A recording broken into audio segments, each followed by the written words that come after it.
EKSPORTO akademijos seminarą. Kaip žinot, mūsų organizacija skatina verslumą ir eksportą.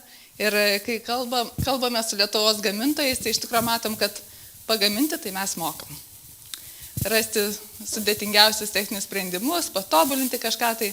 Bet kai eina kalba apie pardavimus, ypatingai sudėtingesniem klientam, į tolimesnės rinkas, iškyla daug iššūkių. Ir pardavimai neatsitiktinai yra tokia kompleksinė tema ir esu tikra, kad visi, kurie čia susirinkot, pardavimo proceso pagrindus, tai tikrai žinot. Bet yra labai daug sudedamųjų dalių, yra labai daug niuansų, triukų, kas skiria pardavėją nuo profesionalaus pardavėjo. Ir todėl labai džiaugiuosi, kad šiandien mes turim labai puikių lektorių. Pana Alessandro Santaliučija, iš tikrųjų žmogų praktika. Ne teoretika, bet žmogų praktika, kuris yra sukaupęs labai unikalią patirtį, dirbęs įvairiose kompanijose ir pirmą kartą su ponu Santaliučija susitikom turbūt prieš 10 metų.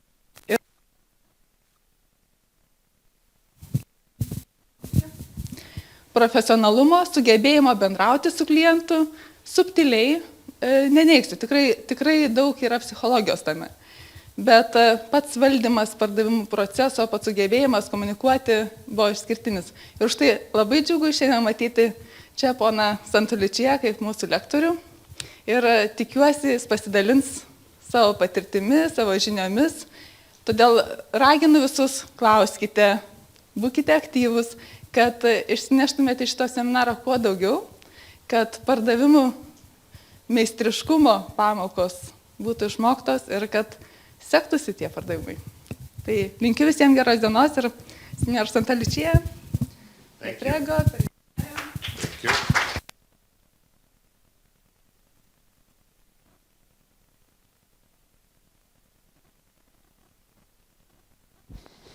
Thank you. Okay. Looks like the sound is working.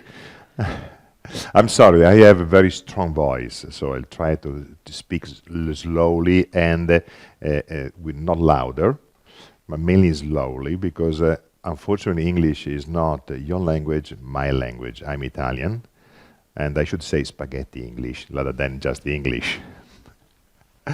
So before starting, I wanted just to ask to you, who of you has sales experience? Whoa. So I should be a listener, not a talker. So congratulations, very good. And even if we are many people, I hate the traditional blah, blah, blah, blah, blee, blee, blee, blee, blah, blah, blah, blah. But I would like to have a little bit of interaction. So I often ask questions and eventually I volunteer someone of you to interact as much as possible with me. So, a little bit of technical, just to start.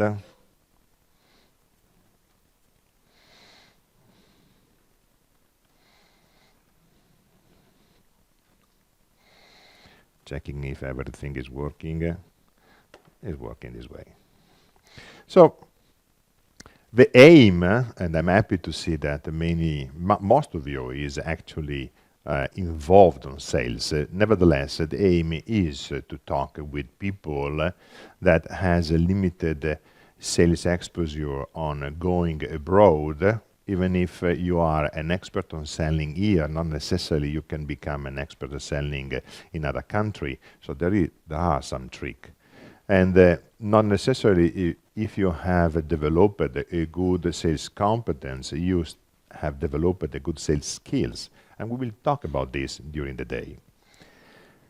The day is going to be split essentially in 3 parts. One part is talking about the sales cycle, understanding how the cycle of sales is going to happen. There are specific steps. Then sales competence and expertise, and then sales skills. Skills is something that you can learn. Someone of you is God-gifted, so is very outgoing, is very smiley and nice people, and someone else is shy. But skills can be learned, like singing, dancing. These are skills and can be very easily acquired just with rehearsing, doing.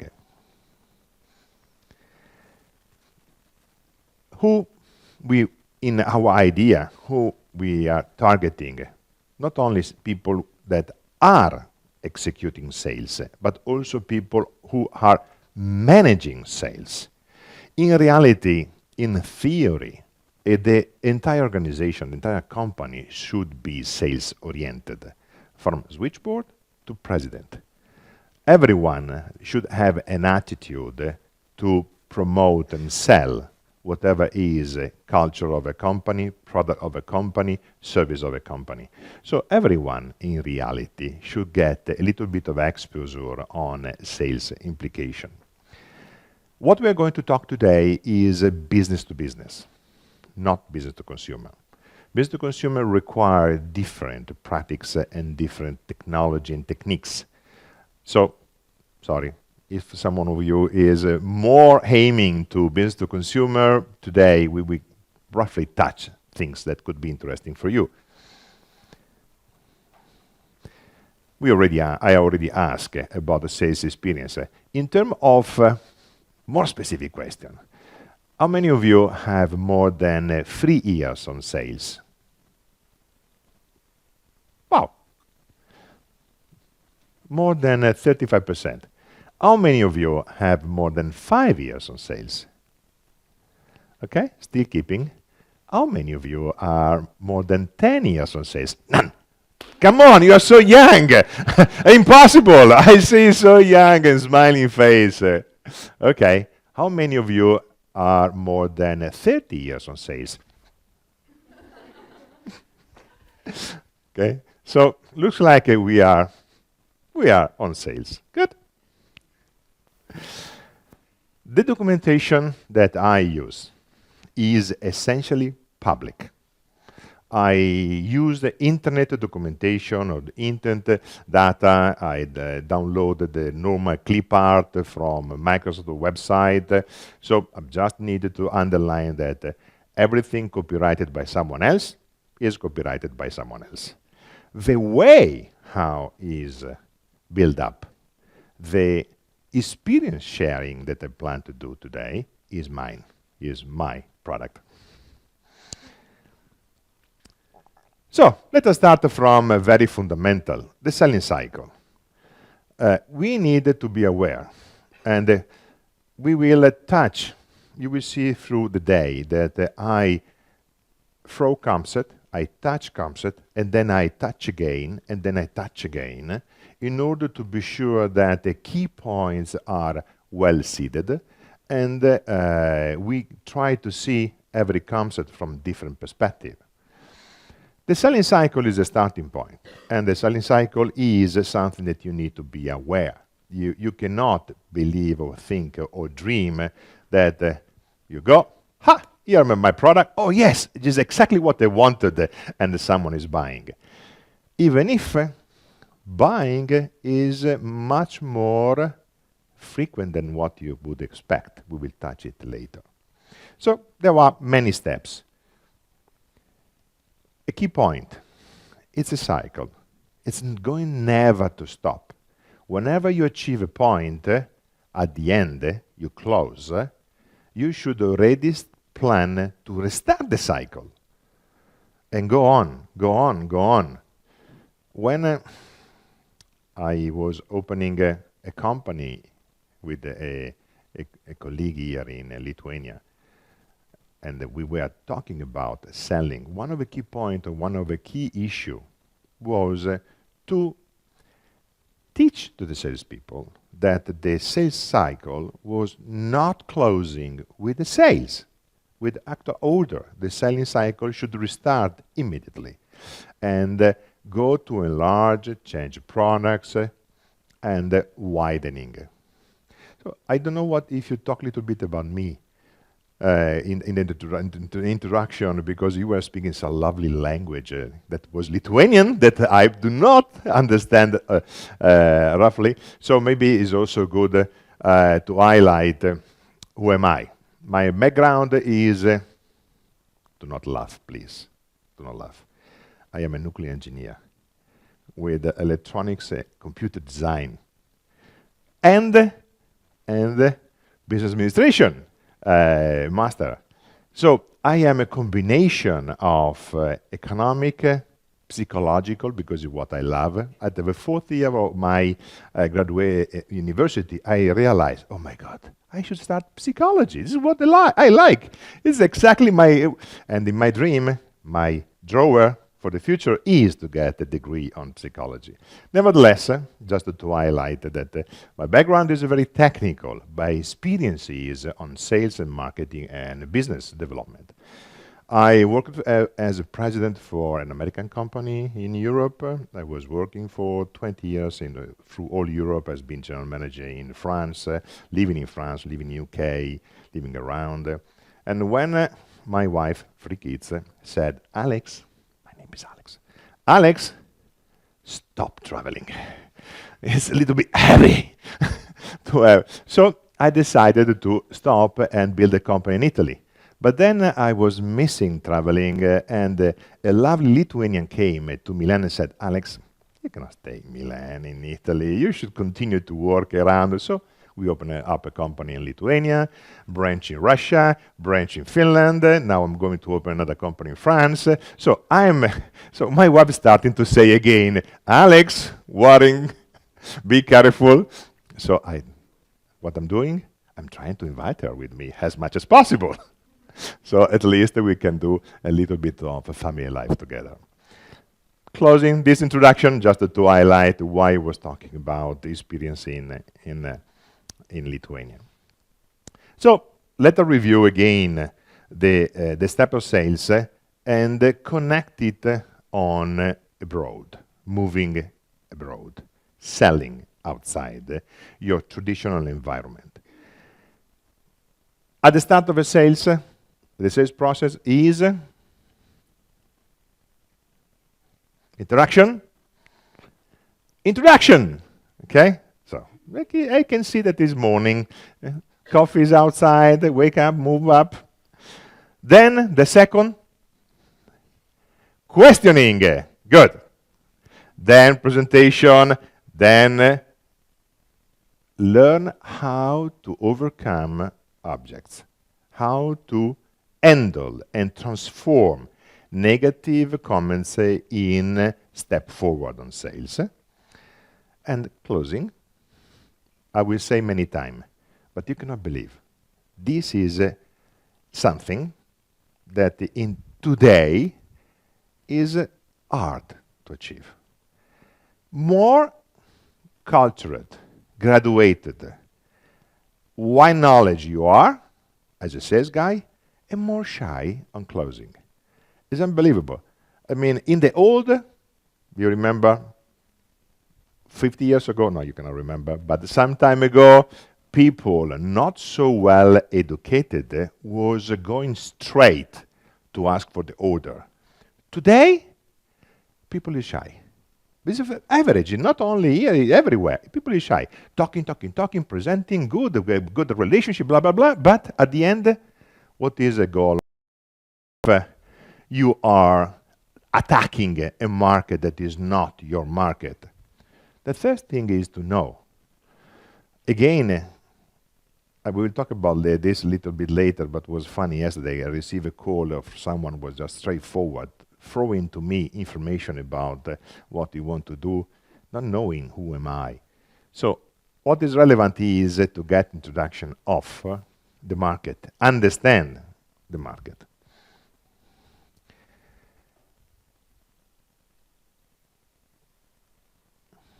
And then, once you understand the market that you want to address, understand and establish how are the ways to communicate with this market. Exactly how you would do when you make in the sales cycle a presentation or introduction and getting information about your customer, you need to do exactly the same work, but widening and more deep, talking about a market that you don't know. Another key point, especially when you're working as exporter, is that your benefit, not necessarily what you believe that are your benefit, not necessarily are the benefit that are presented in the order. Again, the key point is closing. But if you don't know the local way how to manage business, just an example. In Scandinavia, closing an agreement verbally is binding or binding. Is something that is becoming written on stone. America, nothing that is not written is really binding. You can blah, blah, blah, blah, blah, blah, blah, blah, blah, blah, but if it is written, it's written. Again, if you work in Scandinavia, it's better that you take care on how you deal with customer, because everything that is spoken become binding. So how to get the order? How to be sure that you are getting the order in the sales cycle? Little bit about the closing. Even how to get paid is important. I'm sure that you are an expert on this, but sometimes it is always good to really underline that is an element that you should never forget. Selling to someone that you don't know is very similar to apply your money for lottery. 50% chances, 30% chances is really unpredictable. We will talk about that in a little bit later, but sales process is a mathematical process. It's not based on lucky or outgoing behavior. It's a mathematical process. And it's a quality process. If you do steps that are based on quality, the outcome is the order and possible paid. And if you miss this stage, the introduction, gathering of information, acquiring information, understanding, then you are betting a lottery. You are not sure what is going on. You are not applying mathematics. So, knowing the market is the key point. There are some suggestions later on, but understanding the country, acquiring market research investment is a valuable investment, especially if you are addressing a market that you don't know. Go for seminars, something like that. But when you attend a seminar like that, what should you do? We'll talk again a little bit later. Perfect. I love you. Exactly. Networking, interacting, making a show of yourself, but not show, I'm here, but business show, politely, in the right way, but interacting, because it's relevant that people, audience in this seminar is going to start to know about you. Now, today, you're not exporting in Lithuania because you are in Lithuania, but in any case, networking is important every time in your life. Clearly, trade show and exhibition, that is a very basic, nothing special. Word of mouth. Do you know what is word of mouth? You know, I know. How many else? Okay? Is unbelievable powerful, especially when you are going to export in some country and you are lucky that you are already dealing, for example, in Lithuania with a company that is international, with different location. The word of mouth is a very powerful way to start to establish presence outside. Ask to your customer. Ask to your references in the customer. Do you have branches in Russia, in Finland, in Turkey, in France, in Italy? Who are your colleagues? Can you get me introduced to your colleague? How many of you use LinkedIn? What is the purpose of using LinkedIn? Sorry? Sharing connection. Good. What else? Networking. How are you? Okay, good. Good. Get introduced. Good. I mean, you are very developed because normally the first answer is find a job. Clearly, yes. That is why LinkedIn was starting about. Another way how to use LinkedIn is to make account mapping. We will see it later on. But account mapping means understanding in the organization who are the people.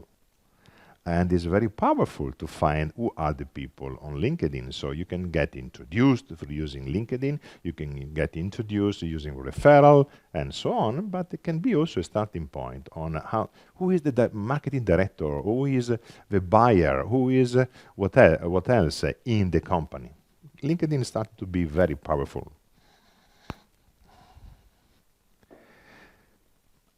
A little bit of my experience working in Lithuania.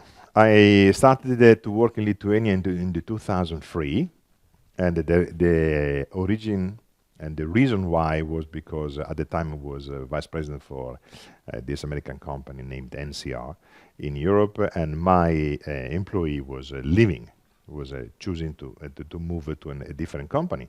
So I was trying to hire people, but in 2003 was not so easy, even now, so it was not so easy. All the young, good people in Lithuania was running out of Lithuania and trying to work outside, so it was not so easy. So I started to work, and my issue was networking. So I was asking. And not only, and again we will touch it later on, also how to work locally. And my first step was to use networking, international company, as I just said, get introduced, and starting to ask word of mouth. Ask to my counterpart, can you introduce me to local partners that you are dealing with on IT technology? And they gave me a flower, a catalog of possibilities. Then can you please call and inform that I'm going to call? And slowly building up, and then after 10 years we decided to build a company together with one of these channel people.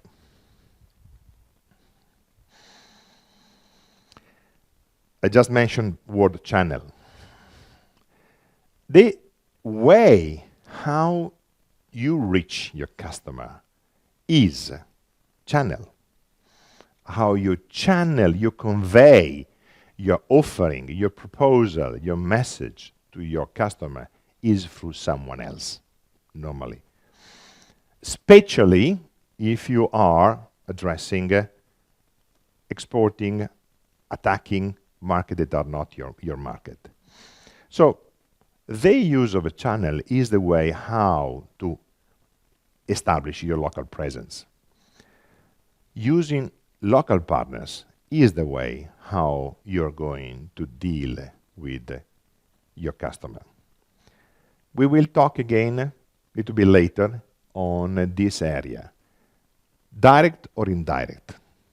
Go through channel or go through my salespeople? It's not so simple and require, again, analysis and thinking. And in any case, whatever you're going to choose, you need to get a qualification about channels. So you need to know very well and pay attention on the sales skills of the people, your people, local people, sales abilities, and how you're going to support. All these are just at this stage. This PowerPoint presentation now is just an introduction. So we will go through each of these comes a little bit later. Establish what are the rules of engagement that you want to achieve with the people that you're going to use locally, and the financial strength required to attack a market.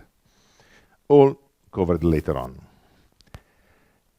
Clearly, a key point is also setting up your priority. We just said before, one of the key points is to get understanding, knowledge about the market. So the first priority should be understanding. Then planning properly how establish your presence. Just as I said, channel, local presence, local salespeople. Articulate clearly what are the rule engagement, what do you expect from your channel to execute. There are many areas of failure not working properly with the channels sales, with your partner locally. In terms of recruitment and how to find the channels, I just gave you an example on what I was doing, but was very effective. When you open the market, you should start always from customer, not from channel, and then make an iteration between customer and channel, channel and customer in order to understand. Are you familiar with the concept of channels? Are you using on your normal sales reseller or external company who represent you? Okay, much smaller. Are you using direct sales? Okay.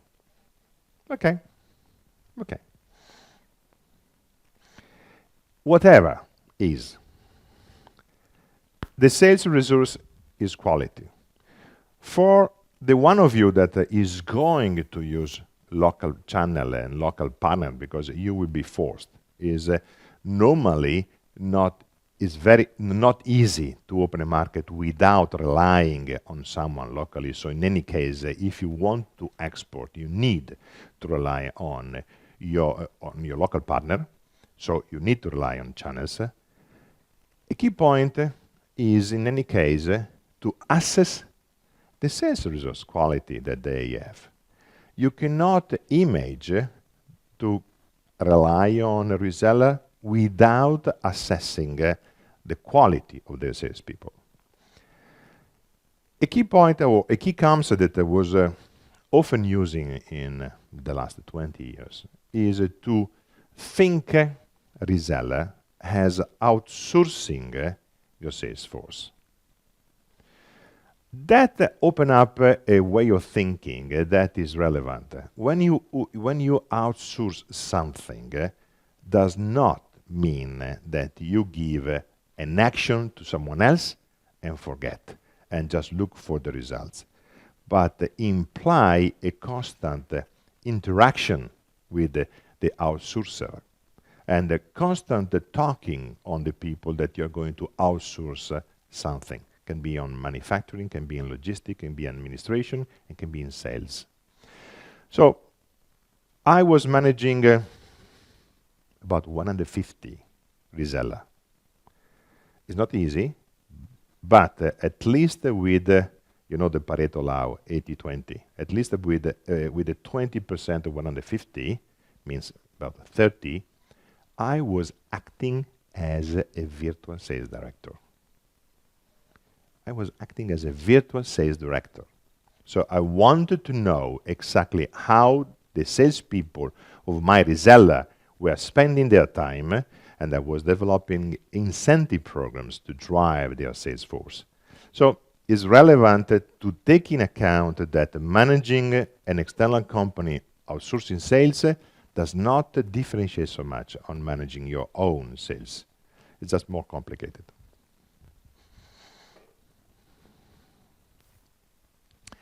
This is an analogy that I like very much because I am just a small kid playing with soldiers. No, there is a little bit of an analogy between sales and marketing and war. And There is in the academic has been since the 80s for about 20, 25 years, a lot of talking about this analogy, a lot of books, but it still is a very, very, very intriguing in terms of concept from thinking perspective. Logistic, when you're going to attack an unknown market, so you're going to export, we were talking so much about sales, but also how to supply the sales, how to supply the goods are very important. So logistic in your business plan should be a key component. Salespeople skills should be a key component because like in the army, you normally have skilled sales forces or even special forces is exactly the same. You needed to identify which kind of sales type you're going to use. We'll talk about that. Do you know how many sales type are normally in the world? That's simple too. Anyone know the difference between these two sales types? One is the hunter and one is the farmer. Do you know about that? Good. So these are the hunter and these are the farmers. But you need both if you wanted to attack. And again, strategy, analogy. You needed to have your sales strategy to attack a market and very good knowledge about competition, competitive presence. And it's becoming harder to get knowledge about competition if you are not based in that country, but you can gather it and you can get it. How many of you spend time on competition every week? Understanding what your competitor is doing every week. I saw one hand rising. Okay? So, competition knowledge is fundamental because to sell to someone is not enough to have a good product, have a good salespeople. Even competition have a good salespeople. Impossible could be good to hire them than to have them fighting against you. But nevertheless, is fundamental, is relevant. At the end, sales force is the gold mine of a company. And is something that everyone should be always aware.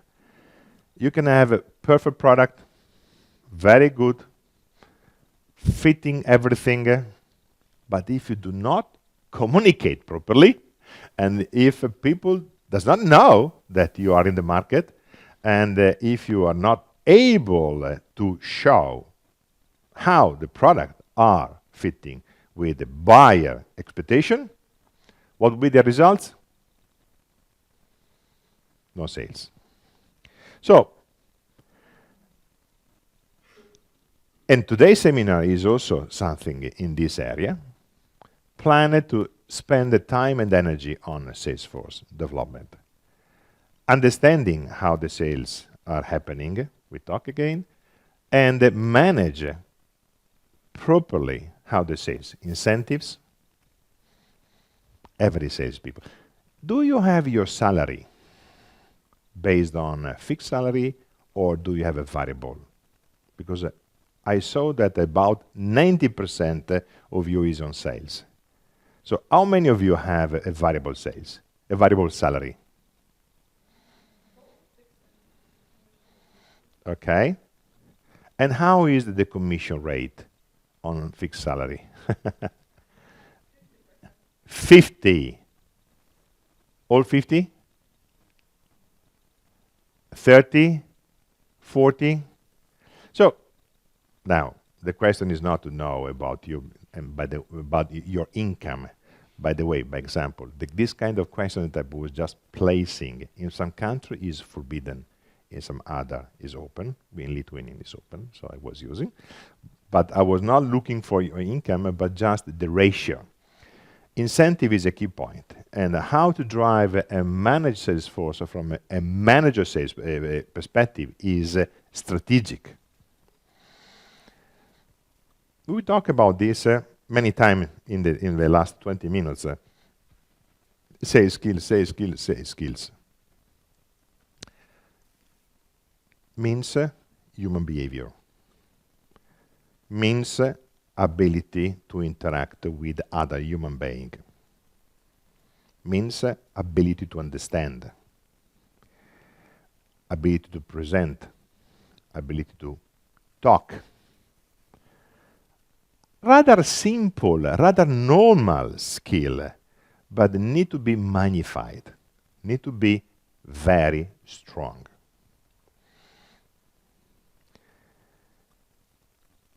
There is one word that in English that I like very much, empathy.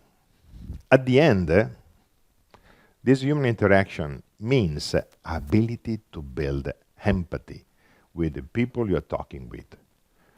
And not easy to build empathy with everyone, because you cannot like to everyone, but a good sales guy is able to develop empathy with at least 90-95% of the people surrounding. Does it mean that you need to have a mask in you? No, you need to be you. But you need to develop the way how to interact with the others. There are specific components that we will talk about that in terms of sales skill. Another part is also understanding the process. So be aware on how the steps of sales are going to in some extent impact on your life, impact on the way you are managing the interaction with the others. Having a good skill, it's very relevant, but also understanding the sales process is relevant. And both are key points. So understanding mathematical sales, we have an example how to develop the proposition of about you, of the product, of the solution that you are offering. We just spoke about channels and how to build a winning team. I was talking about skill, sales skill, human behavior. The first is listening. Alex, you were talking about outgoing, not shy, and talking, and now you're talking about listening. No, the most fundamental skill of a sales guy is to be able to listen. Do you agree with me? Good. Do you exercise yourself on listening? Do you spend time on this? How to listen the others? It could be interesting. Also, make a little bit of role playing between ourselves and see how everyone speak about some topic. We can make it later on. And listening, by the way, is a key point. Questioning is also another skill that is very relevant. Questioning is, in some extent, part of listening. You cannot believe how many times I met people who were placing clever questions, but not listening the answer. Unbelievable, but it's true. Just not listening. And thinking how to place the other question. So it's so common. Probing. Probing is just a slight clever variation of questioning. Placing simple question at the right time as a sensor to identify what area of communication should I make more deeply. Probing. And body language. I'm going to kill you this afternoon because I have about 30-40 slides on body language. Boring, but in reality can be interesting. Body language is absolutely a miracle way to convey and gather information. Eyes. I remember, I share with you a little bit of story. I remember the first or the second time I was coming in Lithuania. I was meeting a major retailer in Lithuania, and the IT manager was a nice person, but I was, I'm Italian. I was going, talking with my body, smiling. So I was meeting a guy. Hello, nice to meet you. I'm Alex. Nice to meet you. Blah, blah, blah, blah. And what do you think about what I just said? Maybe yes. What does mean maybe yes? Blah, blah, blah, blah, blah. Maybe no. So it's absolutely, for me, was a lesson. I mean, just talking with someone that developed, remember, he is a buyer, developed such a good skills on hiding emotion, hiding information, hiding everything. The only weakness of this gentleman are the eyes. The eyes tell a lot about him, but not the face, not the body, not the gesture. The eyes were conveying information. So we will talk about this in the afternoon and we will share. Now, we spend time about Salesforce and again a little bit of information on how I view sales. If I'm interviewing or talking with salespeople that I detected that they are not having good sales skills or not understanding, I consider that he should move to a different job. It's not sales. Very often, I met what I call lone wolf. Very good on sales, but a fundamental lack of sales process understanding. So this guy was essentially relying on God-gift skills, in natural skills that he has to perform sales. And quite often he's performing well on something simple in terms of selling, but not knowing the sales process is failing when we are talking about complex sales, something that is not just simple product. What about the reverse? I had many people in marketing hating me about this statement. So there are people who knows the theory perfectly, how the sales should go. Absolutely perfect, but missing the sales skills. Marketing people, perfect. Stay working on literature, market research, the defining marketing campaign, but if you miss the sales skills, that's better that you run marketing. Clearly, if you are Alex, you are in the right position. You are ideal. So, acumen and sales skill set. No, I'm not saying that. Okay, this is the first part, was the introduction, but we touched almost everything we are going to talk during the day, but was just an highlighting.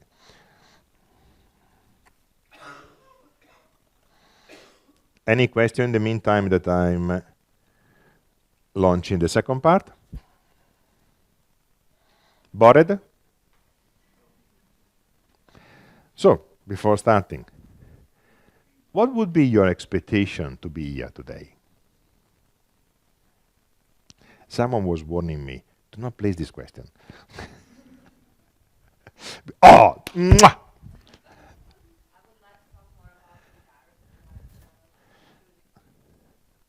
Good. We are going to do that because it's also my competence. So it's a wedding invitation. What else? Come on, I see you're smiling. And you? Yes.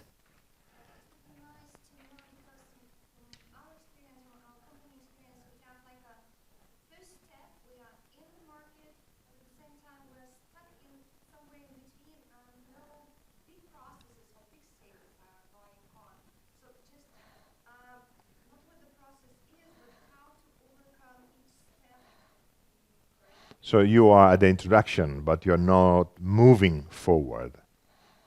Interesting. We are going to. I hope we are going to try and touch it, but it's very interesting.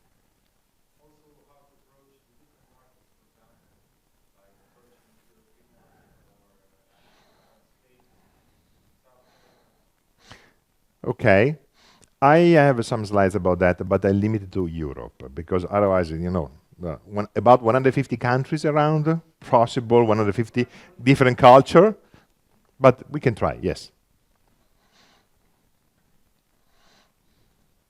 Now I stop because that's the question was dangerous. So better to stop now. Okay. So once more, what does mean selling?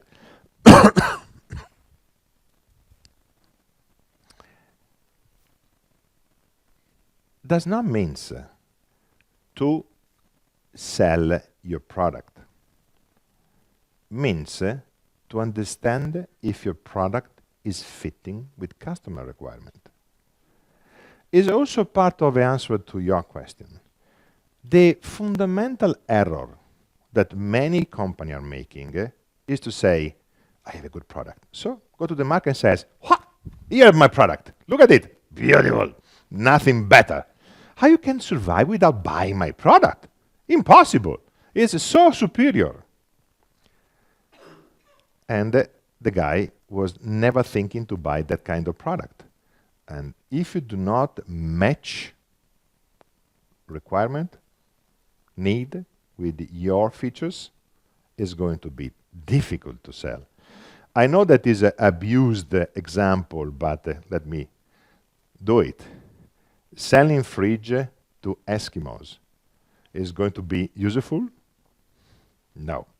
So, first step selling is understanding what the people want to buy from you. Then build a persuasive statement about your solution and products that is matching with what we just said before. You as an entity, you are nothing without your customer. And not putting both together is not going to bring you anywhere. I said already once time, I continue to repeat, matching can become just a theoretical exercise if you're not going to get order. And you need to learn how to get order. Close the cycle. Clearly, get paid. I already said, but let me restate once more. That is the most fundamental error that 90% of a company do. The marketing myopia. Looking too much to the specific of the product, but not looking to the benefit and the experience that the product or the solution or whatever consultancy is going to give to the customer. How much of your time you spend on connecting between products and your customer?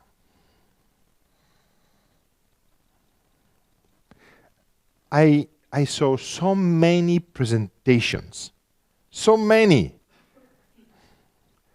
How they are starting. Let us play a little bit better. How your presentation start? Can you, because I'm asking to you because you were placing wonderful question.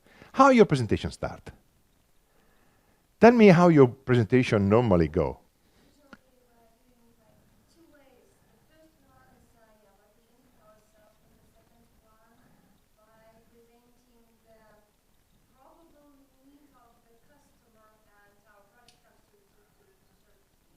Okay, that is already perfect. I mean, but in reality, I can tell you that I saw so many presentations where, correctly, who am I? Introduction about our company and so on. Then about products. I'm familiar with computers, so let me just give an example about computers. So my computer is 4 gigabyte, 2 tera of hard disk, and is performing at the speed of 3 gigahertz, and the encapsulation is perfect, is a thermal, but perfect, everything is good. They were looking for cars. So again, simple example, but I saw so many product-specific presentation. People boring the audience, just going very detailed about the specs of the products, and paying a little bit teeny time about implication, benefit, emotion around buying something from your product. So that is an area where everyone, is not only Lithuanian, Italy, in Germany, in whatever, even if, going back to the comments that was from the guy on the back about country, it is also true that you need to be aware. If you sell in Germany, if you sell in Scandinavia, you need to be very fact-oriented, especially in Germany, very specification-oriented. If you sell in South Europe, Italy, Spain, you need to pay much more on relationship than specification. I'm not saying that you do not show what are the product of a component, the component of your product, but I'm underlining the relevance that you as a sales guy need to apply more in terms of attention, depending on where you're going. So if you are, again, addressing the German market, a good presentation definitely is going about specification and benefit. If you're talking in Scandinavia, is about, or Netherlands, facts, experienced by someone else using your product. If you're talking about UK or America, about benefits and experience. So require a little bit of tuning depending on the kind of market. But definitely the key point is to go over the product or solution specification and build a connection between who you're talking with and your product.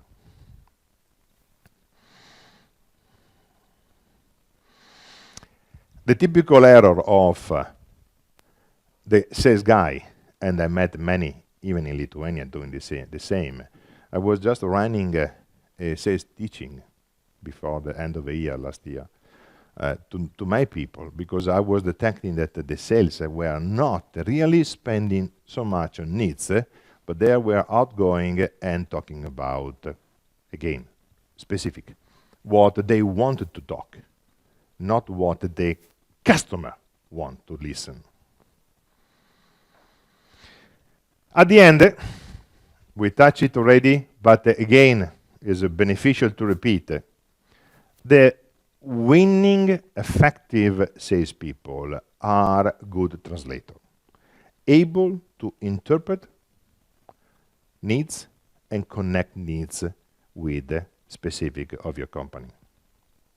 Especially when you're talking about innovation, you need also to be educator, able to drive your customer on an unknown area and educate, develop.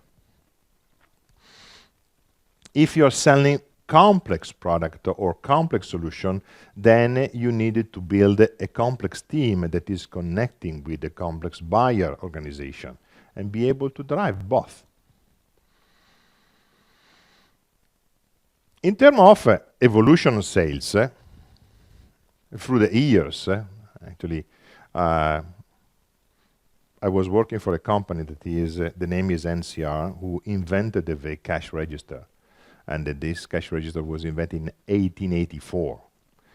This company developed the first sales manual ever written. And it is intriguing reading this manual. What the manual was saying, when you sell a cash register, you're not selling a cash register. You are selling a receipt. I was developing a sales activity in Russia about a simple money counter for shops. And money counter, let us make a little bit of game and test. What is the benefit of a money counter? I throw you. What you said? Exactly. You cannot believe it. How tough is it?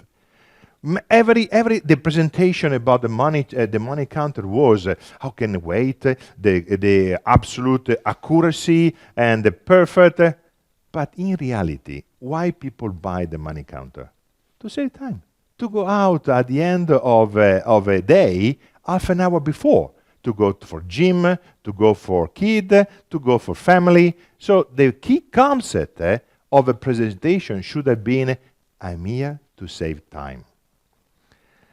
I also use another example that I will probably should use a little bit later, but is also nice now.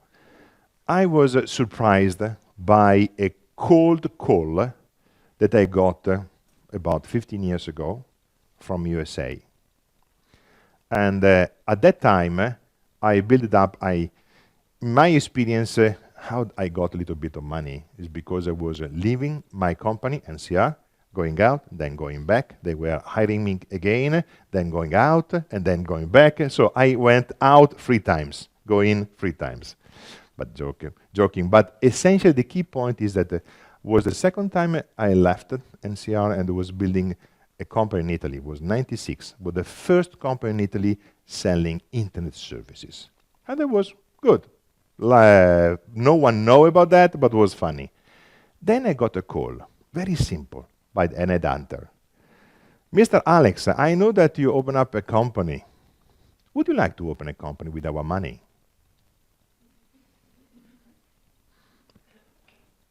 How many sentences?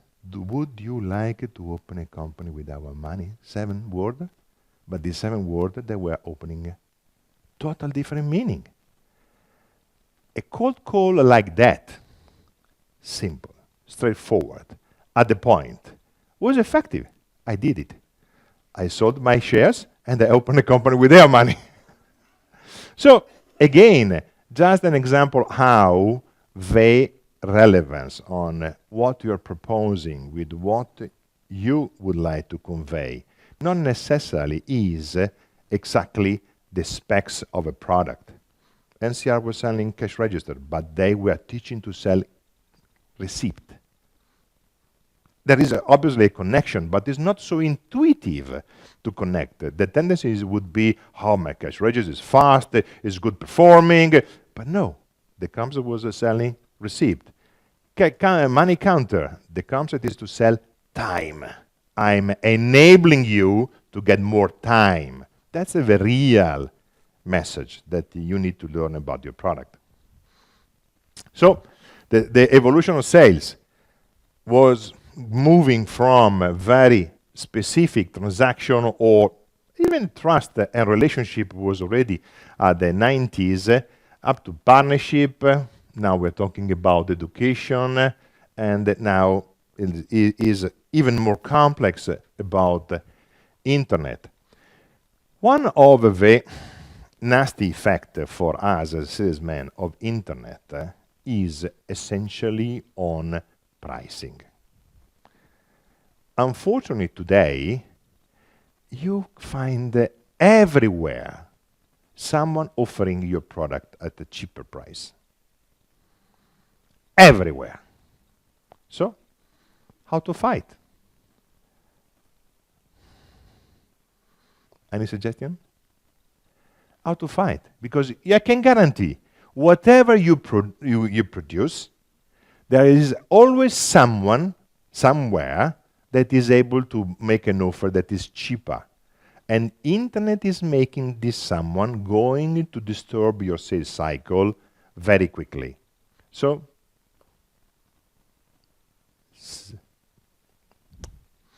I don't know, but that girl have a much more outgoing here, huh? Guys. But obviously I would not say to a boy. Huh? Okay, so perfect. Thank you very much. Service is a way of differentiation. Services on selling is a starting point of differentiation. Services on delivering product, services on executing are a key point.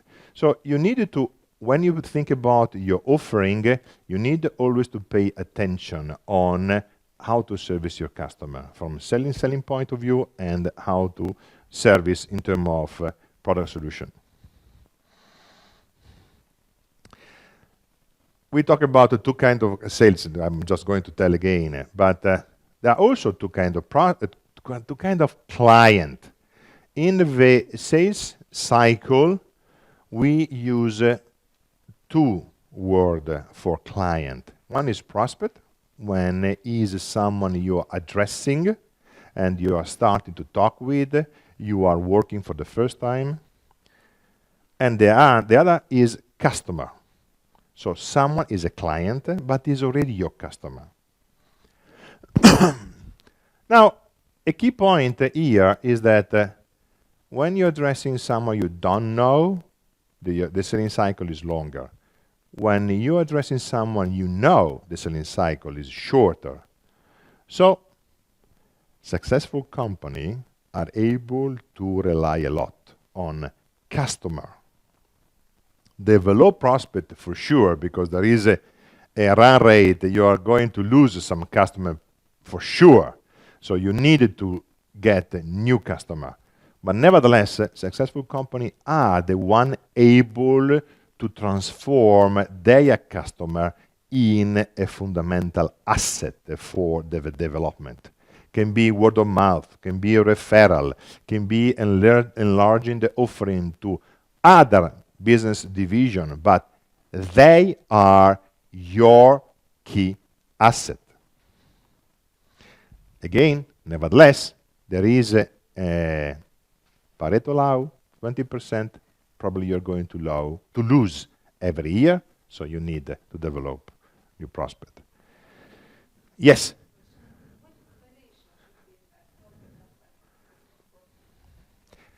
A healthy company should have exceeding 60-70% of business coming from customer and 20-30% business from prospect. But the really successful company is the one who is able to keep selling to your customer, because it's short sales cycle. You know everything, you know everyone. You just need to follow your customer evolution.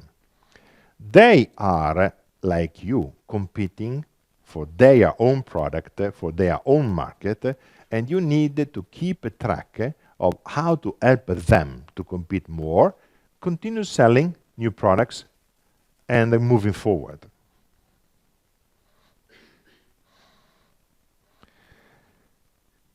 Is an implication, but is dramatically more easy to sell to your customer than to a prospect. Dramatically, much lower. And again, many salespeople have a tendency to forget. Oh, I sold. Now I look for another one. No, stay, check, because they are your asset. The experienced salespeople I was hiring thousands of people, salespeople. And the most experienced salespeople were telling me their portfolio, customer portfolio. I'm able to come and I have knowledge about X, Y, Z, blah, blah, blah, listing the portfolio. Because for experienced salespeople, the customer portfolio is the asset that they have in their pocket. Moving from a company to another, the expectation is that they bring a relationship developed to another company. I just said before, hunter. So, good on business development.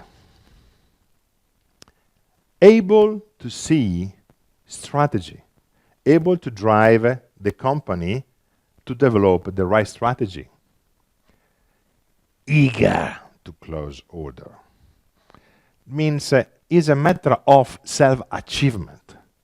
A real sales guy have, I need to be polite, but have strong excitement on getting the order and closing the order. So need to be really eager and able to search customer everywhere, everywhere.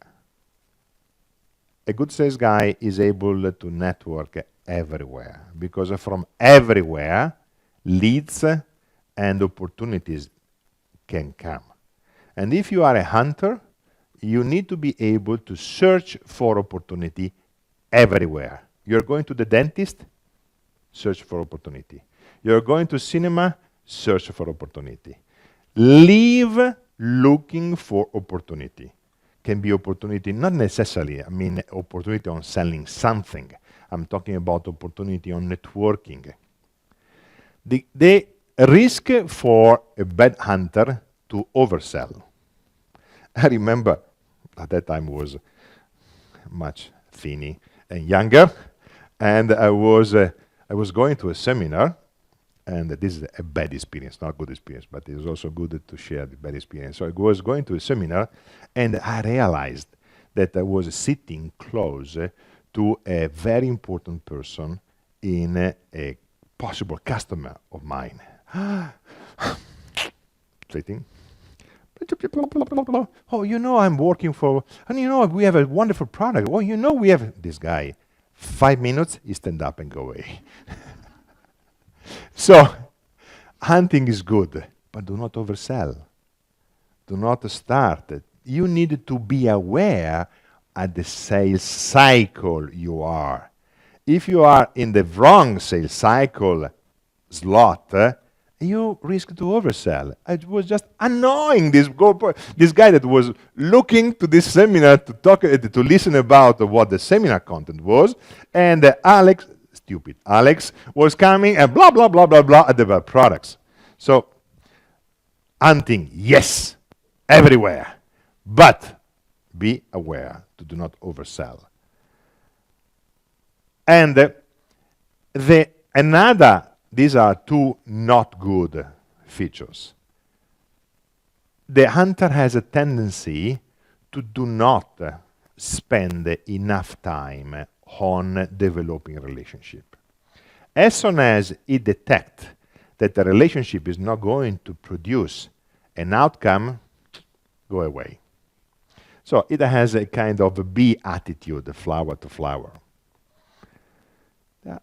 Like in any person, there are good point and negative point. So a good hunter is the one who tries to improve this part and how to learn how to pay attention on developing a relationship, and not just because the relationship is instrumental to close the order, but the relationship is in any case an asset by itself.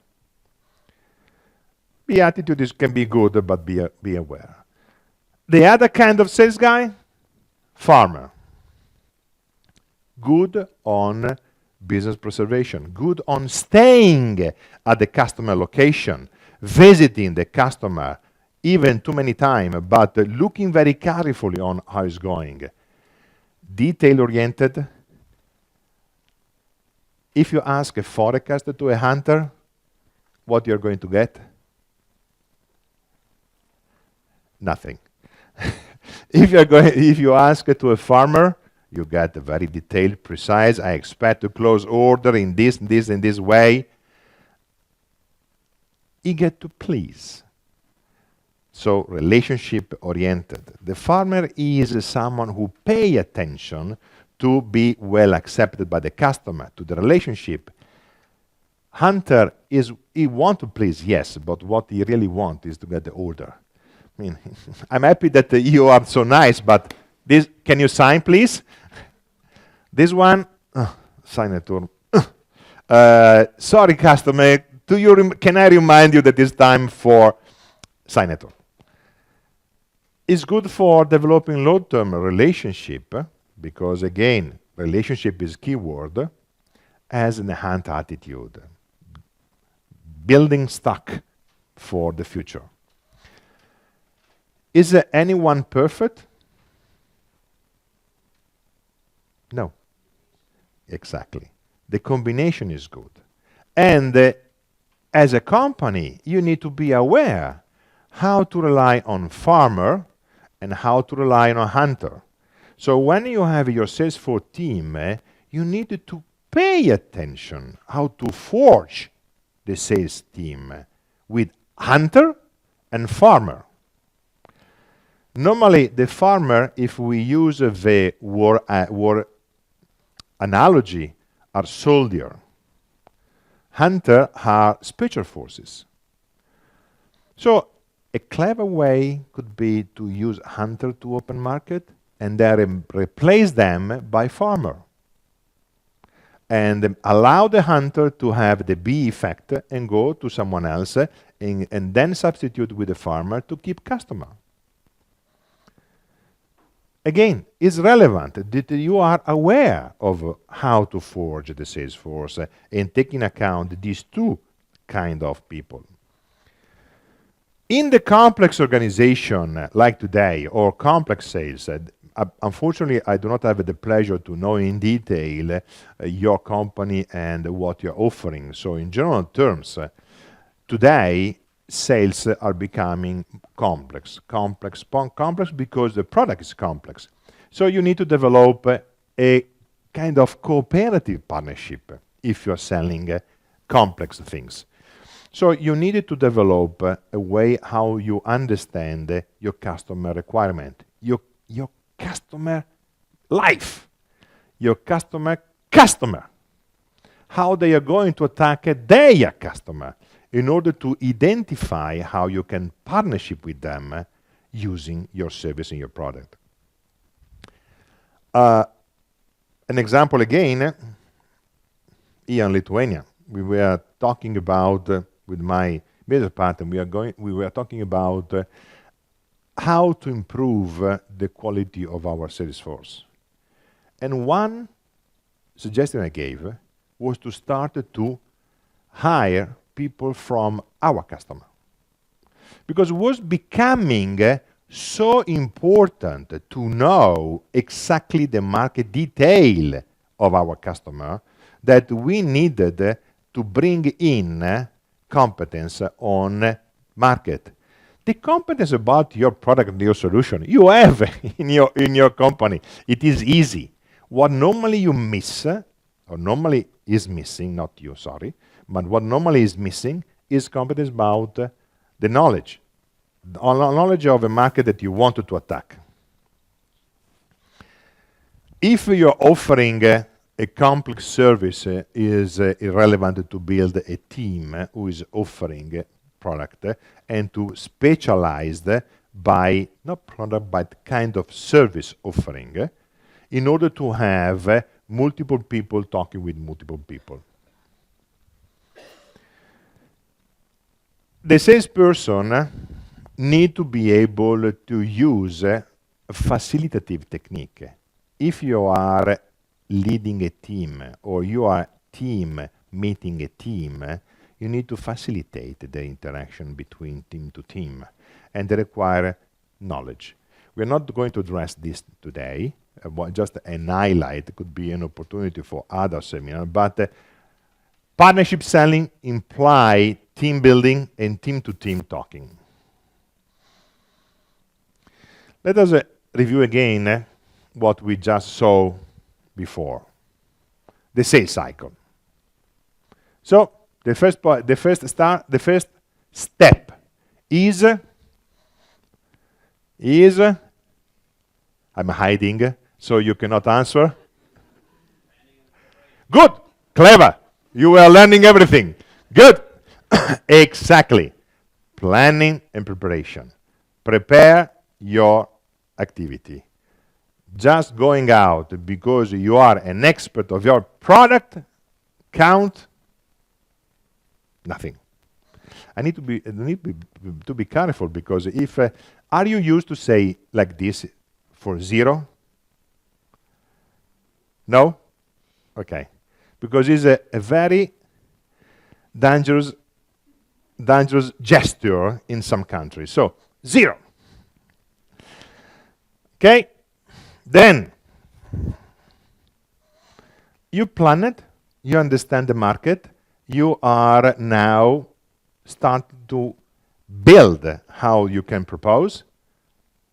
Then the next step is to develop the ability to make introduction. The introduction can be done, we saw it before, in various ways. Networking, cold call. Cold call is not easy. How many of you are running cold call? Okay, good. So, we are about 65 hands raised. Cold call should be something that you get doing frequently. Then, ability to make questions. The third step in the sales cycle is to start the interaction. Start to gather feedback from the customer. Start to understand.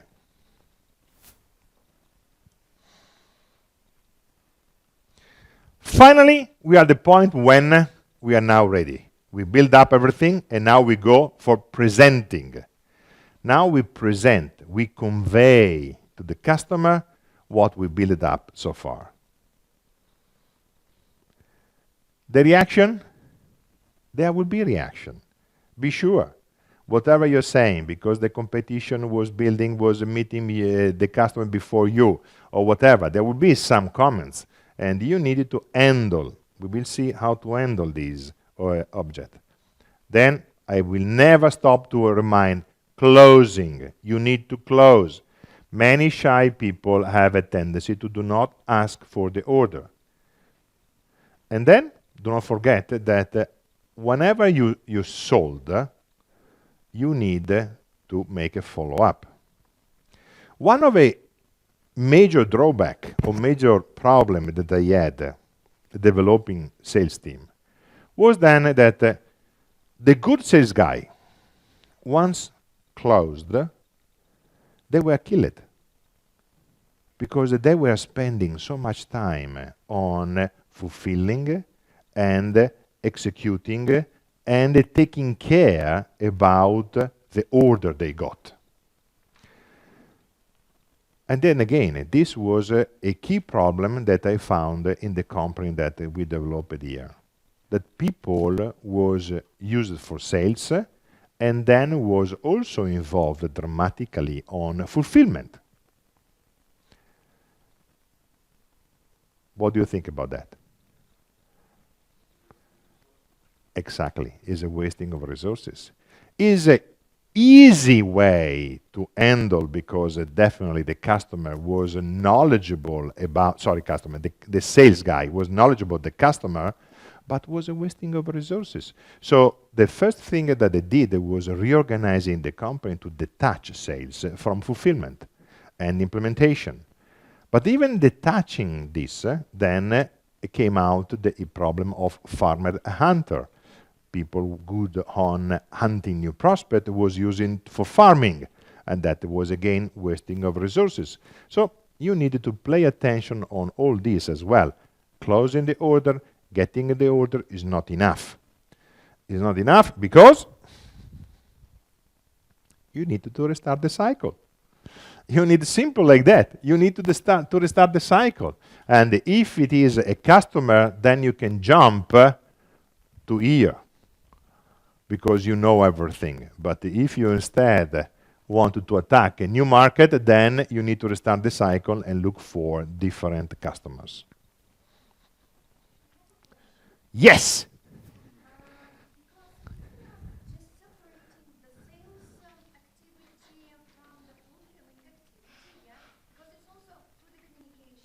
Mm-hmm.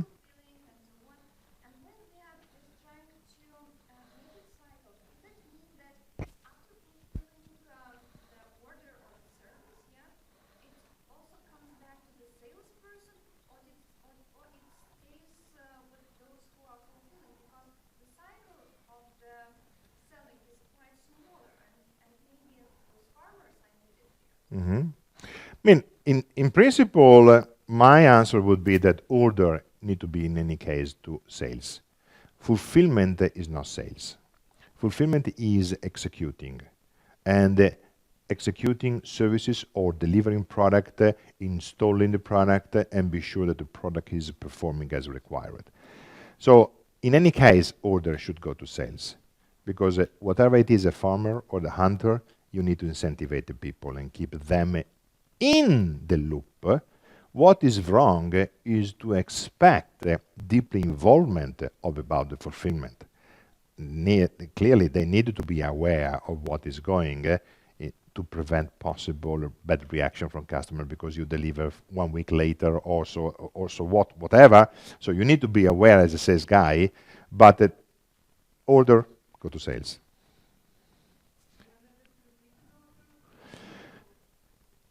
Clever. This is a matter of farming. If it is a repeated order, it has a nonsense to spend valuable hunting resources on farming. Consumable. You close the order for printer, just inventing something, but then paper. And the paper for this printer, would you use a valuable sales guy, even a farmer for a consumable? But your question is very valuable.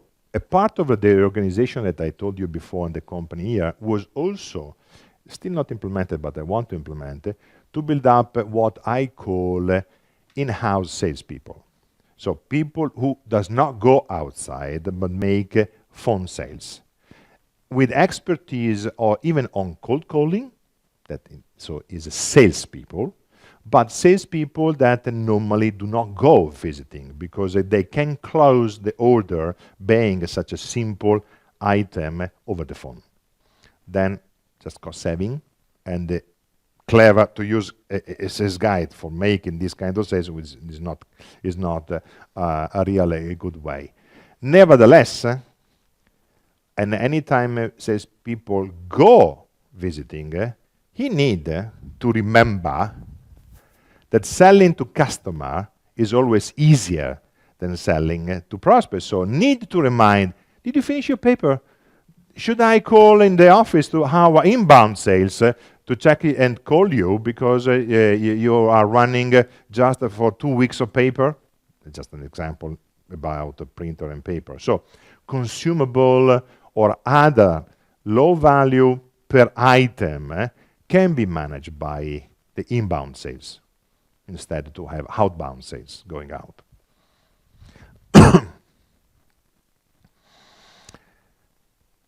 We were talking about international. So I told already many times, but again, once more, you need to be sure that your product is suitable for the markets that you're going. I was a kid at that time, but I remember something that was surprising for me. You're too young to remember, but at the time of computers, when computers were starting to be spread around, there were consumable computers manufactured by a company named Commodore. Say nothing to you? Anyway, it's a company that was making this simple computer, and this simple computer name was VIC, VIC. But they changed the name very quickly because in Germany has a very bad meaning. So in Germany was VC, but again is a bad meaning. So be aware that you need to adapt your product and offering to the target market that you want to address. Can be naming convention, can be coloring, can be the way you present and you convey, but you need to adapt. So, first step. Second, you need to be aware of the competition, because the competition that you have here can be different from the competition that is there. So, again, spend time about competition. Every sales guy spend time about competition. Try to learn who are the competitor. Sometimes the competitors are even old friends. Talk each other. Care about localization. You cannot expect to sell the product with the manual in Italian and going in Lithuania. It's very uneasy. So, but believe me, many examples of things like that. So, look like fundamental, but localization. Channel assessment. I would like to address this topic a little bit later, but again, when you are going to enter a market, you need to define how the channel are you going to manage. Last but not at the end, it needs to be a long-term plan.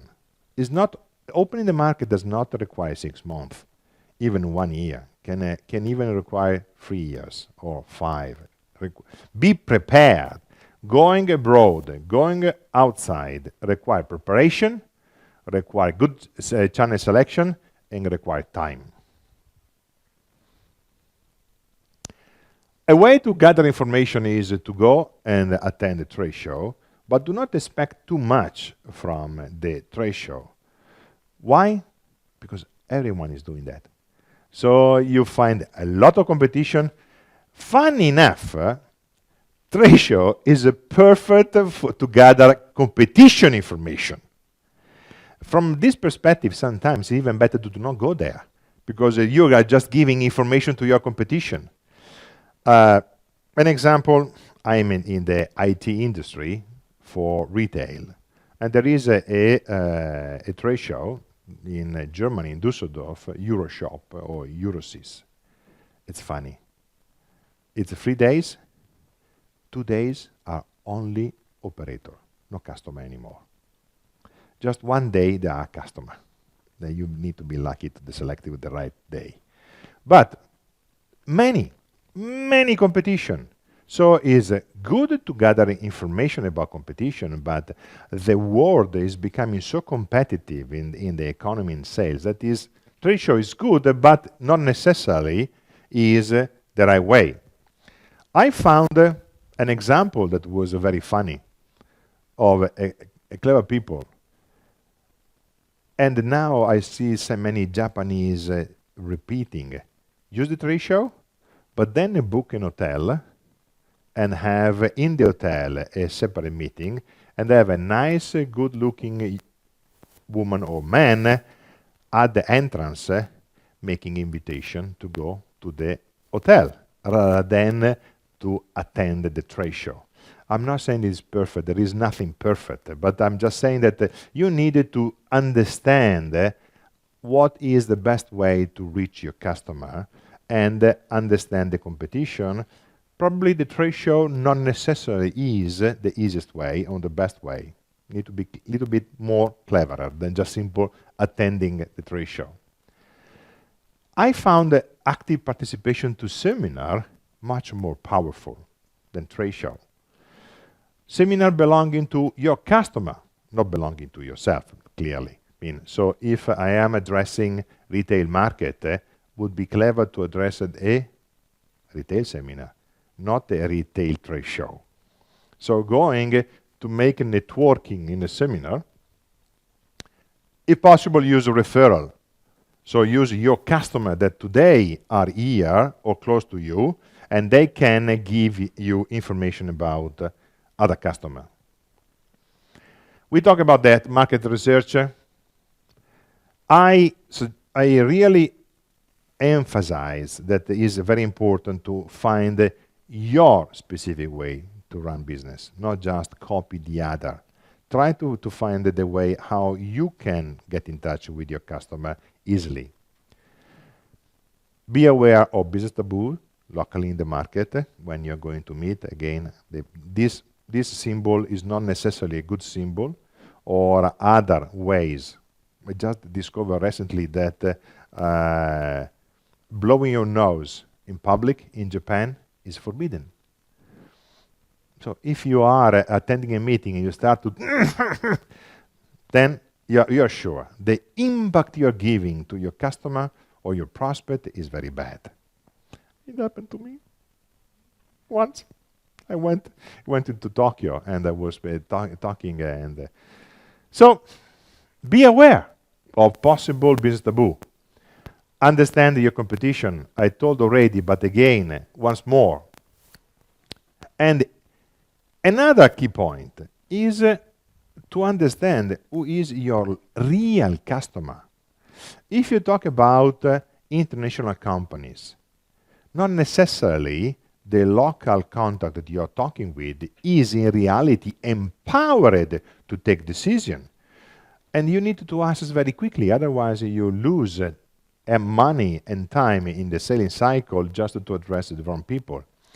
And very often the local people you're talking with does not convey this kind of information so simple and easily, because they would like to defend their proudness and defend their role. But in reality, they are not decision maker.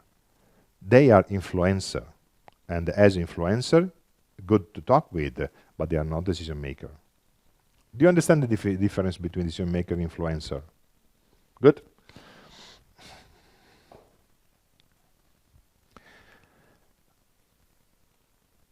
Rely on the local assessment and understand, I gave you an example before between North Europe and South Europe, if it is relationship driven or fact driven.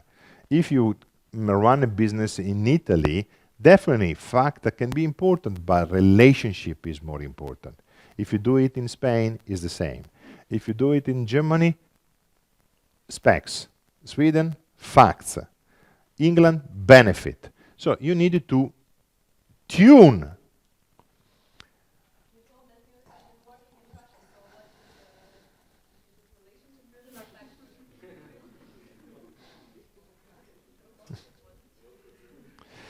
No, no. In reality, is I would say that overall is a combination, but is a relationship. Relationship is very relevant, and some of you were mentioning vodka. It is roughly true. The closing are at lunch or dinner. Do not expect that the closing is in the meeting. And another suggestion about Russia is that in reality, you needed to be very well aware of authority and the hierarchy. Because the first meeting, the decision maker will never appear. People will be there on his behalf. At the second or third meeting, you will get access to real decision maker. And probably the closing is going to be at the lunchtime with vodka. I was surprised. Yes. Yeah, sure. I have a question. I have actually quite eager clients in Italy, but I do not go there and do not speak to them in person. So now I need to maintain the relationship online. Could you suggest maybe the best way to do this in Italian? First, I would suggest to make it through Skype, because you're so nice that definitely the Italian would love to talk with you. No, in reality, your statement is very interesting, because you cannot build a relationship on the phone. Never. You can get communication on the phone. You can get the phone for opening the meeting, but the relationship require interaction, visual interaction, even briefing, smelling. It is like, if you allow me to say, but sometimes selling is like dating. No way. You need to interact and get pleasant experience. And over the phone is a little bit.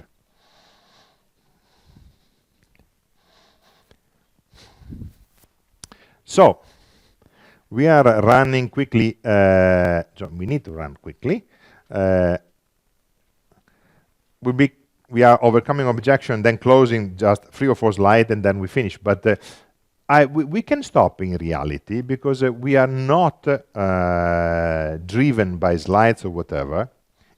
Actually, I would like, if you feel comfortable to make a little bit of stop, we stop here and then we continue. Do you agree? Coffee time?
start? Coffee break was good. Actually, I have to say that it was good coffee. You know, I'm Italian. I am an expert on coffee. Do you know how many ways you could order a coffee in Italy?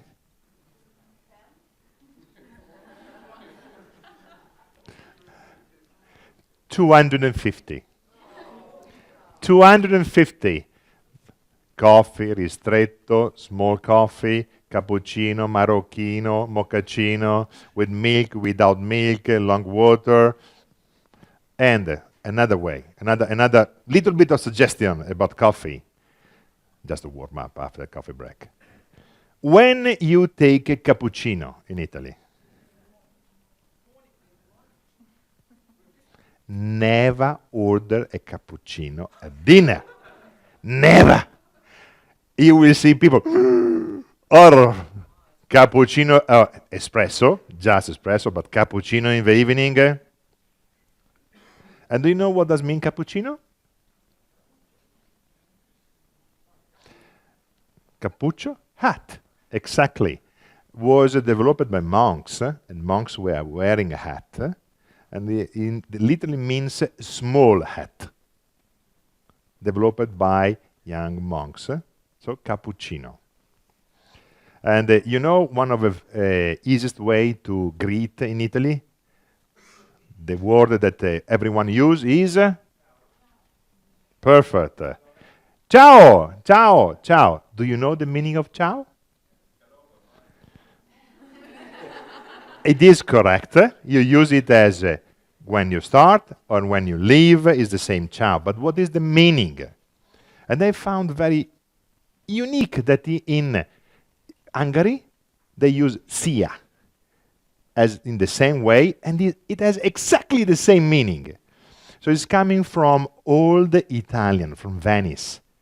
You need to go back in the 1500, when people was greeting, saying, "Sciavo vostro," means literally, "I am your servant." Sciavo vostro. Sciavo vostro. And then become sciavo. Sciavo, corruption, become ciao. So literally means, "I am your servant." So, ciao is exactly this. Szia has exactly the same meaning in Hungary. "I am your servant." I was so surprised to find that these similarities. So, ciao means "I'm your servant." Okay, so as a servant, now we'll start. We were talking about overcoming objection. Objection is not negative. 80% of the time is a request formulated in a negative form or has objection, but in reality is a request to understand better. What qualify an objection from positive to negative? Body language. So if you develop skill set about body language, you can also qualify if an objection is in reality, "Tell me more, give me more, I'm conquered, you are halfway of a sales because I'm really interested and I formulated as a customer an objection," or what you're telling me, what is the meaning? The body language of the people in front of you will tell you if it is a positive reading or negative reading, if the objection is a way to go further, if you go deeper, or in reality you need to be aware that it is becoming negative. But in any case, a question or objection, sorry, not question, an objection cannot be ignored. So you need to take care about this. If it is highlighting a weak point, the best way is to move it later on and try to build time to develop your answer, but you need in any case to develop an answer, not ignore. An ignored objection become a stone on your way to get the closing. Closing. I said already, you will start, Alex, how many times you're telling us? Closing is important. It's time to get the signature of the order. But it's not only this. It's also the time to get all the detail of a trading agreed. Signing an order is not enough if the trading agreement are not clear and are not good for us. Because the customer goal is to get a trading agreement good for them and not necessarily are good for us. So you need to be careful on detailing out all the trading agreement. And this can be a long process. So the close of agreement can be a close of a complex contract, especially if you're dealing with USA, where will be 20-25 pages of a contract that you needed to get through. Sometimes you need to make that and sign, otherwise no business. And useful or not useful is also can be a negotiation to restart. Someone was asking me about Russia. Another experience for me that was different was that got the order, discuss everything, but thereafter start again. But we agreed. Ah, yeah, yesterday was yesterday. Now we have to discuss. So in reality, closing the order is not something that guarantee to you that everything is going to happen as you expected. So you need to be very cautious to control everything, because the negotiation can be restarting. On the other end, the negotiation restart can be also useful for you. We were talking about the experience. Another negative experience for me. I was attending a reverse auction. Do you know reverse auction? The reverse auction is when you go on internet and you bet your price. And the winner is who get the price lower. We are discussing about 20,000 retail scanner for Carrefour. A lot of business, very interesting. 2 days of reverse auction, 2 days. On internet, I was sleeping on the floor, just to be sure that the team, we were bidding, 5 euro less, 5 euro less. And at the end, we lost, because we were going lower the threshold that NCR set up. We lost against another company. I don't tell you the name. It's advertising for competition. So another company, and we lost. But they was much clever than us. They used the time of a contract to raise the price. So they closed at the price that was 20% higher of the auction closing. Just because they were very good on managing the contract, highlighting that there were some part of the contract that the Carrefour was making not properly, or was probably because was well done, but at the discussion they realized that it would be important to have something, or the sales guy from the competition was good to highlight that maybe in the contract was missing something. Whatever it is, at the contract signature they got 20% more. Be aware, this can be a negative or positive. You just need to drive this cleverly. So you can use the contract discussion to recover from a big discount. Oh, sorry, but if you want to really deliver it in 2 days, the delivery in 2 days is going to cost 10% instead of delivering 20 days. And if it is a matter of speed, you never told us, was not part of the discussion before, now price go up. And again, can be used by both.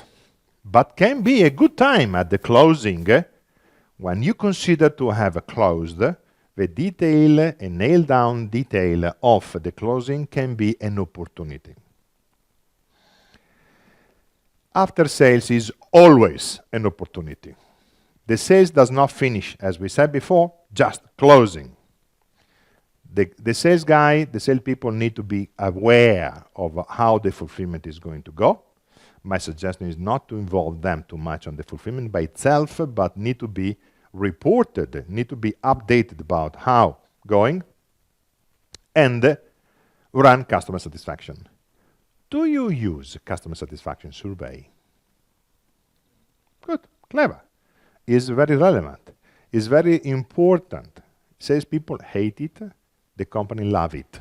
Is important to gather feedback and keep constant communication with your customer. It's also important to improve. The responsibility of a sales team is also to check payment. Another thing that often people forget, salespeople forget. The responsibility of a sales guy is to get a payment, not only the order. At the end, I can be very good and get a fake order or orders that then at the fulfillment become a nightmare, costing too much to the company, or after the fulfillment, the payment does not apply. So check for payments. For example, salary part, variable, the incentive should be on actual paid, not on sales, not on revenue, actual pay. To stimulate, incentivate salespeople to be aware of the relevance of closing totally the selling cycle, not only closing at the signature of the order.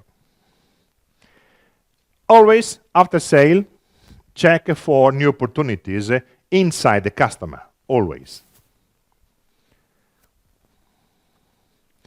Now, little bit of mathematics. I told you of mathematics. And I discovered a funny thumb rule, the rule of 3. To get one order, how many qualified prospects should I have?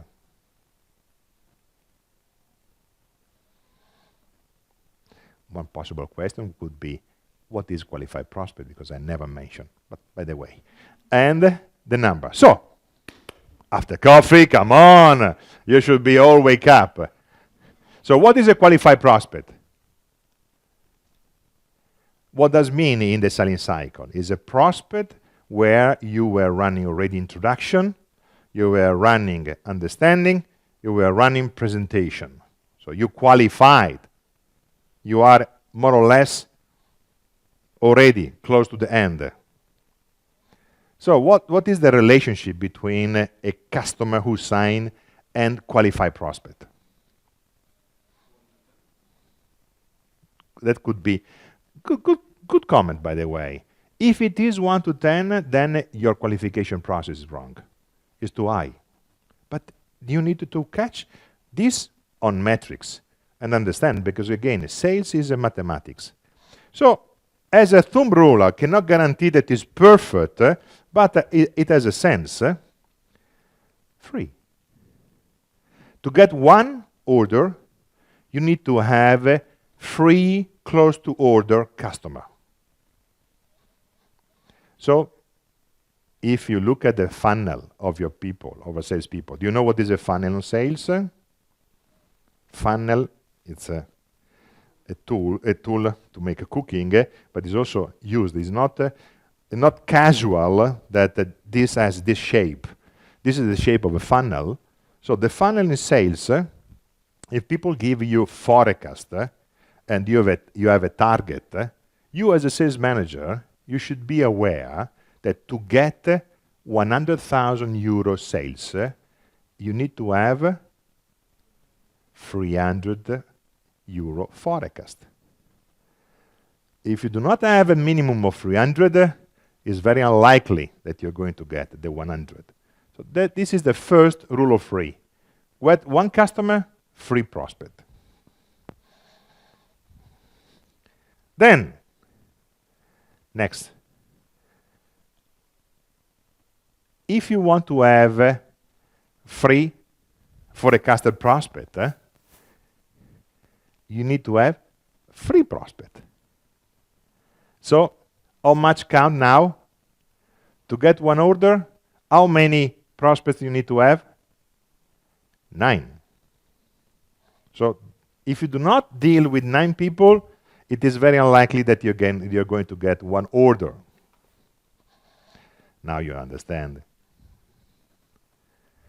And to have 3 prospects, you need to have free qualified lead. Qualified lead is someone after the introduction. You're still not in the presentation phase, but you get in touch with them. So you need to have at least 3. How many are we now? 27. Now, a little bit of trick. But to move from the initial target to a qualified need, you have a 100 magnifier. So you need to have 300. Guys, to get one order.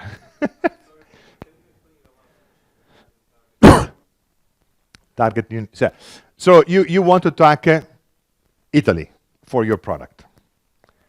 And you started to assess what is your market sector, and you nail down, cut down. So if you want to get one order, you need to have at least, now the computation is here, 8,100 possible customer.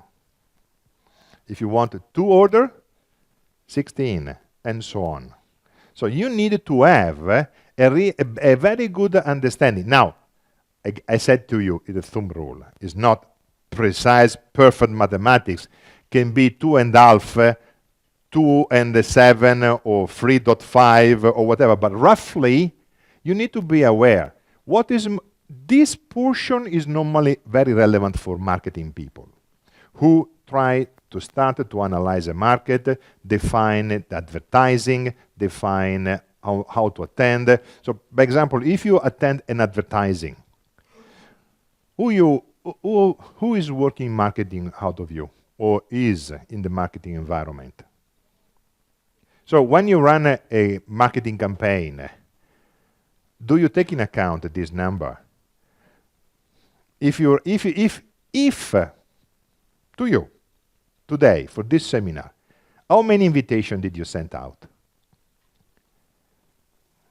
None, because everyone was just so eager. Oh, Alex is speaking. Yeah, let us go. Roughly, there should be some thousand? 6,000? Roughly, I mean, now, here we are in a different position because there are a multiplier that play in a different way, because you're going to send 6,000 not really at this level, but at this level. So the counting is different. But again, in this area, we talk about marketing. In this area, we talk about sales team. And what is, for me, relevant for you as a sales manager, remember, forecast, 100 euro, you need to have 300 euro. And possible 900 expected. But here you talk about number, actual sales. Here you normally talk about the count of potential people that you need to interact with. But these are more important for end users, like these are numbers for end users, I can understand, because for potential clients of retailers, it's like usually like 1 to 100, 1%. No. Is applicable to every sales. You believe? First, that is already an interesting question. Probably you in terms of customer, you have this in mind, that where the computation is much lower, or something in the middle. I'm saying your target universe. So the population of people you can convey your proposal is roughly like that. Can be even multiplied by 1,000, depending on the kind of market. Here, probably is the area where you have your customer. Already qualified, you know to talk with, they know you. And you can talk about the proposition, so the number are much lower. But if you do not have enough customer, probably is now time to open new market.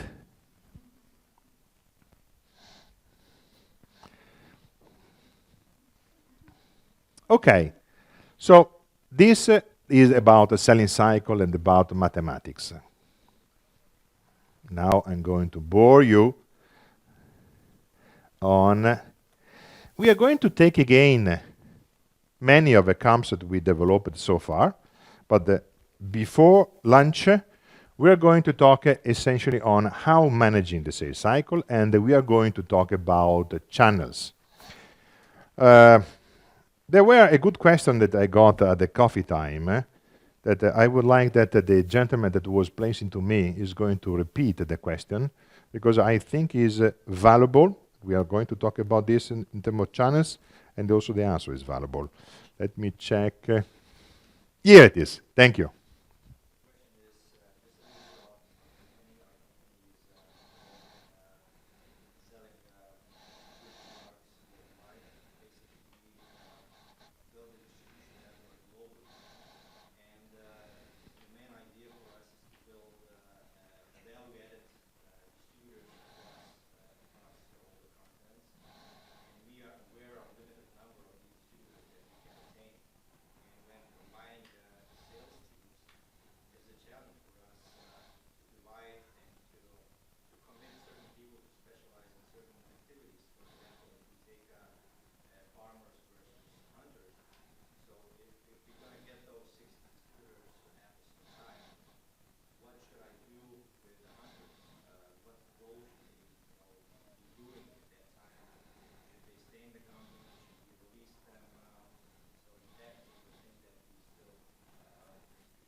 Okay, how many of you use a distributor? Sorry, I placed the question too quickly. Differentiation between reseller and distributor. Distributor sell to reseller, or is a wholesale selling to a big number of customers. Reseller is selling directly to the customer. Normally, distributor and wholesale is one per country. Reseller can be 10, 20, 30 per country. Okay, so now, how many of you use distributor? Okay, how many of you use reseller? Okay, okay. We will. So I wanted you to give the question now. Just keep on hold, and we are going to answer through the slides, and I will capture your question at the slide, because there is a lot of very valuable on that question. That's why I wanted that we have a time to talk together. So it's a kind of a board game, or it's a war game. Reach the prospect means to be able to conquer territory, to go in different territory. It can be even part of Lithuania, can be just a market sector, or it can be outside. So how to reach them? How to go from you and the customer? There are many ways. We touched part this morning just to get a complete picture. So one way is to go direct. I have money. I buy 2,000 salespeople, and I send them around in the world to sell my products, or around Lithuania to sell my products. What is valuable on a direct salespeople? You can manage, you can control, you can drive. What is the negative part? It's very expensive. So to go in this way is in theory perfect, but from an economical standpoint is very, very expensive. Another way, use indirect sales, channels, reseller, distributor, wholesale distributor. So go to them, through them, using them. Negative part, you disconnect from your customer. You are farther from your customer. Good part, you share their cost with the other products. Remember this word, you share. Because of a complete game around that will be mind sharing. So in the channel, you share the cost with other brands. Not competing, but in any case, other brands. Or if you are working with consumer, or if you are so good on developing your unique sales proposition, you can even jump through them and do low-cost e-commerce. Many wine manufacturers in Italy are now mainly selling through e-commerce because the wine product that they sell is so well known, so good, that they can sell through e-commerce. Other newcomer, they rely on direct sales or channel because they need to get knowledge and themselves known in the market. It depends on where you are in your life, in your sales cycle, or your product development. You can use, there is no perfect answer, one or the other, but be aware there are cost and economic implications on using one channel or the other. If you choose a channel distributor, you need to be aware that it becomes a customer by itself. It's not a customer for your product, but is a customer for your company. And the tricky now become that you need to manage them as a sales, but is a customer of yours.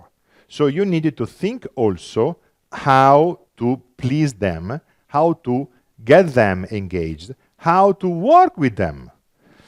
My job for 15 years was vice president for channels. And I was using hunter, farmer, and I was having very clearly in mind why it was so much complex to make my job, just because it was Alex, but nevertheless, it was complex because you need to have an eye watching to customer, retail, and an eye watching to channel as a customer to be sure that they are convinced to work with you. So,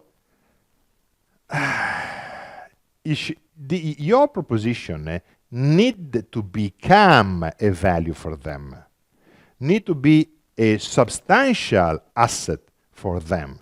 They're just not a vehicle. They are much more complex. They are partner, customer, and vehicle. So you have essentially, when you enter a market, you have two kinds of customer out of the two customer prospect and actual customer, but you have two kinds of client. The channel, that is in any case a client, and the retailer or whatever is the customer that buy your product.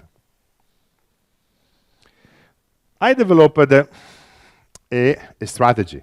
This is Alex, and this is an extraction of a seminar presentation that I was running about this technology or way. How open new market or a market segment when I do not have knowledge, I do not have a local sales contact, it's not so easy to develop a real assessment, and costs a lot of money, because when you open a market you need to take in account seeding.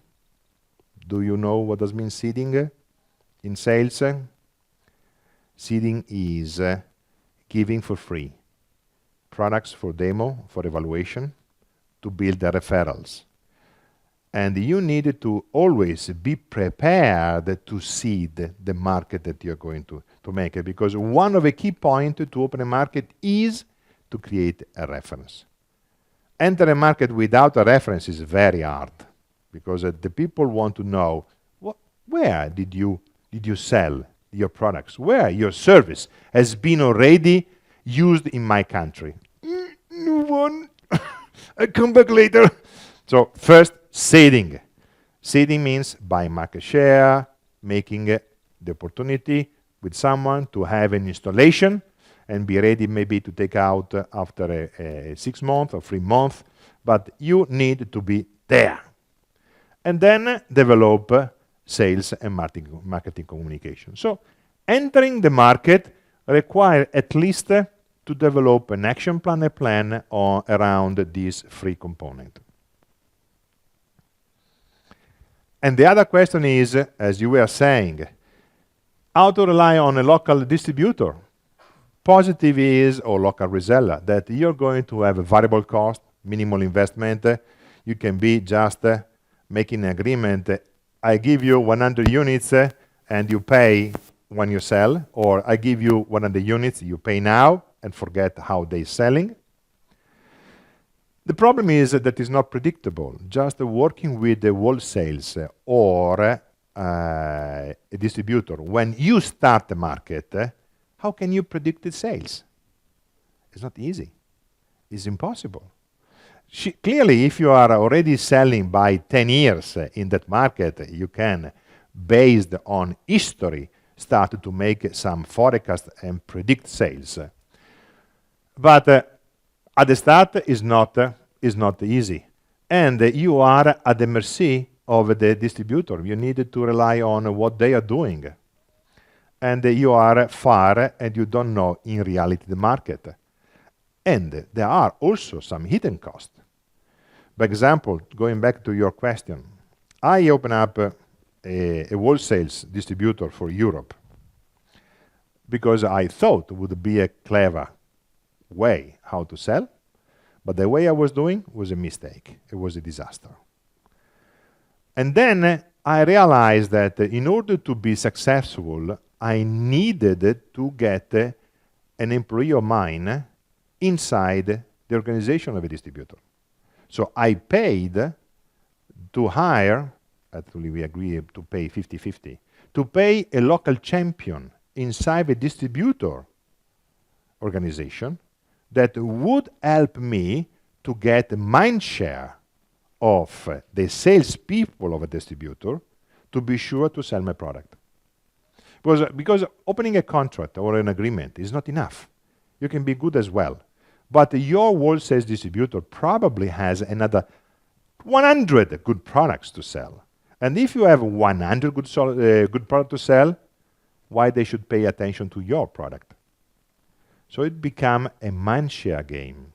How to conquer the mind share of your wholesales? How you do that? Any suggestion how to win in the mind share game?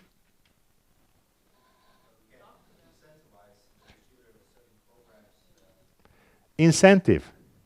Bring it to a cruise in North Scandinavia or in Italy for the salespeople. Buy, as I just said, buy a local champion who will guarantee presence about your products. So make incentive. But this is, and I'm going to allow you to pray, but this is an hidden cost. It's not so hidden. I mean, it's a cost of your value chain going to a market that you need to take in account. You cannot think that you're going to conquer a market signing an agreement with a wholesale or a distributor. Meaningless. No. Zero. Nothing. Because if you do not take in account how to mind control their salespeople, nothing. Question? Sure.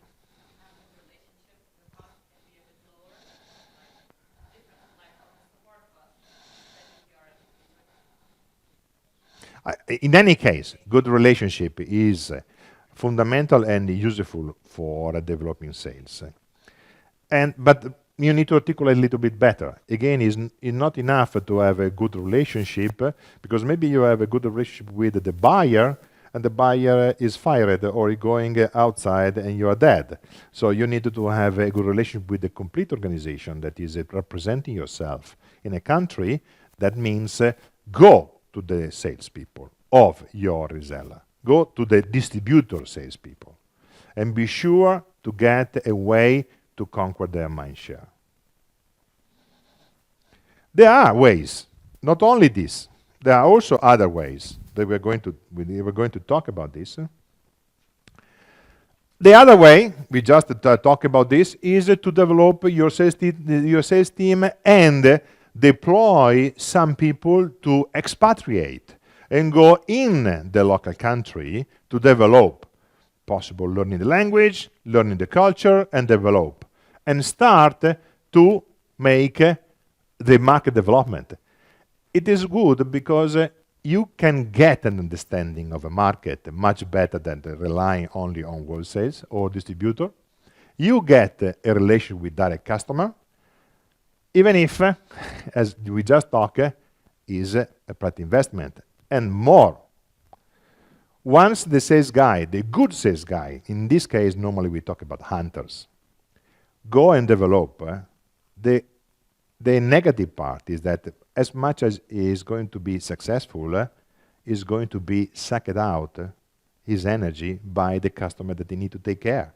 So as soon as he get a 3 customer, 5 customer, how many customer you can be in comfort zone that a sales guy can handle?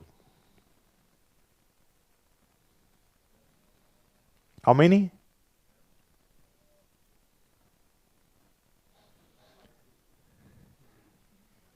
That is a nonsense. It is a nonsense. A sales guy can manage in between 5 to 10 customers. More, you are putting in danger your sales capability. Remember the metrics. Again, sales is much more mathematic of what you can consider. Assigning 60 customers, then is possible only if you have a distributor. Then, or sorry, reseller. Then you can have 60 customers, 6 reseller managing them. Otherwise, you are in danger. Because as soon as you get one and you are a winner, he kills you. He don't have time to make anything else if you are an hunter, because he will demand. And more you're good, and more he demands from you. So, managing sales forces require attention to pay metrics. Assigning 60 customers, from my perspective, is a nonsense. It's very risky that you're going to. Then it's better to set up priority and say 60 customers. So in the term of a target universe that we said before, you have in your periscope, in your site, 60. But the priority is on 30. At all these 30 this year, we want to get 10 closed. We are in the matrix of 3 that we said before. That is become a sense. 60 is dangerous. And then remember that the selling is not enough. You need also a good execution. So you need to have this done properly by your sales team. To execute. Staying again on the direct sales,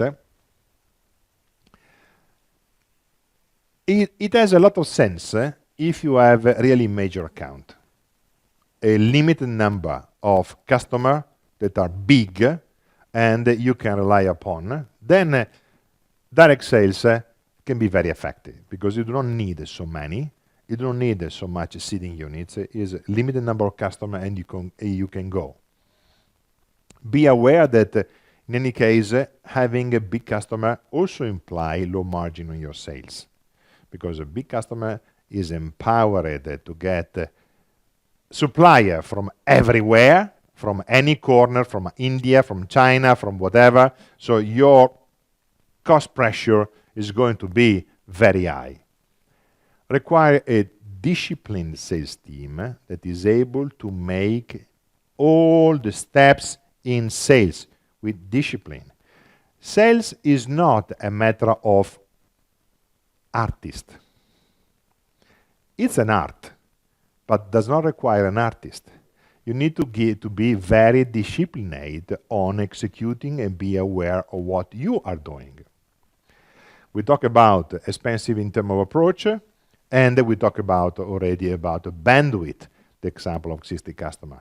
Too many customers assigned to a salespeople is limiting the bandwidth of a salespeople. As we said, my proposal is to be sure that you are limiting between 5 to 10 accounts. On the other side, indirect sales, reseller or a distributor is very effective on opening a new market, can give to you local touch instantly, but you need to be aware that it is like outsourcing your sales force to someone else. So you need to put in place all the outsourcing technique to get the outsourcing done as should be. Where the indirect sales are very powerful. When we talk about customer, again, I don't know in your specific market in your specific product, solution, or whatever. But in retail, for example, there are different kind of retailer. Retailer where someone buy one for all, Carrefour, Auchan, or big names, and other that are much more cooperative-like. So you, even if you make a frame agreement with your customer, but the real sales is going to be with the real owner of a small store behind the corner. That is the example of retail, but can be applicable on different market. So whenever you have a dispersed account where you do not have just one buying, but you have many, then indirect sales are very effective. If you have only one major account or one buyer, then direct sales can be more effective. It is a lower cost approach, and you can have a really high sales bandwidth. The example we said before, 6 reseller can get you 60. You need to become, in that case, a sales manager, not a sales account. A sales manager who drive the salespeople of your reseller of your wholesales.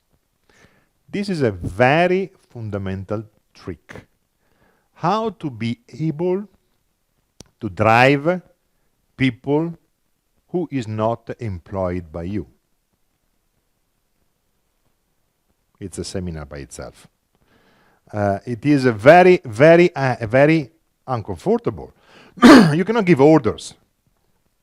You conquer their mind through authority, competence, easy outgoing, examples, being able to show how to do. So you can be a virtual director, sales manager of your reseller, and you should become like that, but you needed to get authority status, be able to supply them value. Relationship is also important. Believe me, this is a key point to be successful, especially if you use channels. You need to become a virtual sales director of your channels.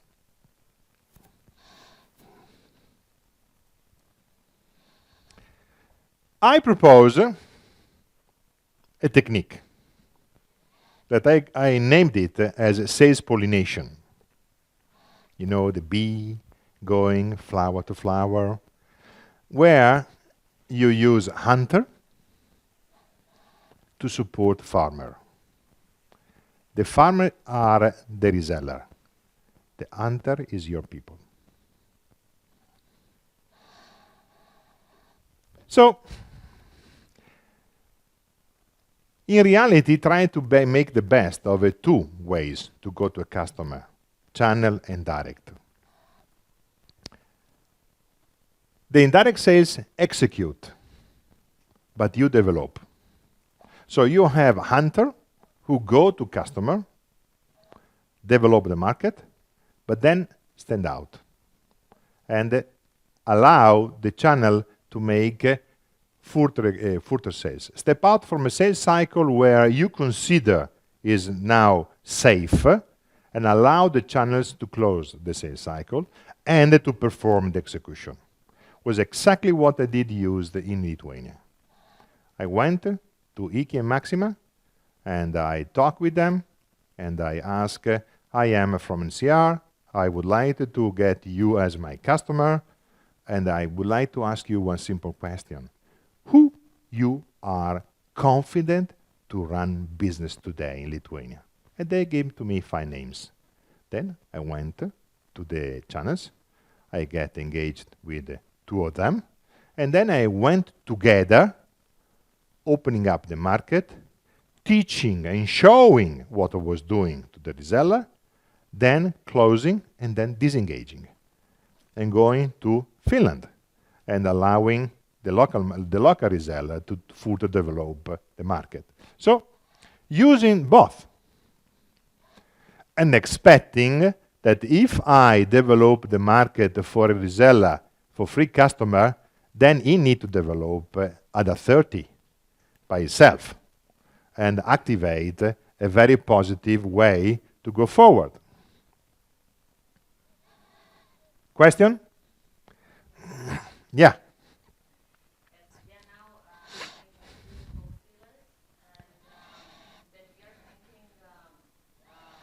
wholesaler versus agent, because I feel like presence in the market is needed. I can also try looking for resellers for myself, that we want native language, we want physical meetings, and so on. So we are thinking maybe agent, that we are not sure where to find good agents, how to actually find them, because wholesalers have everything. We have contacts, we have client base, they have personnel in their company, but we also want high margins. And you needed to get a real touch with the customer, because one of the game of a wholesale is to sell your product, but to shield you from the customer, because at the end the customer is their value for you, and more they keep this value in their pocket, and more you are depending from them, and as you said, you need to pay in terms of margin. But you can find sales agents, you can hire people locally.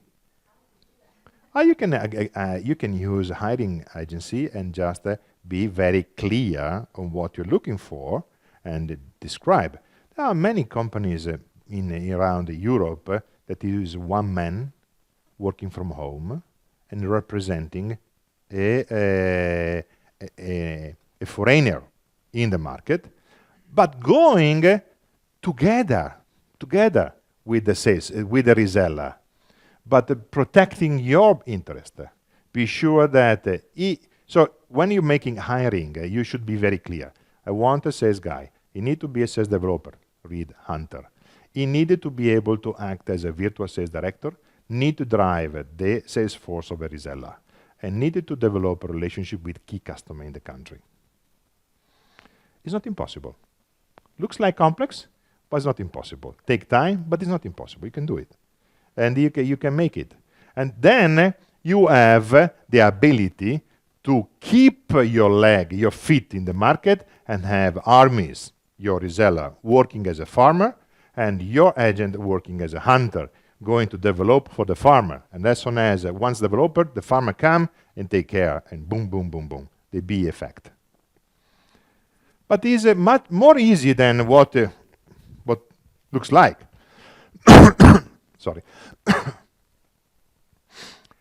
This is what we just said. You needed to be sure that the reseller or the distributor get prospect assigned. You cannot just rely on, our market is good or our market is bad, we have a very tough market environment, or with this very good economical momentum, blah, blah, blah. You needed to gain a time where you nail down with your reseller who they are going to address. Going back to your question, you need to be aware where they're going, and you needed to start to measure. Remember the virtual sales director, you need to start to measure what they're doing. How many visit? How many customers they are working every month, every week? And debate, and should be also part of a contract. Prospecting. How many customers they are prospecting? And eventually build an incentive plan on prospecting, on market development. The contract is not only, okay, the product is that, 50% discount, thank you. It's not like that. Need to be much more complex. In this way, you can get a combination and you can reach a lower cost in terms of market development. The benefit is a part of what we are just saying. You have the best of the direct sales with the best of the channel sales. A business developer can drive much more account because can disengage from the customer that is working about. Remember the metrics we said before, 5 to 10? A business developer with the help of a reseller can work on 15 to 20. That's doubling. So it's likely to have 2 salespeople at the cost of 1.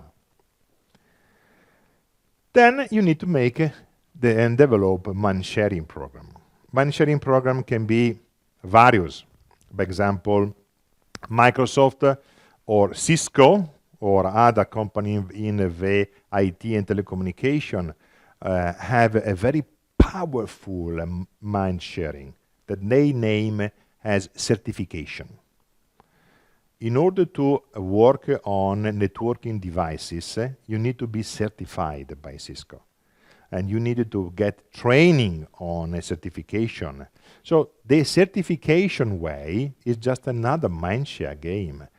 Be sure that people certified by me every day will think about the Cisco products, not Huawei or Nokia or whatever. And other, I'm just saying names as a reference, but not as a real example. So the mind sharing program is a key component. In the case of a question that we were making before, 60 wholesales, how much are you investing on wholesale, on mind share? Okay. Good. So my suggestion is to have a very clear, detailed program to be sure that your wholesales or distributor is attacked in terms of mind share. Investing, qualification, training and certification, incentive, salespeople working as your agent to go and show how they should run the business. All are a combination of techniques that will allow to build a very tight connection with your distributor. The wholesales is even worse. Wholesales are really logistic distributor. They can guarantee to you to deliver at the customer. But then, who is prospecting? Would you really expect that wholesales is going to prospecting for you?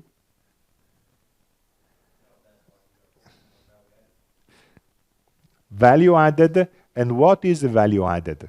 In the term of ability to sell or in term of complement the product or solution?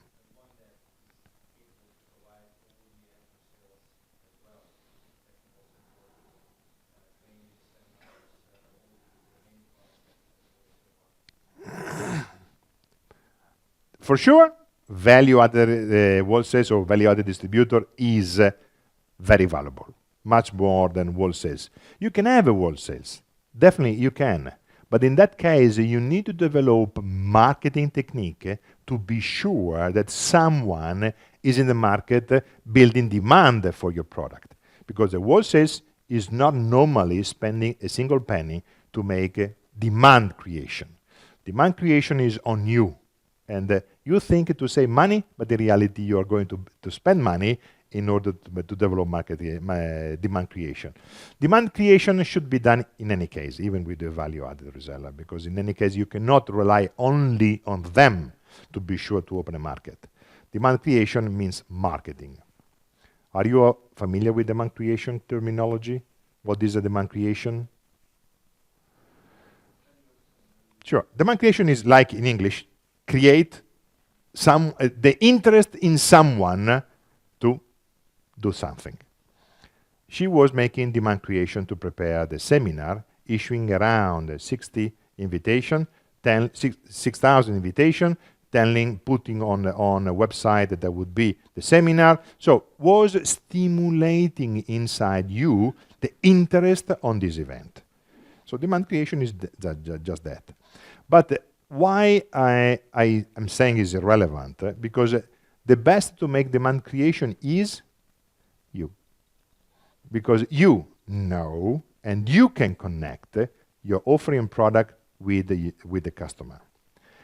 The reseller and the wholesales and the distributor can help you to develop demand creation, and is a clever ways to build together, but at the end is you who drive. Because if you allow them to drive, they will drive for their interest. Then not necessarily is your interest, because they are two different companies. Yes, they represent you, but they are different.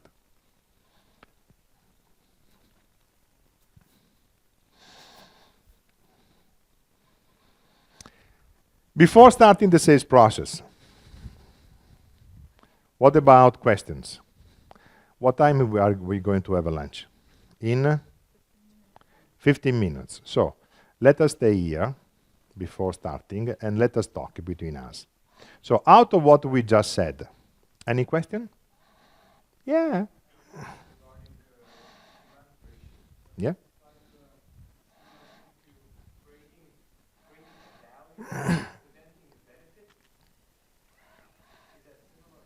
Oh, for sure, it is part. Demand creation is a one word or two word, a statement to encompass a complete process. That part is what you just said, but you need also to understand who is the customer, where you're going, and to make a proposal. And the outcome of a demand creation is to build a qualified lead.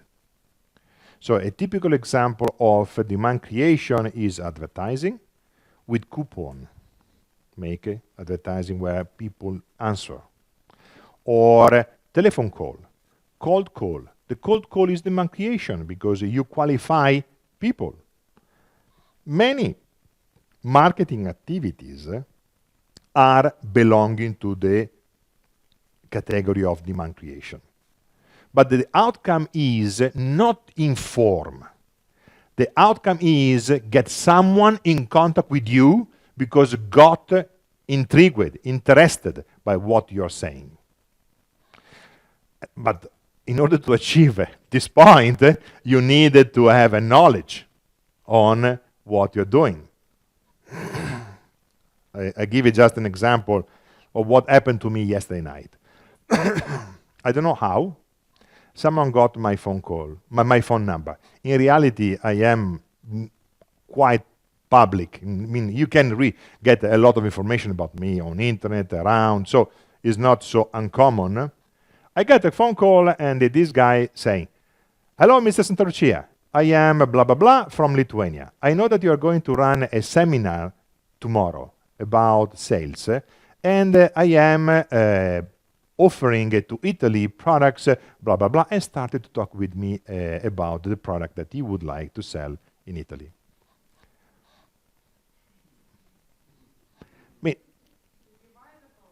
I mean, what is good is that what I liked is spend time to find my number. He get access to me. So was something that I rewarded giving him time. Otherwise, I would shut down the call quickly. Sorry. If it is the telephone company, "Hello, I have a very wonderful offering about changing your phone provider." You normally what you do? Stop. But this guy was at least spending sales time. What was wrong that he did not check? Are you eating? Are you making love? Are you resting? Are you sleeping? Are you doing anything? Just boom! And just going on the products offering. It is not the outcome of a call. The call outcome is to get a qualified lead, to be sure that someone got interest on you in order to prepare to move forward on the sales cycle to the next step. Selling too early damages sale. You're out. You're out of business. So I said to him, maybe he's here, or he's here. Or he said, I cannot come, and I will try to come at lunchtime. No problem. I'm available. I'm here.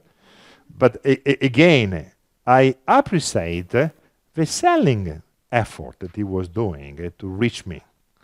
The only thing was wrong was just to choose not checking the right time and not managing on the relationship side, not on the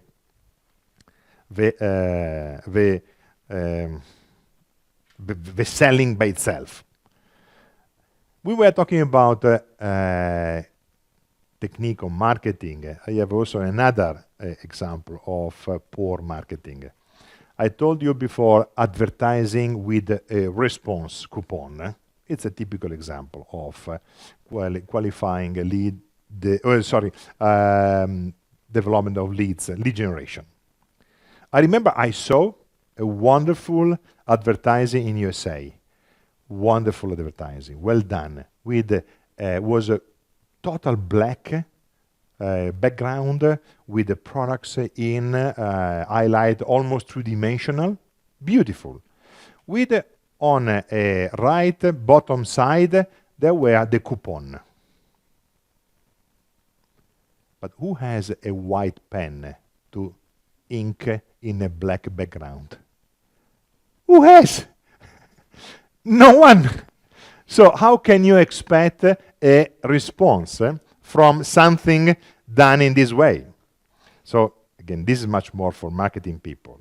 You need to be aware and pay attention also on how you manage your communication. And if you expect people to go back and you forget to put your phone number, how they can call you. But believe me, there are so many doing the stupid things like this. Forget to put the wrong number or making an error of a wrong number so no one can call back. So lead generation means, again, developing a communication with the goal to achieve a contact with a qualified lead. The difference between lead and qualified lead is generic, someone who could buy from me. Qualified is someone that now I know what he would need for.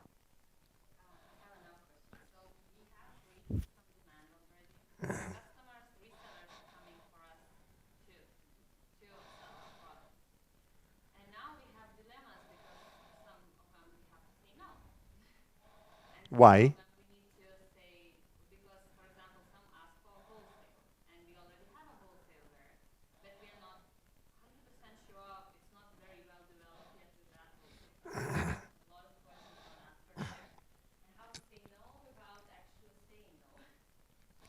That is a very nice dilemma. That is a very nice dilemma. If you are so lucky that you have a multiple channel asking for you, then even if you have already a channel, then what you would say? You start to qualify your channel. And a qualification can be just a commitment. How is the commitment from your today channel to you? In terms of sales, in terms of volume of sales, in terms of market development. So you needed to, because you are in a very lucky situation, you started to develop a channel qualification. So there, guys, we were making business in the last 3 years, and we are pretty happy about you. But now time to go over. So you can be my distributor if you reach a monthly target of 10,000. If you give me visibility on which customer you're going for. If you start to sell not only the product that you ask me, but also these other products that I have in my catalog.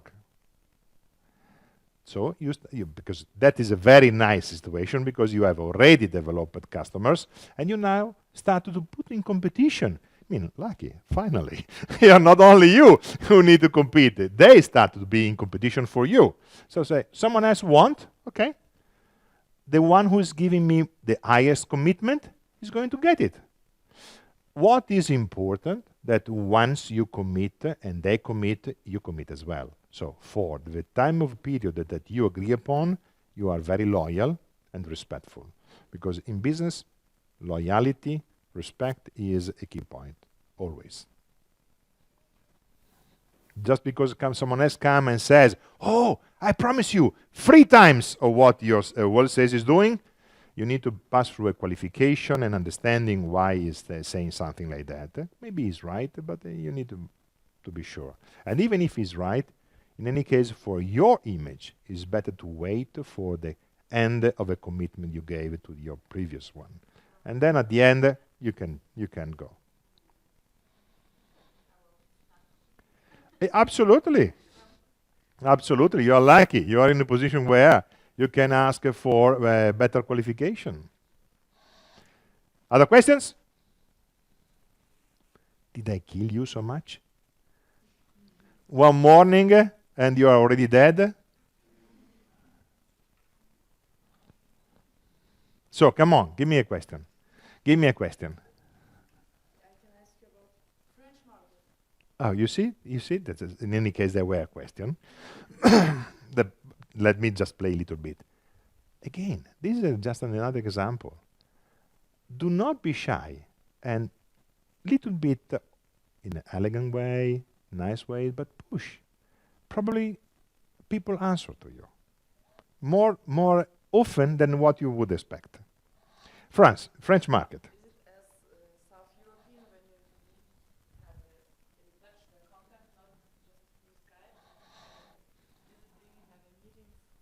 Like all the other South European, the relationship is important. For sure, you need to have the product that is fitting and so on, but without relationship, it's not easy to make a real good business. Without relationship, you are going to be in danger on one single point, margin, your margin, because you need to give away a lot of margin, because you need to be very aggressive on pricing. More you have a good relationship, and more you protect your margin. But it's hard market. I mean, to enter Lithuanian brand, is it hard? It's not like it's more nationalistic because you're made in France or even made in Germany. German and French market are very nationalist. So, but that can be managed using a local channel, who shield you, hide you, and who is playing his French relationship much easier than what you could. And he become the guarantee for your value of your offering. But you're right, nationalism is very high in France. Language is also very important. They are not, they know English, but they are not loving to use English. You needed to use French. I have to tell you a bad story by myself. Parlez-vous français? Oh, très bien, je peux comprendre. Si vous parlez doucement, je peux comprendre. I do not speak very well French, but I understand very well. And I was the general manager for NCR France for 2 years, and before that I was also one of the way when I went out, I was also a country manager for another company. To no one I told that I was understanding French. In business meeting was terrific. Was terrific. No, I'm not saying that you needed to play like a bastard, but sometimes language can be an area of gaming. My suggestion is do not tell to everyone that you speak French. Because you would think that it is important, and it is important. But it depending on where, and you need to decide where applied or not this. Can become a weapon. Okay, do you think we are in time for lunch? Good. Thank you very much for the first half of the day, and we will get in touch in about 1 hour. 1 hour something.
How many different kind of coffee did you order? 250.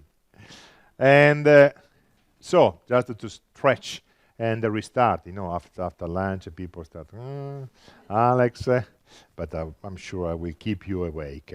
So, some question about this morning, something that you were discussing together at the lunchtime that you would like to touch? Not so much. Not so much.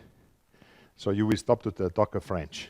I understand. You will you will use French very carefully. Was clear? Was so let us make a little bit of sampling. What was new for you this morning?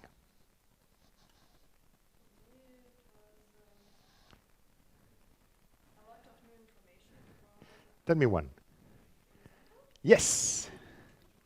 for example, about distributors or sellers, because I'm new in the company. This is my colleague. Okay. So for me, very interesting all information. Okay. And you? What was new for you?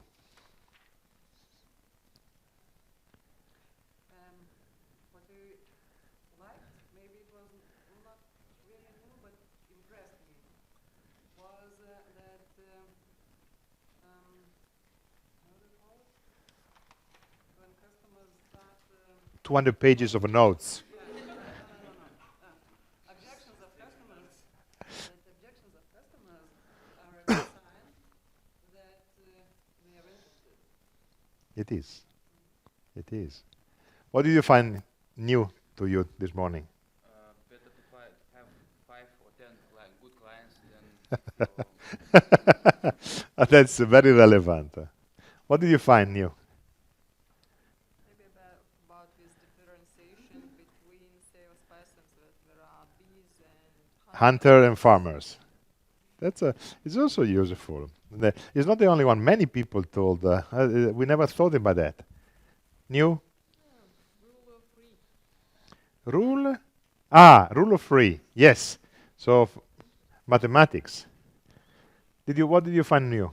Yeah, I'm thinking that maybe I was not thinking about very important things like networking, LinkedIn. The different way. To look for new channels to find the new clients. Okay. And what about you? Well, for me, it would be the most important thing would be identifying decision makers. How to identify? Okay. Do you want to say anything? I don't know, maybe I found out that cold calls are not the key thing, and I found it relieving. But it is a key thing. It is. But it's not the only one. But not the only one, exactly. Anything new? Actually, all information was really interesting. It was nothing new to myself. I have learned in high school, but in practice I haven't used it as I work in a different field. But I have plans to start something with experts. Okay. You? Actually, just repeat the LinkedIn, importance of LinkedIn. Okay. Now I'm thinking how to use it more and more. How to use more. Good. And you? As a fashion designer, I have a lot of satisfaction because I realized that direct sales is not only for me, it's very expensive. So It is expensive. Yeah. For everyone. Anything special? I think about hunters And farmers. Okay. And you? Last one. Actually, I've heard one thing that was very interesting for me. That was the value proposition. Mhm. Heard 15 years ago. Would you like to open your company with our money? Yes. That was. Because, I'm not only in sales, and I'm also in marketing, and I'm very passionate. Value propositions create That's very important. I agree. use this sample to apply it in another way. Yes. So we are going now to go through the sales process, and we will touch again many things we were already touching before. Nevertheless, is going deeper or going from a different perspective or different corner. I was highlighting how was the traditional selling and how modern sales is becoming and changing. So, in the past, product solution was the driver. Today, differentiation, how to build service for the specific customer, how to make the products for the specific customer. You know about smart car was a very terrific example of how just standard products was becoming customized to such a level of deepness to reach exactly the customer request. The salesperson at the end in the past was the only one who was making sales. Now is all company who needed to be driven for sales. In the past, sales guy, the best sales guy was the best knowledgeable person about the product. Today, the best sales guy is the most knowledgeable person about the market, not the product itself. The opportunity were coming essentially from the product. Today is driven by market knowledge. The delivery and the delivery of a service and supporting was very specific value added in terms of products. Today is not enough. You needed to understand the strategic implication of your offering to your customer. How your customer could change behavior based on what you are supplying. If you can find it, you are the winner. Instantly.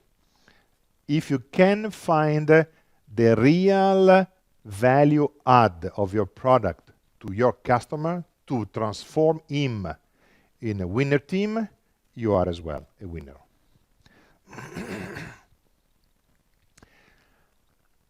Moving towards closer to us, then the seller become more knowledgeable about the customer need, but today is required to know the customer need, but the partner need, and eventually take in account even your supplier need.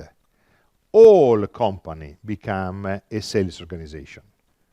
I told you before when we were talking about channel are your customer as well. So you need to take in account the their need, not only the customer need. In the past, the salespeople were essentially outwards, working in the market. Today, sales people need to be able to sell internally, to drive the company from inside, from the marketing needs, the marketing collected the requirement into the company. In the past, buying and selling was a function. So it was a function buyer, was a selling buyer, and were people working in different roles. Now, buying and selling is much more than a process, much more than a function, is a process, where people with different jobs can be requested to perform sales or buying, not only who nominally is belonging to the traditional slot. I am a buyer or I'm a sales guy. In the past, there were a lot of attention on prospecting, what we talked before. It's still valid even today, but it's becoming even much more important, or as well important, keep your customer. Not only invest to look for new customer, but keep your customer is valuable as well. So we were talking about hunter and farmer, and it could be better to have a farmer taking care about the customer and allow hunter to look for a new customer rather than to have vice versa, because the hunter is going to fail very easily on keeping the customer. too much driven by short selling cycle, closing quickly and continue to close, while the farmer would be much better on relationship. Last slide about this. Traditional selling was very much hierarchical. So you need to find in the organization who is empowered and go and talk with him. Today, management are flat. And the real organization power is slightly different. I tell you another story about myself. I got graduated. I told you I was graduated on, in reality, like I can say computer science belonging to nuclear, but in any case, computer science. So I was an expert of computer. We are talking about 1983. And I joined the NCR, and I was starting to work in NCR, very traditional organization.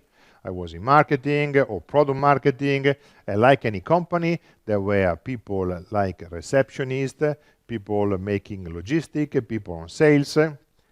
And talking with the receptionist, that, by the way, was a very beautiful lady, so I was obviously, being an Italian, very attracted.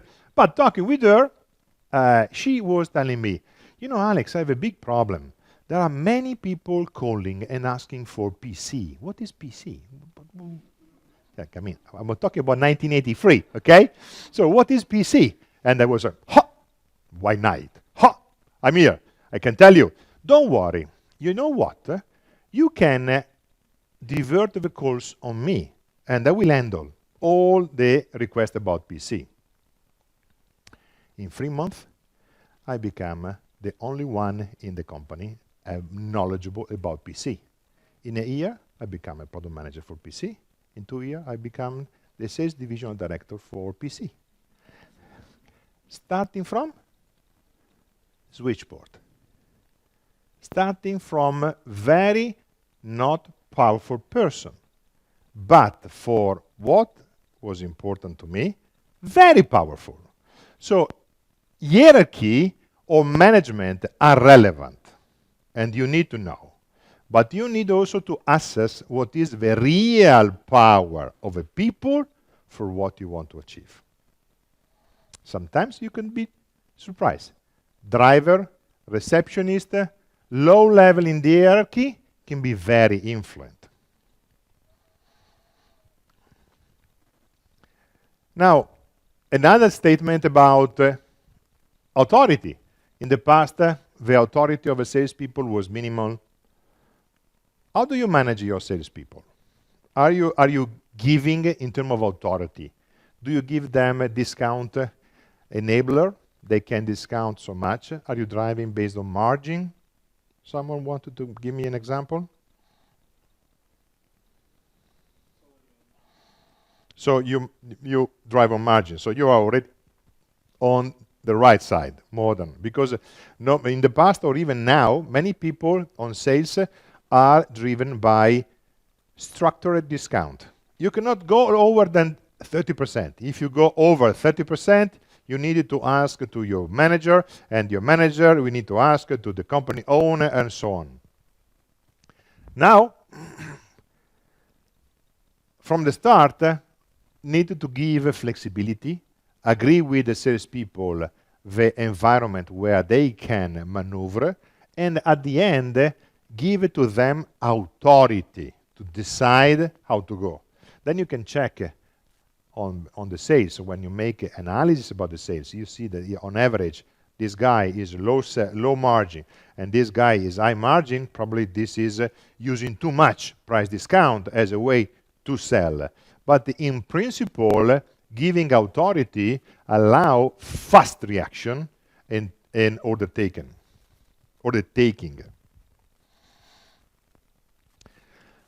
We already talked about how the split, so could be less important. I already mentioned many times, but once more is useful. Again, the role of a sales force is to be a bridge, to be able to bridge between customer and the company. And is the most relevant value to the company itself. Salespeople are mouth and hairs for the company. Mouth because speak about the company, but also collect information to get back to the company itself. So it's a bridge between company and market. And this bridge need to be wide, fully operational, 360 days per year. Now, when we were talking about sales, we also talk about skills. Definitely, a relevant skill on sales is communication, spoken skills. Need to be the sales guy, and you need to eventually also plan training to improve this on your salespeople. Need to be a very good and excellent communicator, able to speak fluently. It's not a matter of a language by itself, but able to communicate, articulate very clearly what they are going to say. And also able to ask for questions. The question can be open or closed, and you need to be clever on how and when use open question and when to use closed question. We will touch about that. And need to avoid or need to be good on managing multiple questions and leading question. Leading question is absolutely the opposite of open-end. Leading question is a question that forces the answer only on one direction. Can be useful, but normally is unuseful. You need to be smart on how to handle. Multiple questions can be good, but if you place too many questions, how many answers you're going to get? Normally, much less than your questions. So it's cleverer to be aware that it has nonsense to place too many questions at the same time. Or can be just a way how to manage stimulation of creativity, but it's very seldom. Even more important is listening. You need to be able to listen passively, actively, and we will talk about that, or reflective, but you need to be able to listen. One of the weakest possible of a hunter is the tendency to do not listen. And a good hunter is the one who learns how to listen. Listening is very important.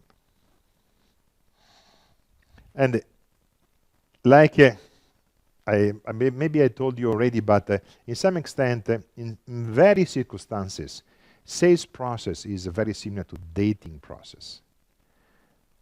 Would you listen carefully to the people you are dating with? Yes. Come on. Probably yes. It's the same. You need to listen carefully if you want to achieve sales.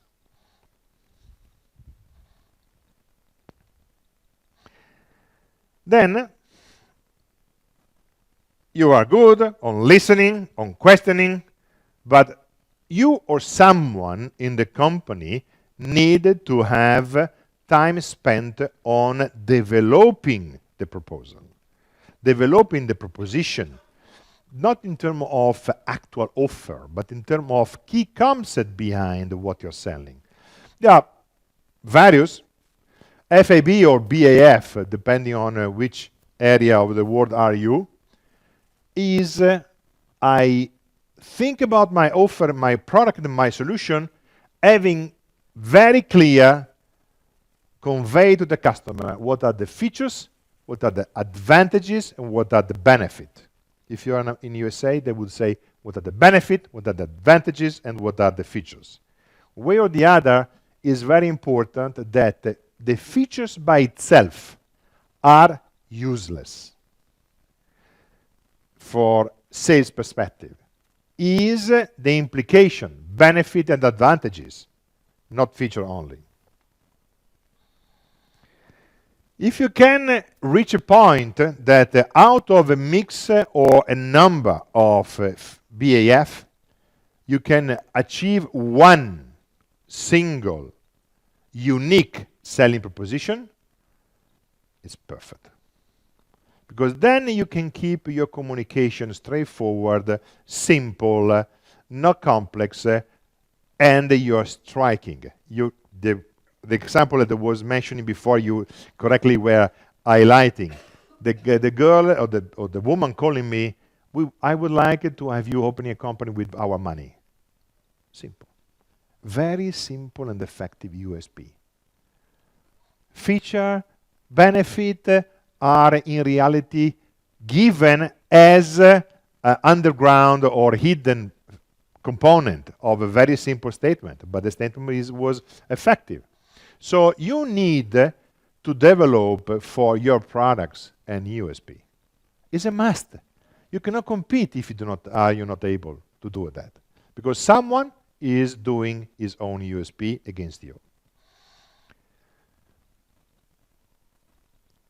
Now, you need just to be aware that one USP is playing very good in France, but is not playing very good in Germany or whatever, with retail, but is not very good on civil construction.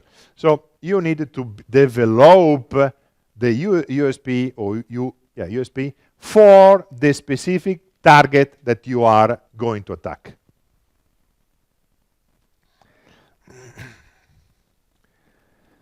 An evolution is not only the unique selling proposition, but the unique perceived benefit that your prospect could get out of purchasing your product or solution.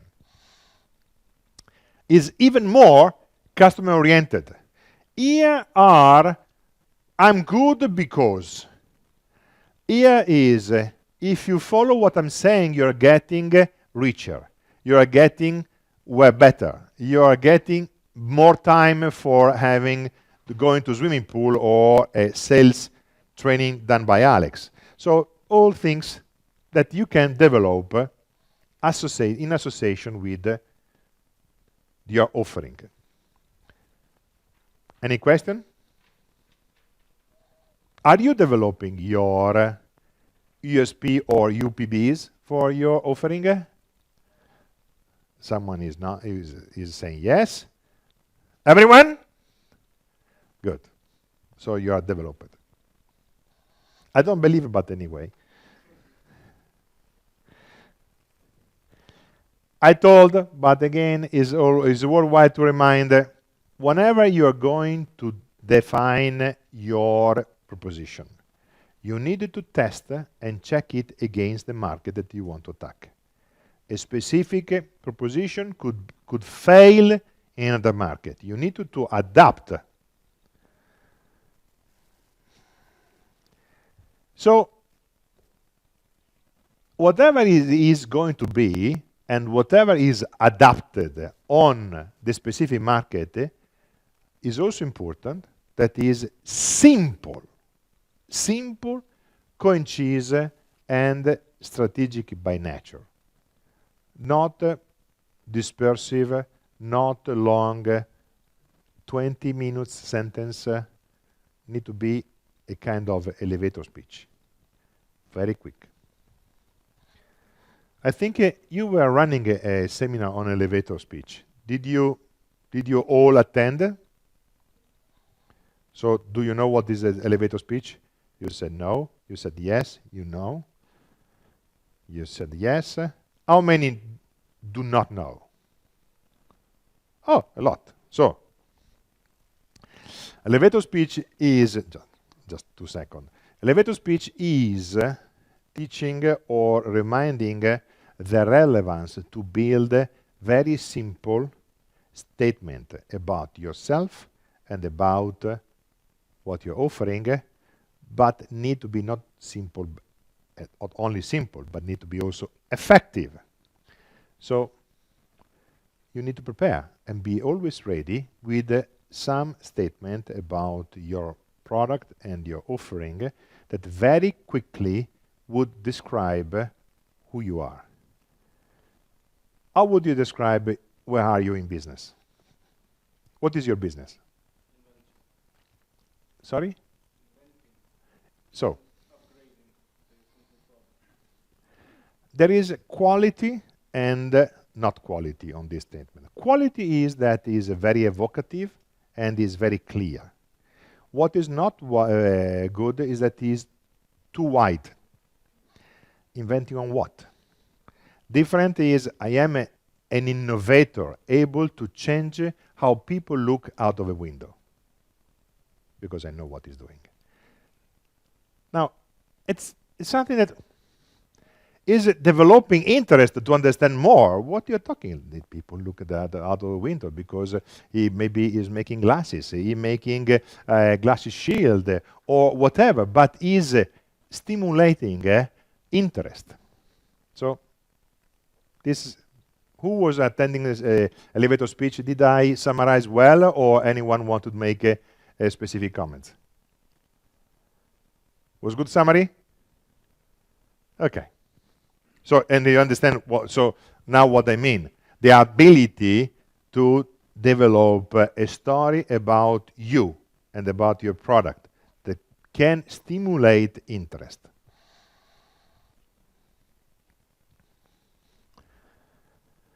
Now, the adaptation can be annoying, can be long, can be formal, and you needed to spend, as a sales guy, the time to help the company to actually develop their ways, how the company should go on the specific customer or the specific customer, even if it is annoying. But it needs to be very detailed. So, prospecting and opening new market. Prospecting, some just quick comment about prospecting. First, you need to be prospecting on with focus. I told you before that you should always network and prospecting around yourself in any circumstances in your life if you are on sales. But this is much more on relationship. If you are working in terms of prospecting for specific business, you need to be focused. You need out of your target able to identify where to go now, to go deeper. Prospecting wide in order of initial qualification and then go on the qualified lead. And do as much as possible.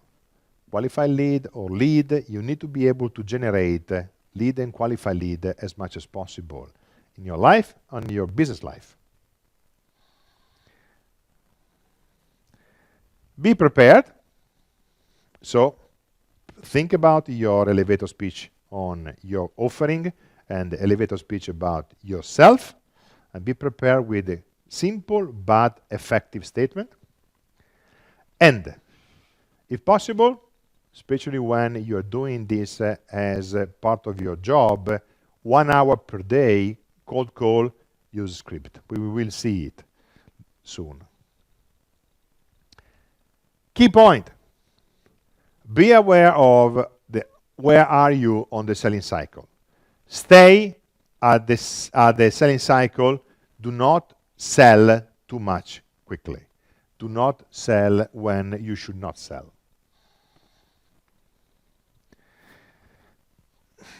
We were talking about elevator speech about yourself.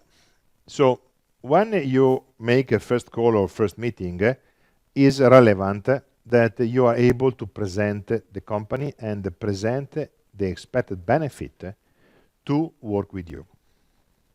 Either if you're calling for a meeting, either for an initial cold call, but in any case, the key point is to be prepared to give information about you and the benefit to relate with you. If it's a call, normally at the end of this introduction, you should ask for a meeting. If it is in a meeting, use the opportunity we had in the introduction to gather as much as possible information about the company. Again, this is not time for selling. It's the time for introduction and data gathering. Introduction, questioning. Now let us talk about a little bit of cold calling. It's an art.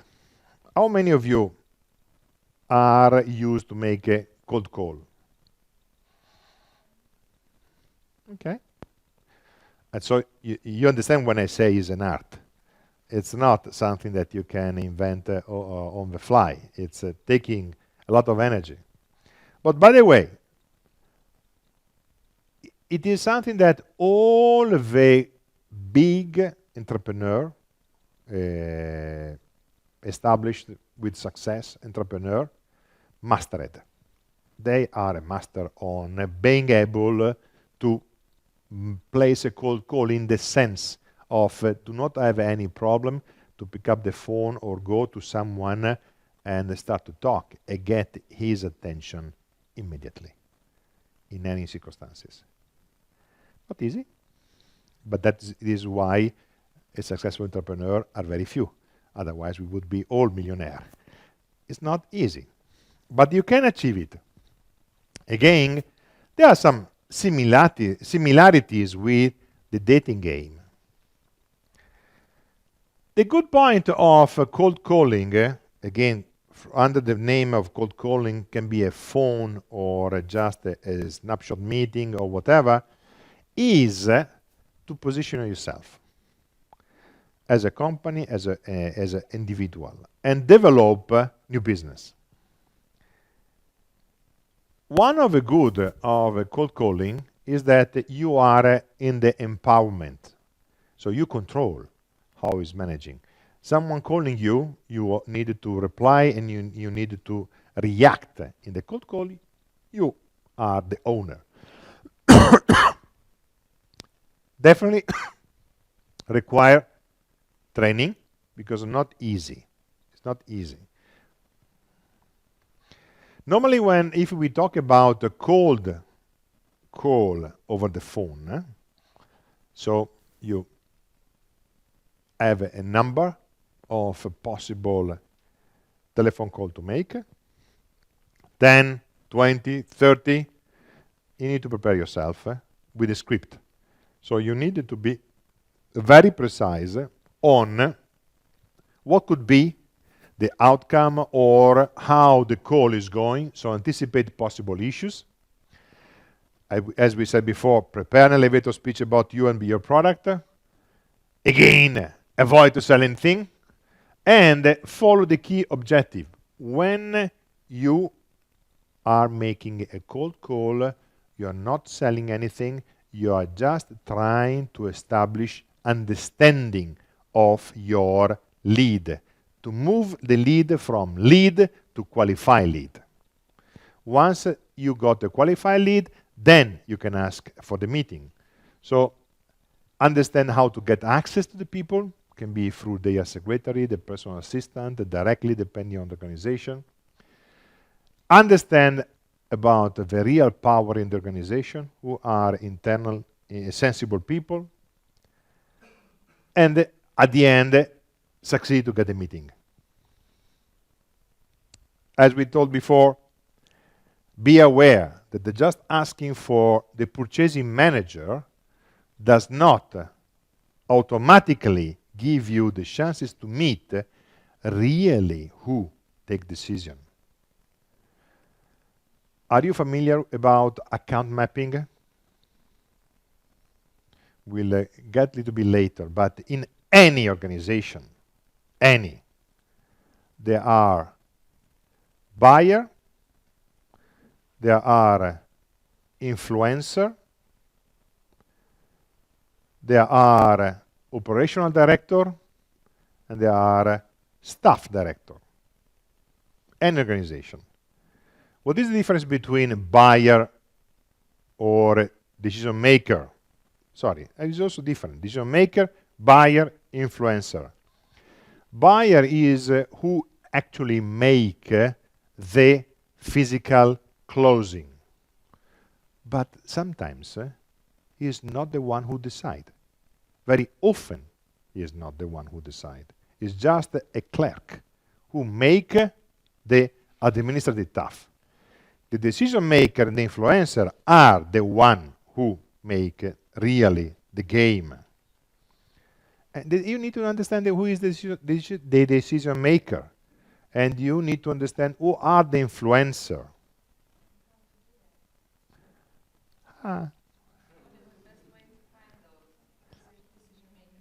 Now, it's a complex stuff, it's a complex activity. Now we are at the introduction, at the cold call. So one very simple way is to ask for it.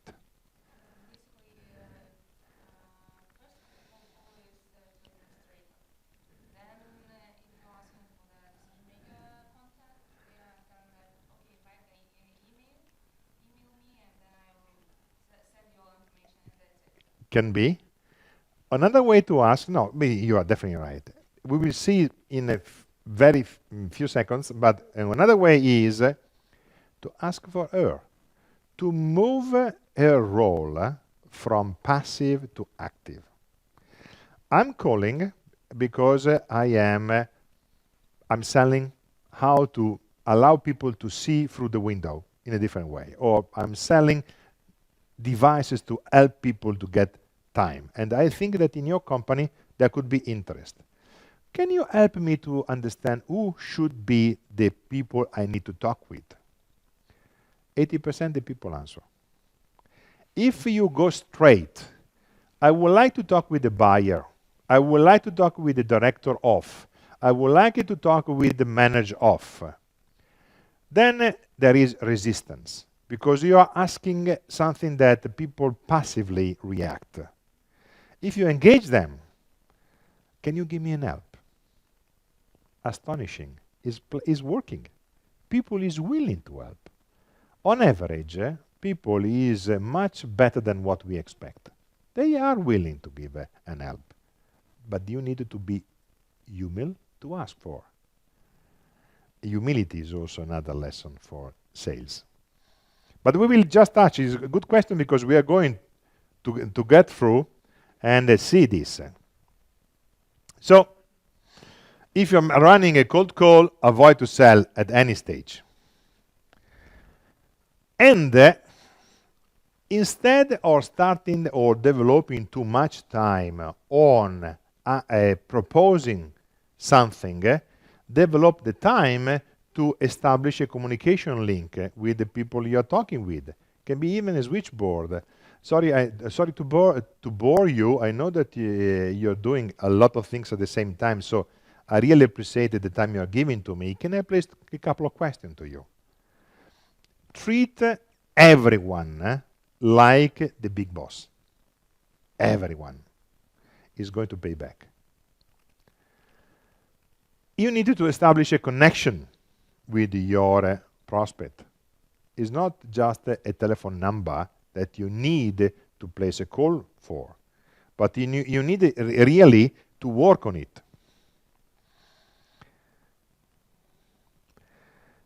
And whatever you are talking with, trust is the first goal. You need to get people trusting on you so they become positive and are going to help you a lot.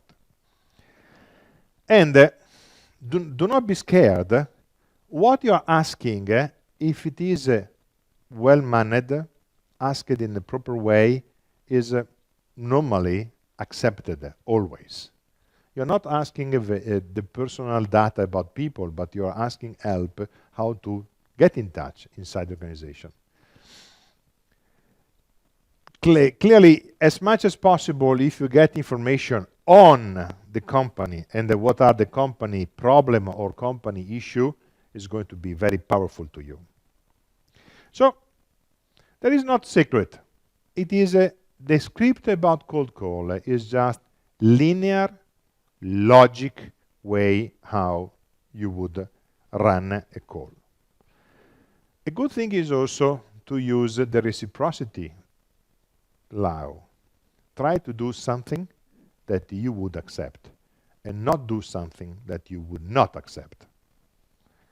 If someone call you and ask politely, straightforward, open-minded, open question, would you refuse? Would you refuse? Come on, I don't believe. I don't believe. Would you refuse?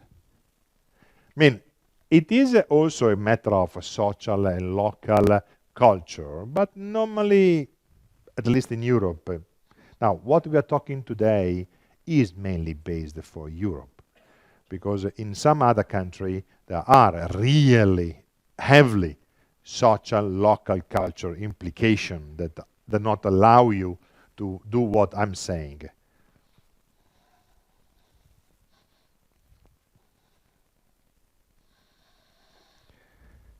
We said if you are talking normally, we will speak with a switchboard.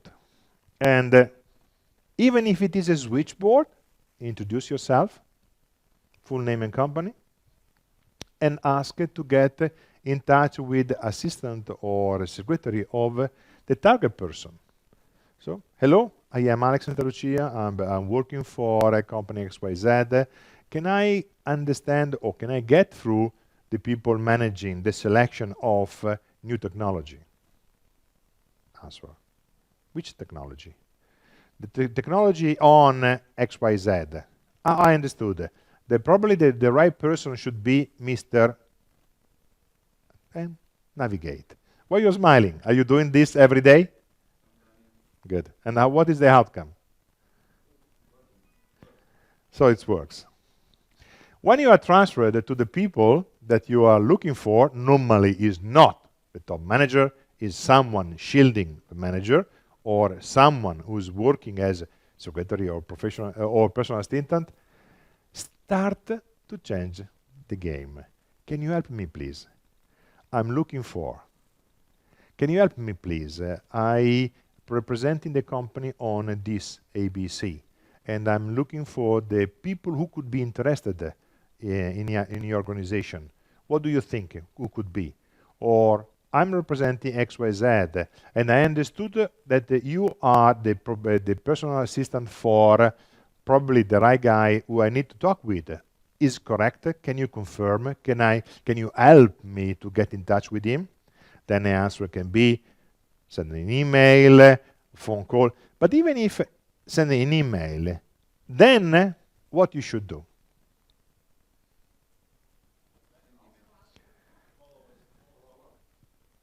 Good. So at that time, agree upon, I'm going to send an email in 20 minutes. Can I call in half an hour? No, I'm busy. Can I call in 2 hours? No, I'm busy. Can I call in 4 hours? Yes, thank you. Do not get out without achieving what you wanted to achieve. An engagement from by her to allow you to talk, and then call again. As soon as you are polite, as soon as you are kind, as soon as you are not arrogant or you're forced too much, people have the tendency to help. If possible, they would help. If not possible, is another information. So probably you are targeting badly or your communication or the people you want to talk with. So that are just examples. In general, again, you should give enough detail, but not too much. But be professional. And again, possible with your USP developed, be unique and effective. She can answer, so thank you, but we have already 4 suppliers for the same thing covering the same. Okay? Again, ask to help. But I understand, but really I think our proposition is unique, and again, describe, and would be very helpful for your company. Please give me an help to get in touch with the right people at the right time. 90% people will say, okay, call tomorrow, call in 2 days, I will speak with the people and let us see. I cannot guarantee that every time is perfect, but in any case, it's going. When you are making a phone call, clearly you do not have visual body language, but there are also a lot of information that can be conveyed in a tone. And you need to develop your ability to listen carefully. And listen people pitch, listen people tone, a tone that is warm is giving positive. So low pitch. High pitch, stress. 200 things to do. Yes. So people started to make a strange sound. It is real. So you needed to be able to tune how you communicate, even listening careful how people talk. Even the silence is important. Silence, he or she does not speak, does not mean that is wrong. You wait, then are you on the phone? Is the line still active or dropped? And try to understand. If it is just a processing, yes, I'm just processing your request. Okay, I wait. If it is drop, okay, you need to find another way. Ask to a colleague to call, because you should not call again. Then we assume we succeed. We made a wonderful call, wonderful phone call, cold call, and now we are going to set up the meeting. I'm sure you're doing everything like that, but again, now we are just rehearsing everything. Set up meeting time, set up people that should attend, set up the meeting agenda, and one of the key things, set up the expectation. In the last 20 years, I always started my business meeting. I was also doing with you this morning. I always start the meeting asking, what do you expect to get out of our meeting today? What would you like to have in your pocket when you will stand up after the meeting today? I'm not talking about bribery. I'm talking about real concept. What do you want? Why you're here? It's relevant. Because setting up expectation and understanding will become very powerful for you running the meeting, running the presentation, running whatever, because you started to know who is in front of you and what he expects from you. Did you start the meeting asking for expectation?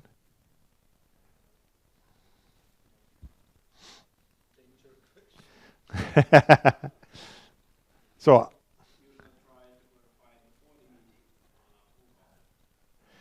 it's very good statement. It's not enough. First, because things can change. Second, at the meeting request can also stimulate something that was hidden before, because it is a kind of true moment.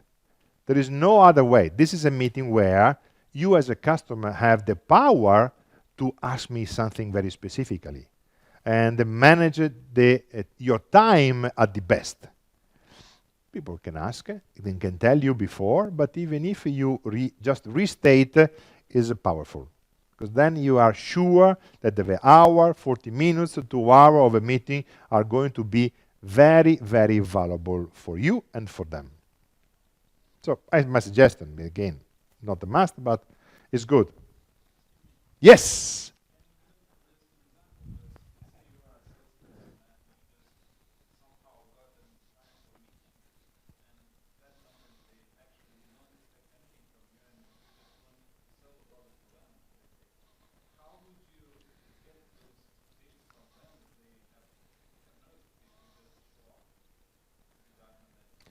It's impossible.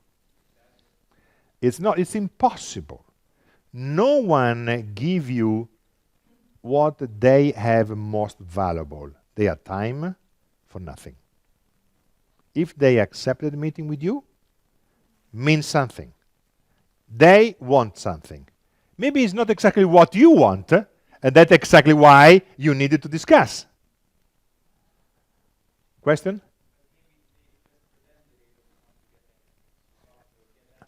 That is a different story. So one thing is ask for expectation, ask for. Then you can have the case of open mind, people tell, or open mind and people tell something, not all, or you remember the example that I was giving to you when I was meeting, the first meeting here, the guy that I was meeting, I was talking. I was blah, blah, blah. And what are your expectations? I'm interested to know what you are offering. But then you need to apply your ability as a salespeople for questioning, listening, body language, in order to take out. One key statement. People that you're going to meet normally want to buy. People you're going to talk normally want to talk with you. It's just a matter of powerful game. They are scared to give you too much information because you are the sales guy and they are the buyer, and if they give too much room to you, they are weakened. But in any case, they are willing to give you information. It's just a matter of establish the good communication channel environment to allow them to be comfortable in comfort zone to share with you their expectation. So if you are talking with someone that is very closed and is not saying, then you need to invest on relationship to be sure that he trusts on you enough in order to relax and give you more information. So there is not a perfect Bible that once you learn, you go to meet everyone and is going to work perfectly. It's much more a skill set that you need to have in your mind so you can judge how to apply time by time every meeting in a different way. Can be relationship, can be product, can be opportunity, can be whatever, because every meeting is different and people are different.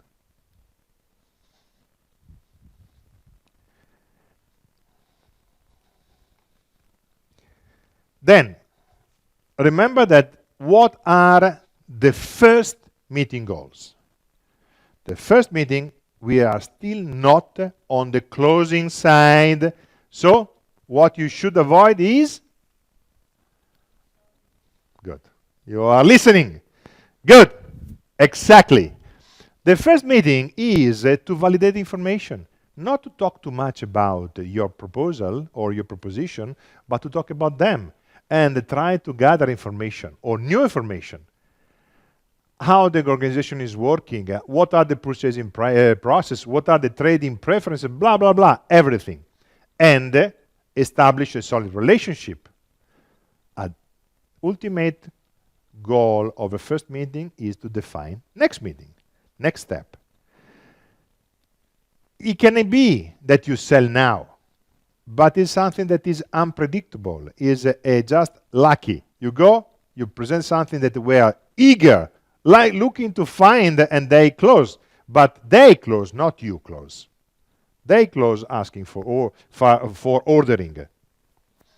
Wrong is to push. So, again, gather information. Establish a personal relationship with the people. Understand how the people and the company run business and gather all the information you can get. The buying process is also relevant because not every company has the same buying process, and you need to understand how the buying process is. By the way, you need to remind me when we have a coffee break. So we will, I tune. How long I have before the coffee break? Good.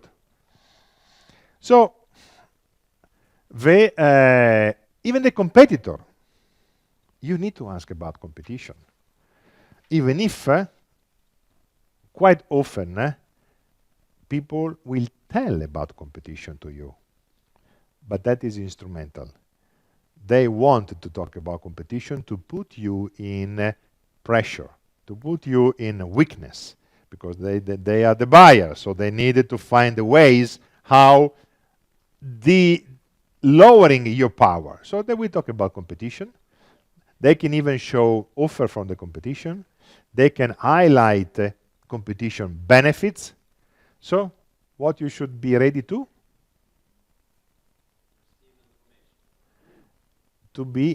show competence about competition and validate whatever they are saying and say, oh yes, I know, I have 2 friends working for this company, and we are 30 years old friends, and I know perfectly, yes, there are not only this benefit, but there are also other 2 benefits. Other statement, never talk badly about competition. You are not competing with them, so you can openly talking about their benefit. You are another class. You are much higher of a competition. If you start to talk badly about competition, you are lower than your competition. If you are better, you are free to say, yes, you're right.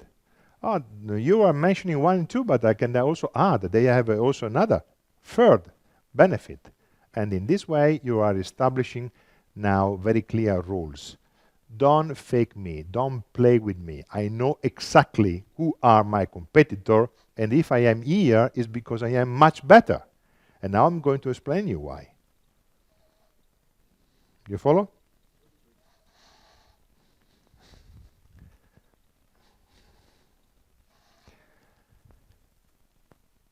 Clearly, the economic associated with the sales are also important. Sometimes people say, I do not have a budget. Again, real life experience.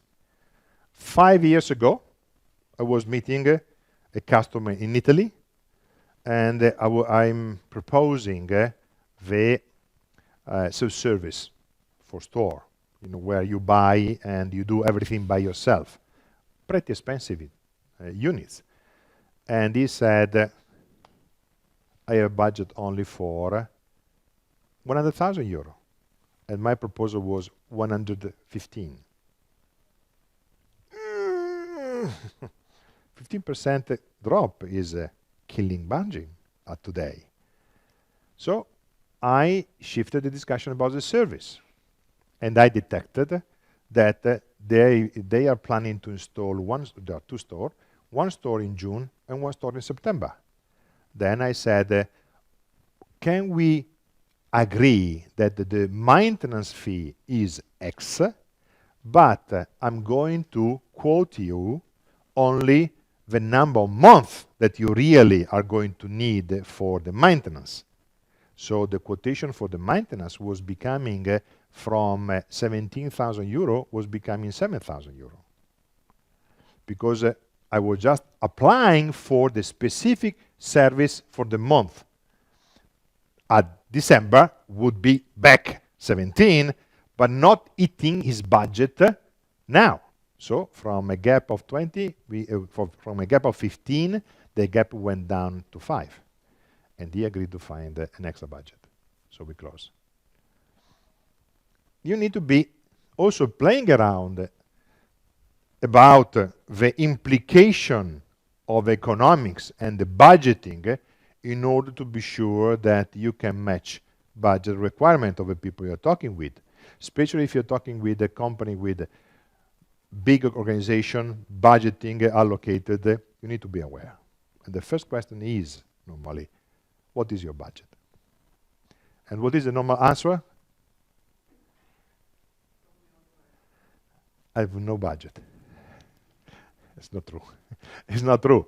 But the answer, because they wanted to get you making the best possible offer, I have no budget. And then reply, impossible, but openly. I appreciate your game. Was a nice joke. But tell me what is your budget, because we need to find how to fit together. And normally it's going to play.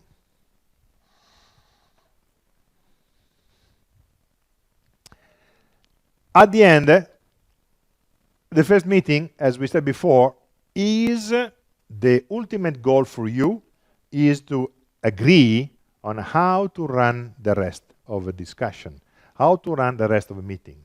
So you can identify what are the opportunity and the way how to move forward. Now, when we talk about major accounts, big organization, you need to really spend time. How many of you work with major account, big organization, as customer? 2, 3, 4. So you probably are already used to understand that you needed to really assess the company dimension, really qualify all the details about the company, their strategy and their trading, where they are in their evolution, and how they work with their customer, who are your competitor in this environment, and what is important for your customer to drive their customer. In this kind of complexity, you need to gather as much as possible information, because they are using you mainly to become more competitive for their sales. So you need to connect your ability to be really a benefit for them.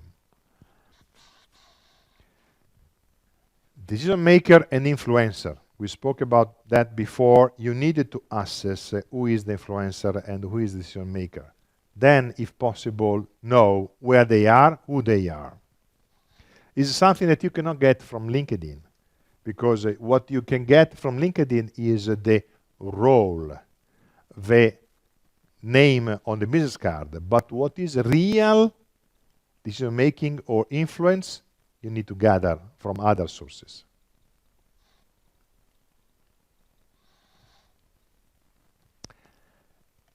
Collecting all this information should allow you to assess the strategic implication or risk about your offering. If you can make it, you are 80% of the sales, because then you have really clear in your mind what is important for them in association with what you're offering. I talk about account mapping. Account mapping is a technique that allows to collect information on a major organization, where you're going to build up the organization by itself, understanding role, empowerment, and budget, and organizational goals for the people you're talking with. Is clear?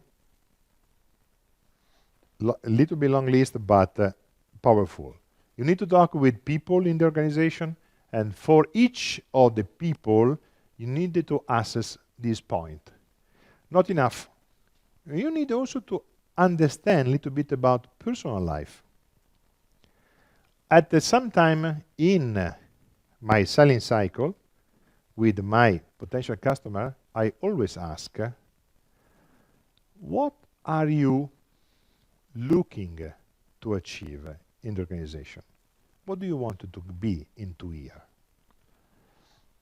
Vice President, General Manager, Sales Director.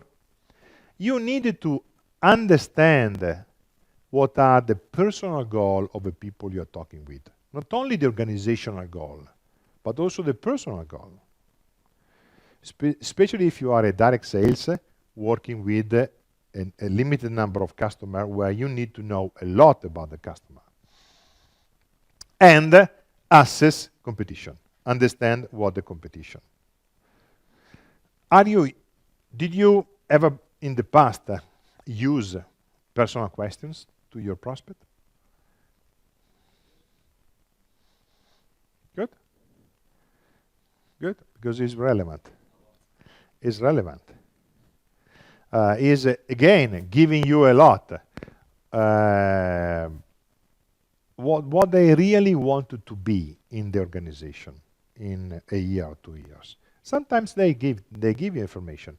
I choose you because I think you can be my most powerful weapon to become director.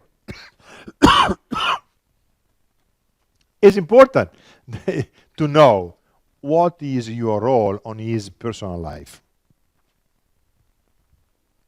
Competition, we spoke already many times.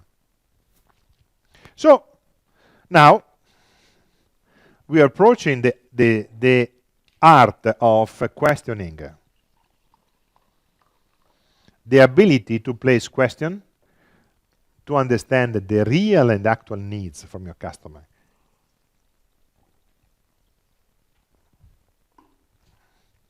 Assess budgeting, assess how they are going to make a selection, ask for competition, and assess what would happen if you lose or if you win, especially if you lose. All these there are various ways to place questions, but are topics that is much better that you're going to get. Now we are talking about technique. What is the most powerful way to gather information?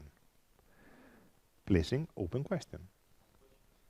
Ask question.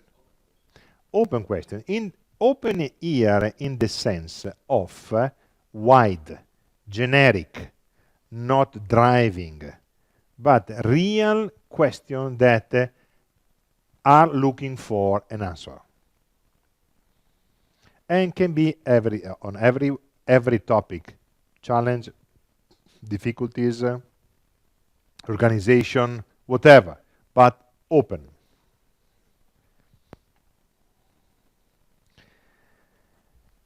People have a tendency to be happy to speak about themselves and about the organization they are working for. It's just a matter of allow them to talk with you. Again, we were talking before, trust. But once you build up the trust, they are eager to talk with you.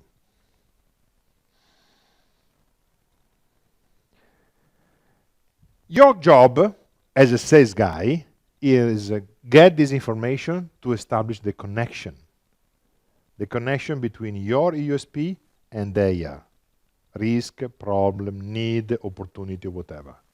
So you gather this information essentially to achieve this point, build the connection. Assess possible impact and issues, and make an interpretation that is clear and can go even deeper in the financial and strategic terms to understand and assess for them and for you what are the impact on making and closing the deal with you. Now, questioning. I was playing a game at lunchtime with someone of you about questioning. Did you like the game? Was effective. Was effective. And I play this game. Normally, I play this game when I am in confidence with people at the lunchtime, not in a business meeting, but normally when you try to build up relationship, you play something. So we can even play all together. Do you want to play with me? Sorry for the guys, but I have a tendency. I prefer to place question to girl rather than to boy, but nevertheless. So it's a game question. I allow you to place me one question. And I commit to tell you absolutely the truth. And you can ask me anything you want. Think about question. I allow you to do the same. Think about the question. I allow you to do the same.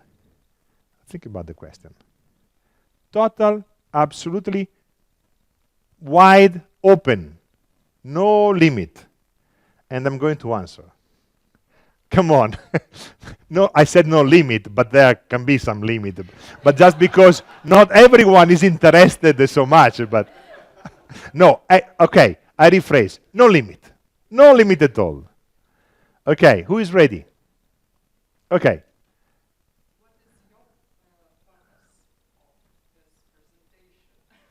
Okay.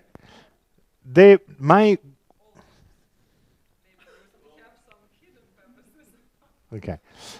No, my goal is really to share with you my experience and transfer as much as possible my knowledge and competence about sales to you.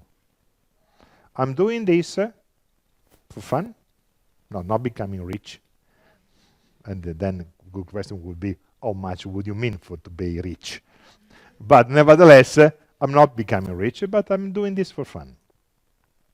And I like to teach.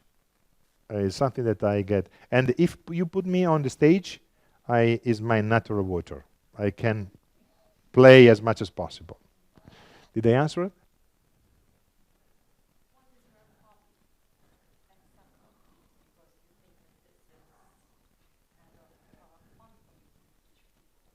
Okay. My hobby, mind reading. I like very much to understand about people, and to understand about mind process. Yeah, I did. We can see later. I can read a lot. I can read a lot about people. And by the way, a good sales guy or saleswoman is at least a little bit of psychologist. Need to be a good mind reader. What's your? Yeah.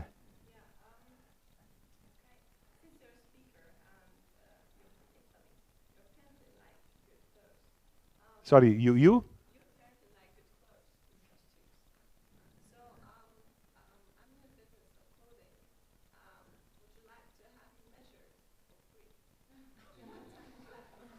Sure.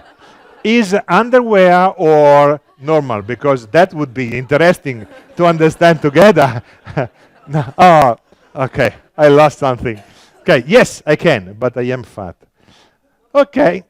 Okay. Now there is in reality there is a meaning about this.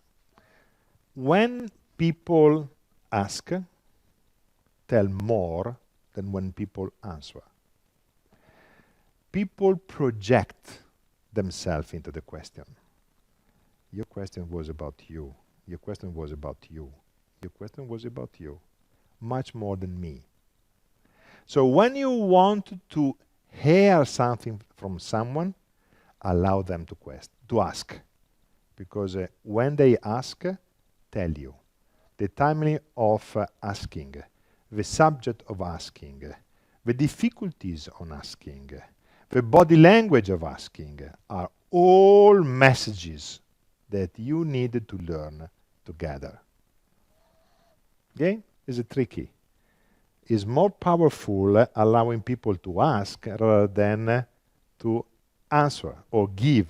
Because people when ask definitely is using always the truth. Never hide. Because feel comfortable asking. So I'm just asking. I'm not telling about me.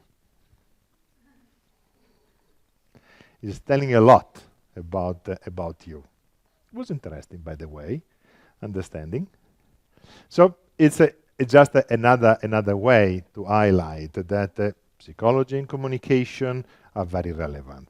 And there are some games that are not so straightforward.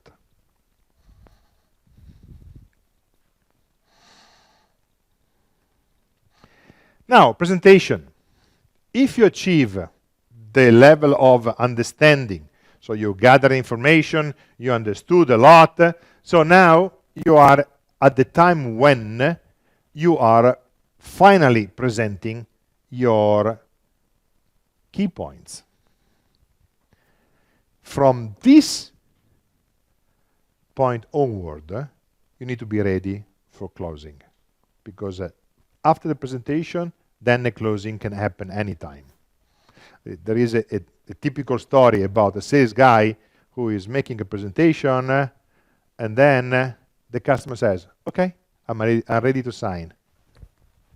Missing the pen. No pen. So no way to sign. And the customer go away and forget. So just a joke, a little bit of game, but be ready from the presentation time onward, start to be selling. Sorry, closing. Start to be closing. Clearly, this is something that not necessarily is always like that. Can be that in reality is a first stage for a long sales cycle, another 5 presentations and so on. But in any case, we are when finally we are approaching the end of a selling cycle. Some suggestions. Be in your mind very clear on what you want to achieve by a presentation. But this is something that we already saw in very stages. You need to be very clear with yourself what you want to achieve from a phone call, cold phone call, what you want to achieve on the introduction, what you want to achieve on the presentation. You need to be very clear with yourself, because once you are clear, you can convey what you want to get. A sales guy is not shy. A sales guy is normally, or saleswoman is normally outgoing and easy to talk, so should never be afraid to talk, either in public or to talk. So make a presentation, because if you are afraid, then you need to get a more teaching about your self-assessment.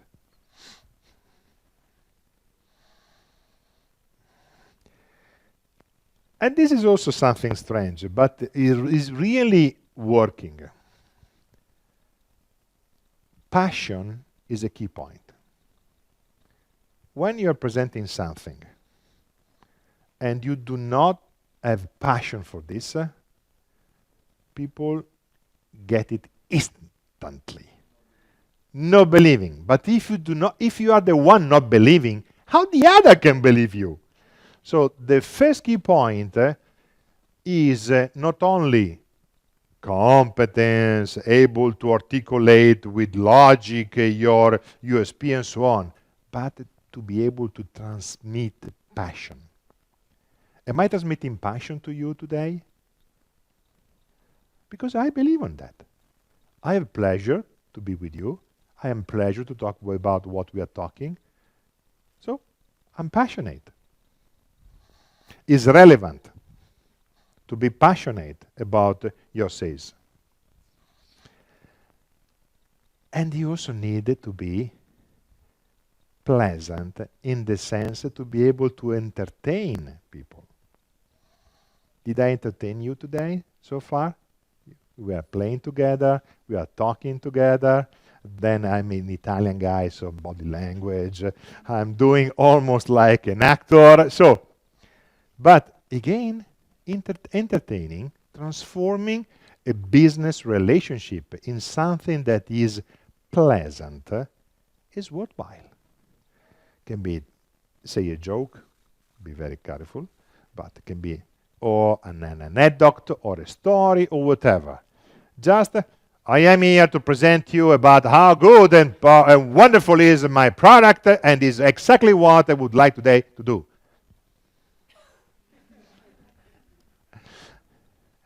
I'm here to present something that I believe and I think could be valuable for you. The tone, the pitch, the way how you communicate are relevant.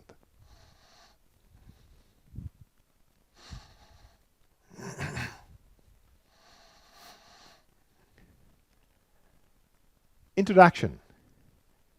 People need to trust on you.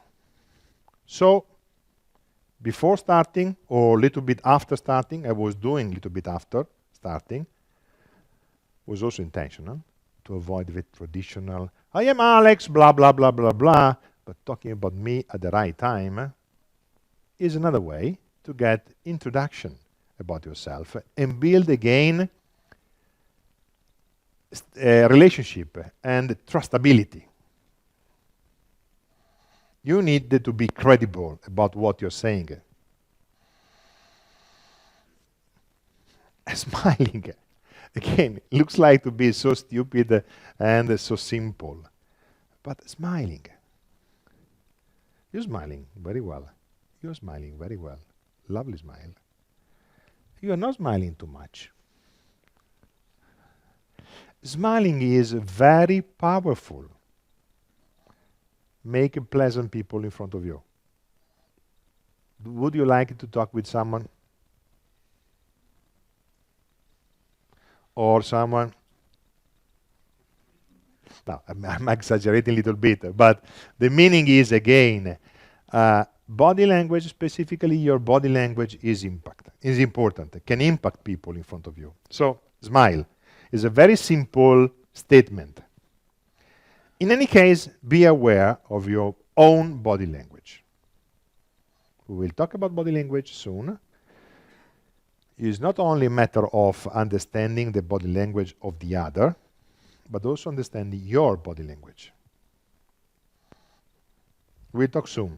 Just at the moment, just say, be aware. Then, if you are at the point when you make the presentation and you are now moving forward on the cycle, you need to define your strategy. Go straight forward, shooting for closing the order. Can be, if you feel that what you're offering is really unique and you got feedback about this from your people, from the people in front of you. If you have someone who openly declare the alignment with you about the products, so becoming a champion inside the prospect organization, it happens. So that is the time when you can shoot for the closing. Go straight forward on to the closing. Or you can decide that your strategy is to go indirect. What does it mean? That you are not so strong. You're not able to build a champion inside the organization of your prospect.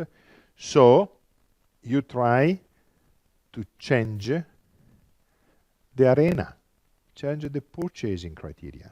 So stop to talk about products and offering and talk about how they are thinking to make the selection. And if possible, identify weakness in the process criteria to transform that in strength for you. Moving away from product and the solution offering to another arena. It's a communication tactic that you can use when you feel uncomfortable or you feel weak. Or splitting. You understand that your total proposal is weak after talking with the customer, but part of this is good and part of this is bad. Then you cut away the part that is not bad, that is not good, and focus only on the part that is good. So you split and try to move the discussion on the area where you are good and fade out on where you are not. Possible, rely on a dual vendor strategy that the customer could have. Many customers today has a dual vendor, and instead to shoot to be the one vendor, you should, okay, you have one, I am the second, I accept 20% of your purchase or 30% of your purchase, I'm okay. Or you are so bad, you understand that you are in deep S ... bad situation. But you know that you will come in 6 months with a new product or with a new offering, or you are able to go back and be able to build a more tailored solution for the customer. Then you need to gain time. You need to buy time. So your target become how to buy time. There are many ways. One way is FUD. FUD, fear, uncertainty, and doubt, is a technique developed in some years ago in a big computer company with the 3 letters. And in this company, they were teaching to their salespeople how to build FUD. So, fair. Are you sure what you're going to choose is the right time in your market? Are you investing your budget in this area instead to use your budget on something else? Because in any case, you are a loser. You know that you are a loser. You are too weak. It's better to do not allow the competition to win and move the attention to something else. Or uncertainty. Are you sure you're going to buy from Mr. X? There are rumors about that they are to stay in the market. I'm not saying you should do. I'm just saying this is a technique developed years ago that up to you define if it is worthwhile to apply or not. But at the end, the goal is to shift the decision as much as possible, to move away the decision now, because if the decision is taken, you lose. But you know that you could become better later. Then gain time. Find a way to gain time.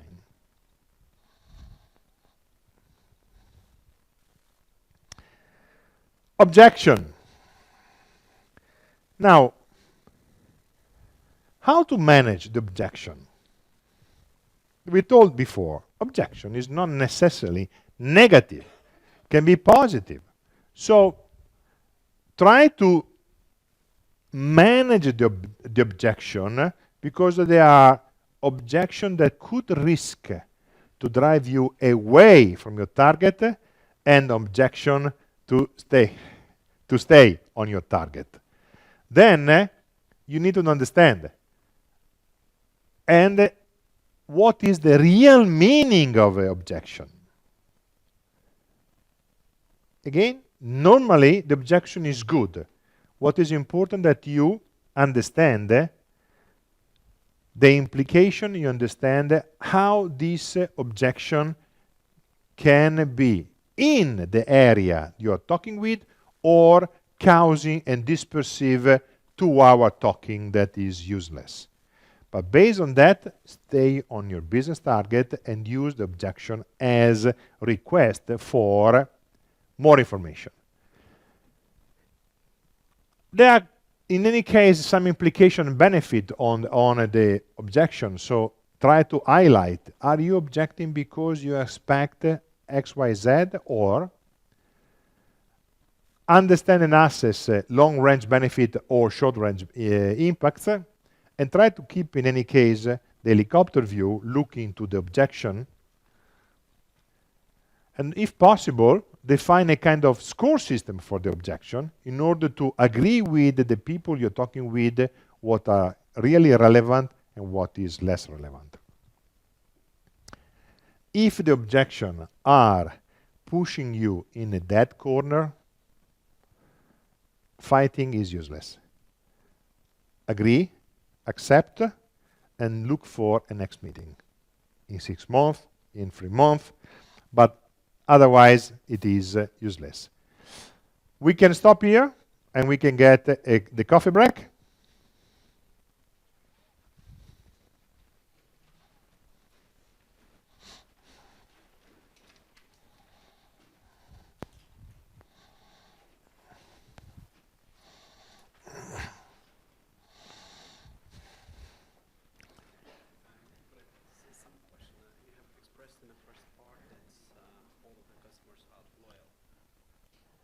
No, I just said that are open and they are going to tell you the truth.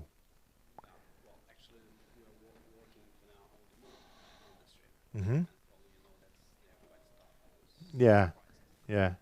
And the issue is usually they are not expressing a target price. Mm-hmm. And usually it is extremely low. Mhm. Yeah. Yeah.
start?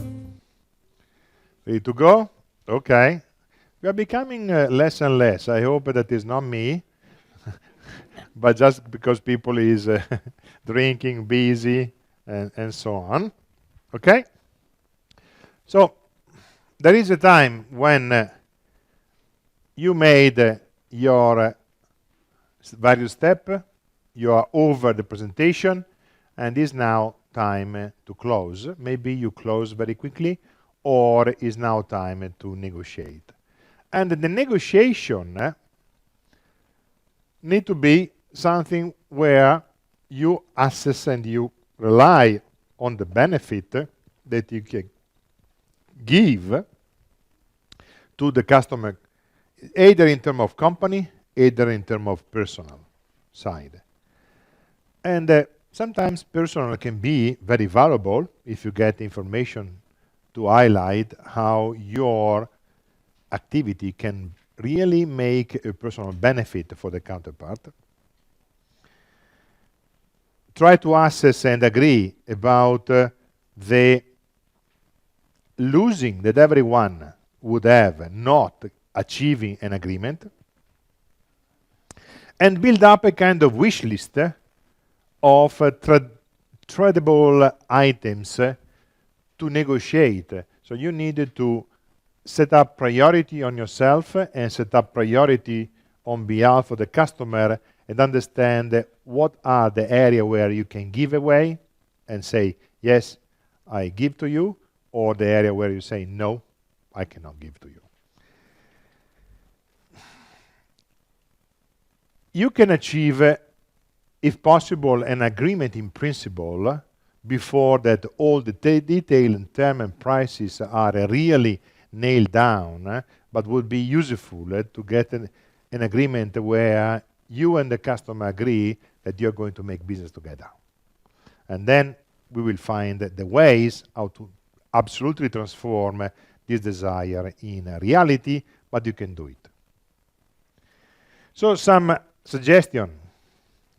If possible, is a very stupid sentence, but very powerful. There is no negotiation if you do not have alternative. If you don't have alternative, what we are talking about is not a negotiation. You're just, please give me the order. Like that, there is no discussion. So try always to build up in your mindset, at least, that there are alternatives. Negotiate only when you achieve an agreement that the customer is going to buy. Okay? We are happy, we understand your product is unique, is good, now we are ready to buy. That is the time for negotiation. Negotiation made too early represent a giveaway.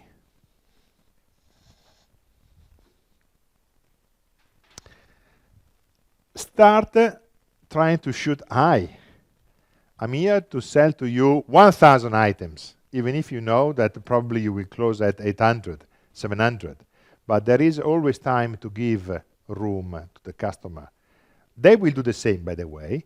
Every both will work like that, and through the negotiation, we go closer. But if you go like that, and they were planning to go in this way, what's happened? That they will go in this way, and then negotiation will set up at the point that it is becoming much critical for you. Another technique very often used by buyers is to agree one by one items of agreeable contract. Very dangerous for you, because in this way they will get the maximum benefit, because they get for every single step something to get.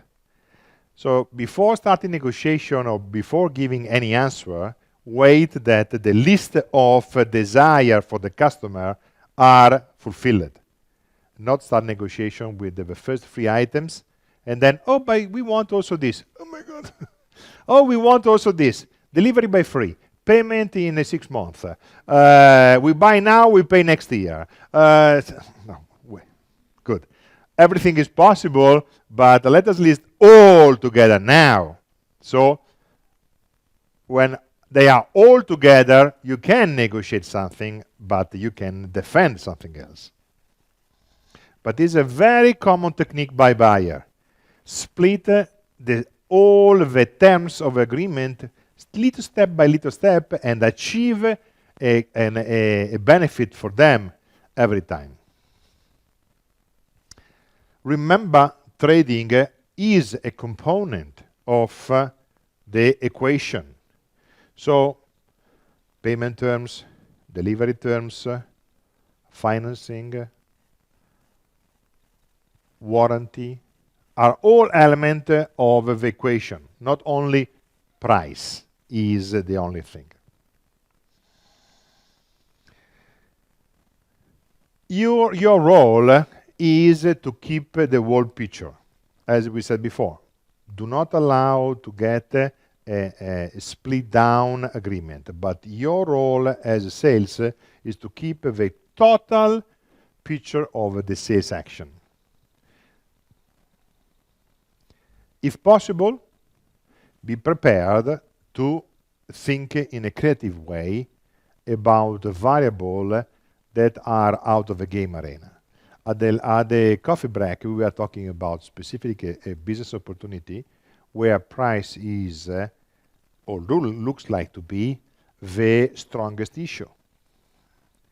Now, my first reaction was too much simple statement. Clearly price is important, but there should be always something else. And the answer was, no, Alex, is really a mature market with a very strong price pressure. Then you needed to make a creativity step to identify ways how to go out of this playfield. Because if this is the playfield, you know what is the outcome. You need to lose margin, you needed to lose something. If possible, try to add some creative way to add variables. You know, we are making a stupid example, but just to give you an idea, we are making a contest around the people buying product from us. And who is going to win will get a 1-week cruise in the Mediterranean for the management and for the relatives. Just inventing. Try to add something that is displacing the game, because if you stay just in the price game, lost. You need to find it, but I cannot do for you. This is something that you, being an expert of your own business, you can own. But you need to find ways how to add a new variable, a new playfield. While you are making a negotiation step, remember to make a summary of what you're achieving and agree on this summary. Clearly, to be good on negotiation, you need to be a good sales guy, have a sales skill, understand the commercial about what you're selling, and again, have a very good and relationship skill because you are communicating with people. You need also to be empowered. What is horrible to make a negotiation and then say, okay, thank you very much, but I need to ask to my boss. You need to ask before, not after. So, closing. In the closing, again, you need to be sure that all the commercial trading, delivery time, discount, delivery address, payment terms, eventual penalties, warranty term, service term, and always remember to ask to use your customer as a referral for new sales. It's something that you need to ask. But if you keep constantly asking, you will get a very big list of potential customers to follow after the sales. Again, word of mouth and referral are wonderful and very powerful tools. Follow up. Getting the order is not enough. you need to stay in touch with your customer because you needed to be ready to restart the selling cycle very quickly.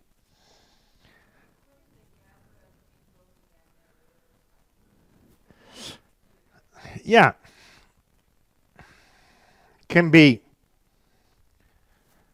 already in the negotiation, you started to gather information about potential new sales. Then the real bad thing to do is start to sell something else. It's like, sorry, it's not what you're asking, but I'm going to answer, but it was also stimulating my thinking. Another very common error that my sales team was doing, start to sell something, and then as soon as there are difficulties, start to sell something else. New product. But new product is going to kill your sales because you are just moving yourself back in the selling cycle. Oh, you know, we will get in 3 months a wonderful new product. What would be the answer? Come back in 3 months. So, but really, they are falling down in this trap. So, during the negotiation, you already probably get some information. At the execution and implementation, you probably get information that allow you to define how to restart the cycle. As a thumb rule, you should be able to look for opportunity, restarting opportunity in 3 months. Stay at the customer, watch what's happening, and start to restart the sales. Not necessarily on what you just sold. Depend. If it is a wide project and you sold 200 things of a project that in reality value 400, you know that there are more room. So depend on the specific case.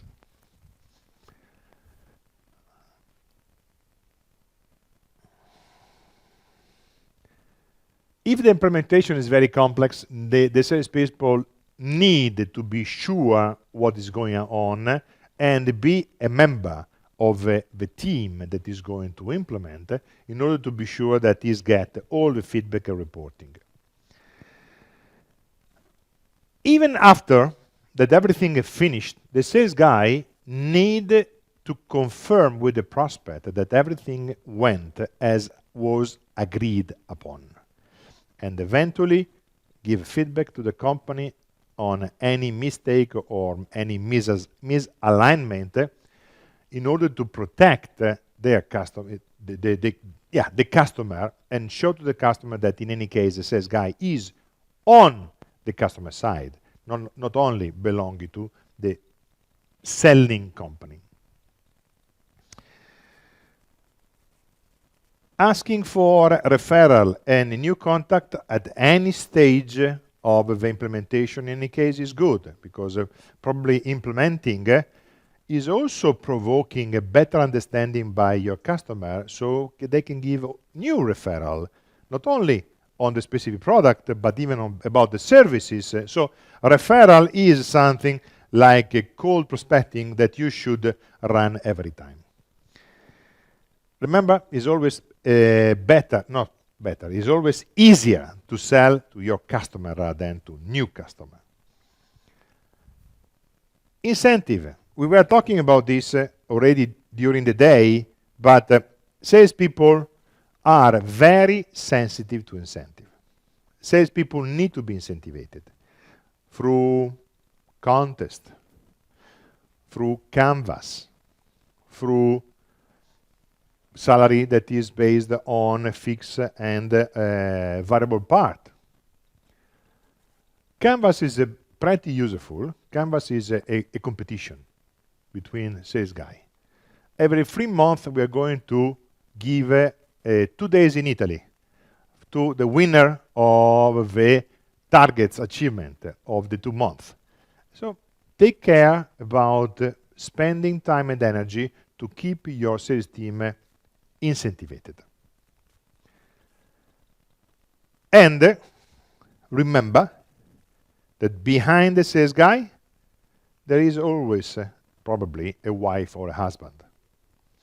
Remember, it happened in November here in Vilnius. One of my sales guy was achieving a very good outcome in Estonia. And I sent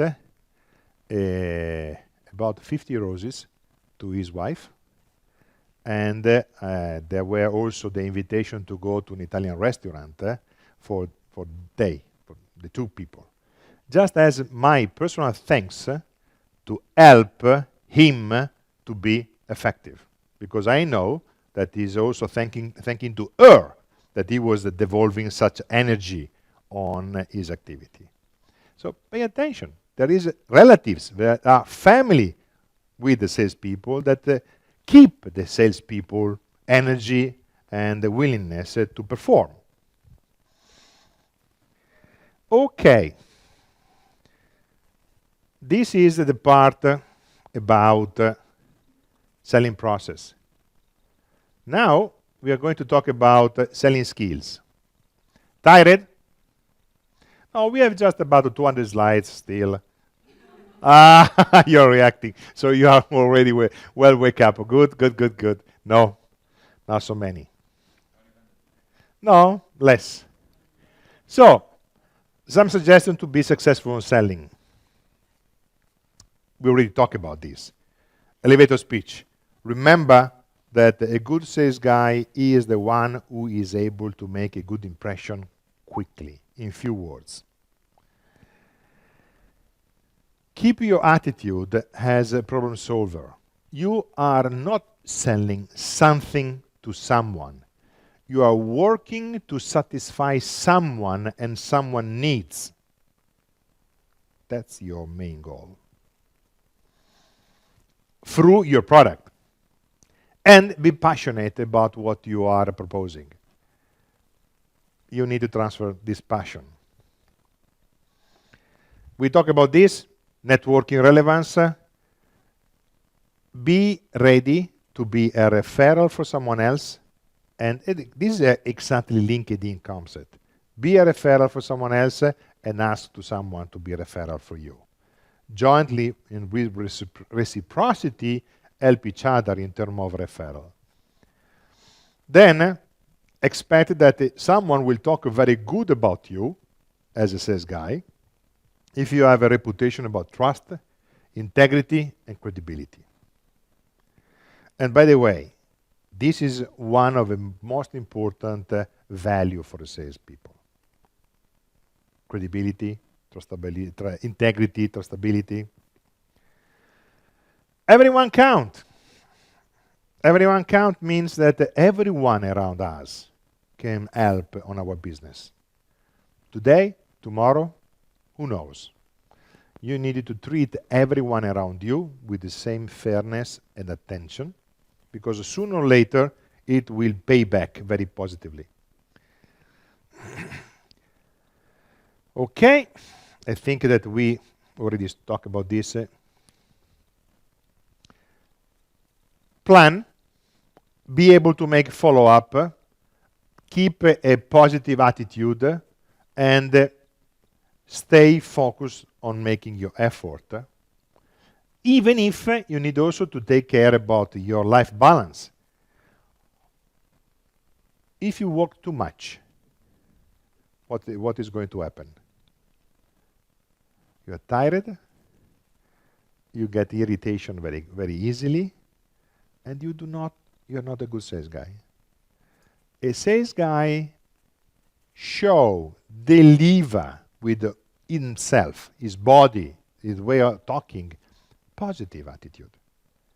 But if you're tired, if you work 20 hours per day, probably you're not going to be able to deliver such a kind of message. So try to balance the life. And as a sales manager, take care about this. It's your responsibility to manage your team and to be able to be sure that the effectiveness of your team is highest. Just pretending overload and the extra work, if it's going to pay back in terms of effectiveness, is not a good choice. It's not a good choice. It's not going to pay back.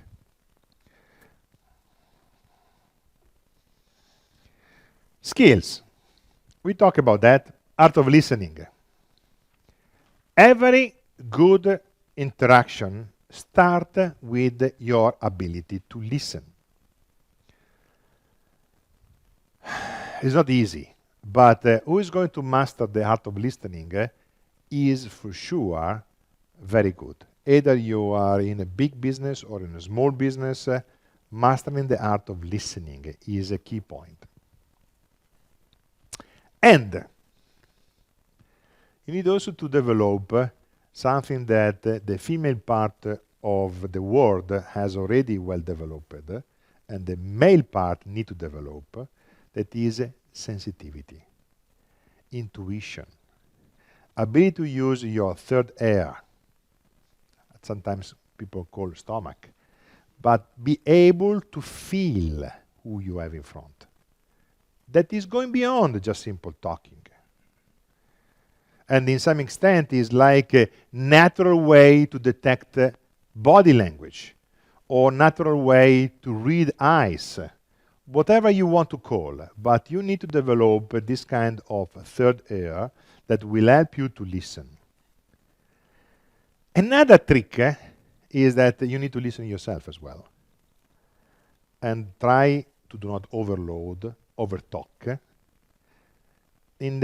Normally it's always better to do not talk rather than to talk just to make a vaporware. It's better to do not talk. Listen is much better than over-talking. But again, listen yourself and listen the other. Learn how to listen the other. How to make it, something is covered here, and something else is what you have to do.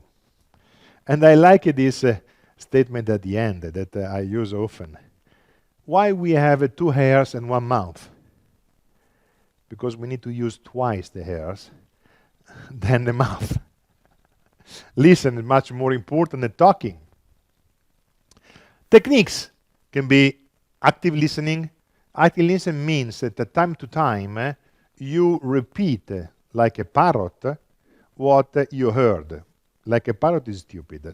Like a smart parrot means just make a summary and really underline the key point that was given to you. It is useful because you can also, time to time, interpret what has been told to you, and maybe you can misinterpret. So checking, repeating, allow to clean the misinterpretation. Open question. The good way is to place open question. Do you remember my free question game? I said, you can tell me everything you want, and I'm going to answer you. Was not. Please tell me about my, no, I can, how I'm good on soccer. And then, no, open question. Open question is very powerful. Now, listening does not mean that you agree on something, and is not perceived as an agreement, but allow you to develop a good relationship. Another area of critical trap of a salespeople, or not actually about anyone, that the listening is just the portion of time that I spend waiting for my next turn to speak. It's not like that. It's not like that. Listening means really listen who is speaking. And again, the body language, eyes contact. Now, sometimes it's easier if you have a blue eyes like yours. It's much easier to get eyes contact. But if you have such a brown eyes, that's not so easy, not so nice. But again, eyes contact with someone who is speaking is a first good feedback that you can convey to let them understand you are really listening. Another good way is to do not interrupt. Allow people to finish. Interruption is the first signal that you are not listening. And if you are not listening me, why you should speak with you?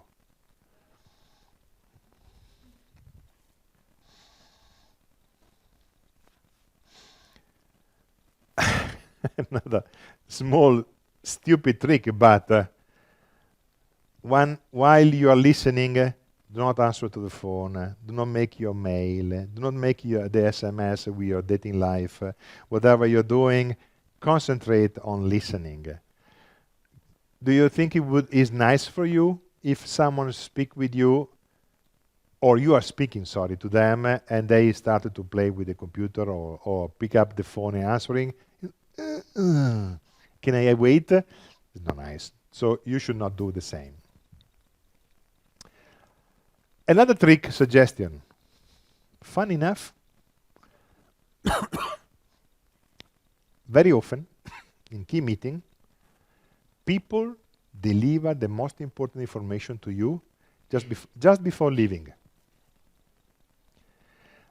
Just before leaving is a magic moment where you need to be sure that you are listening very carefully on what people say. Because before closing, before leaving, they tend to give you a lot of information. Something that we are scared to talk openly in the meeting, but now is right time, poof, and give you an information that is vital. Or people have a tendency to talk with you mainly about positive part. If you feel, even with your third ear, but you feel that the people is too much positive, ask for the negative part. Oh, looks like very, very useful discussion, but what are area of difficulties for you? What are the negative part? I mentioned before, listening is also a kind of practice about your humility. Sometimes we are too much ego-oriented. I am, my product, my company, me, me, me. Listening is you, you, you. My friend Leonardo da Vinci, we just live close, was already saying 500 years ago, most people listen without hearing. You need to really listen, hear what the people say. Some example of a bad listener. The one that show you with their body language that they are not listening, and they are just waiting to give their view and looking for what is weak on what you're saying in order to counterattack.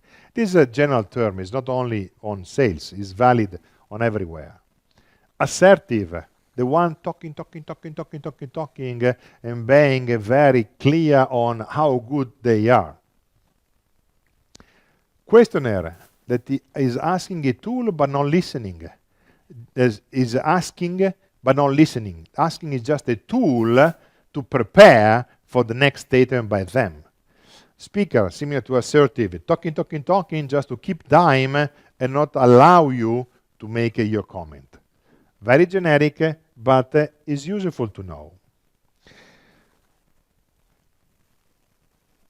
Sometimes, we just said, in terms of body language, very important to give a right feedback. If you want to say, oh, very good thing that you're saying, avoid to do it in Germany. Be aware that, by example, again, example of body language, someone is talking and you are blowing your nose because you have a cold, would be perceived in Japan, in Germany, in Korea, in China, very offensive. Very offensive. There are something more on the body language. When you ask a question, we said open question and closed question. Do you remember the difference? Closed question is driving to somewhere. Open question is really seeking for the opinion. And normally, open question can be around what happened, when happened, where, who was doing, how. Just a stimulation of thinking. But the open question can be very open, but always help to collect information.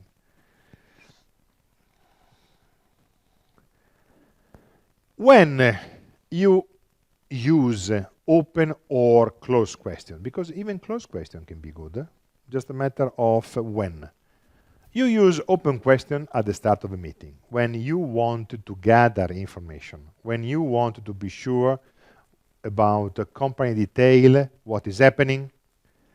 When you place closed question, at the end of a meeting, when you wanted to be sure that what was agreed is exactly X, Y, Z, to be sure that your understanding is correct, to underline something that is relevant. In that case, the closed question is powerful, can be used. At the start is a nonsense. In any case, both can be used to develop the discussion, because the discussion is what you want to achieve. At the end, the questioning we discuss about this is the way to drive meeting and discussion forward. Another interesting part of questioning is also showing interest on the other. So asking question is good, and it should stimulate the buyer to continue. As we made in the game before, be aware, asking question is also telling to the other a lot about you. So play very carefully about this. When you ask question, you should speak slowly, short question, and clear. Even on asking question, passion and heart are important. It's not only in general terms, when you make a presentation about the products. Even when you ask something, show that you are really interested. A good technique is also to ask for allowance to ask question. Can I ask you? May I ask you? In general terms, use your feeling towards questioning. Your feeling, your natural intuition very often is right. And if you feel comfortable to ask, it means probably is a good time to ask. You feel uncomfortable, then it's not a good time to ask. Good listening is the best way to prepare for question. Tone is relevant, because as we said during the cold call, telephone cold call, the tone pitch is conveying information. Asking something like that is different to asking something like that, or asking something like that, or asking something like that. So how you play with your voice, how you play with your tone is conveying information. Please listen to what you ask for. One of the worst possible is to ask something and then show that you're not interested. Very bad. Now, this is the game that we already made. Do you remember the free question? Be prepared to stimulate discussion, asking to the other to ask you. So combine asking and listening. So, do you want to ask me anything before we start? Very often people will talk to you. Do you want to ask me anything about me, just to better qualify who am I, why I'm here? Before the closing. Do you want to ask me anything before we are closing? So ask for asking, because people asking to you will give information to you. And listen carefully to their question. Some communication highlight. You were asking me about France before, and someone else was asking about other country. In France, you need to be aware of a hierarchy and respect it while placing question. I mean, if it is a very sensible, important question, ask to important people. You cannot ask, because he would be offended. You cannot ask to someone else what you would expect that you ask to him. The break, lunch, dinner are not business. In France, the break is break. You talk about soccer, about men and women, about a movie, whatever.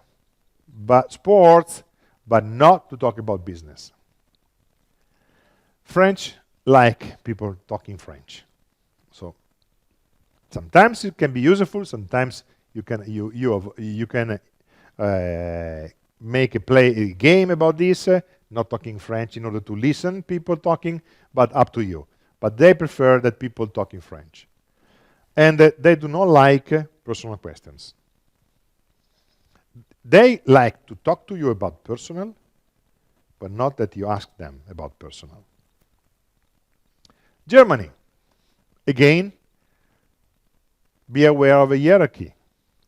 And funny, now I cannot say that it's 100%, but very often, who is the first to enter in the meeting room is the number one. It's very powerful information. Because beside the role on the business card or whatever, the first entry in the meeting room is going to be probably your most important counterpart. They are not used to get interruption. When they are speaking, you listen carefully, attentive, showing interest, but not interrupt. If you are placing question, you cannot place a question, hey, I would like to talk with you about this, and look into someone else. That's very bad. Bad behavior is perceived very rude. Feelings are not important in business. Business is driven by fact. In Lithuania it's very similar.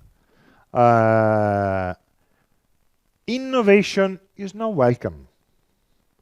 Need to be really proven and be shown that is real innovation. So the first statement would be, can you tell me where you apply this innovation? Timing is very important. Start the meeting at the right time. Why you're laughing? Good. Something's now I want to know. Tell me why you're laughing. Okay. So timing is very important. Italy. Should be easy for me, isn't it? In Italy, normally in business, people do not address by first name. In business, almost no one would call me Alex or Alessandro. Always surname. Do not ask meetings in August, because in August, Italy is going to shut down. Everyone go for holiday. And you cannot believe how much people ask me, oh, Italy, mafia.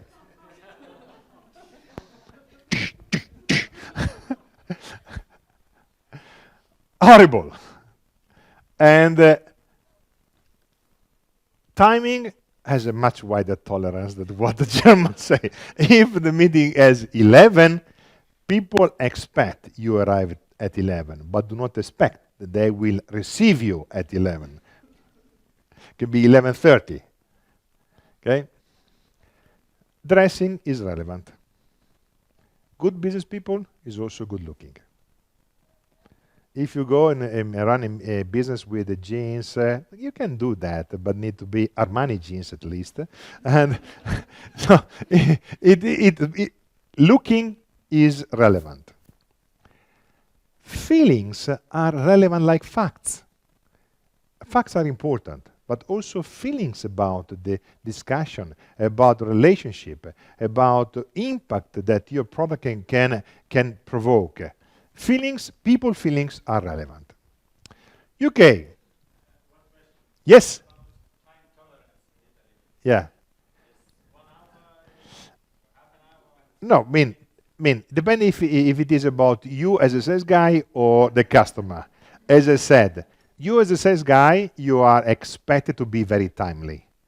We said at 10, you should be there with the usual university 15 minutes, you know, the 15 minutes delay, it can be accepted, but not more. For them, can be 30 minutes, 40 minutes delay. Sorry, we had to run a meeting and we are not able to come down earlier. So the Germany, no. You say 10, you need to be there at 10 minutes to 10, or even 15 minutes to 10 earlier, and they will come down at 10 to pick you up and you move forward.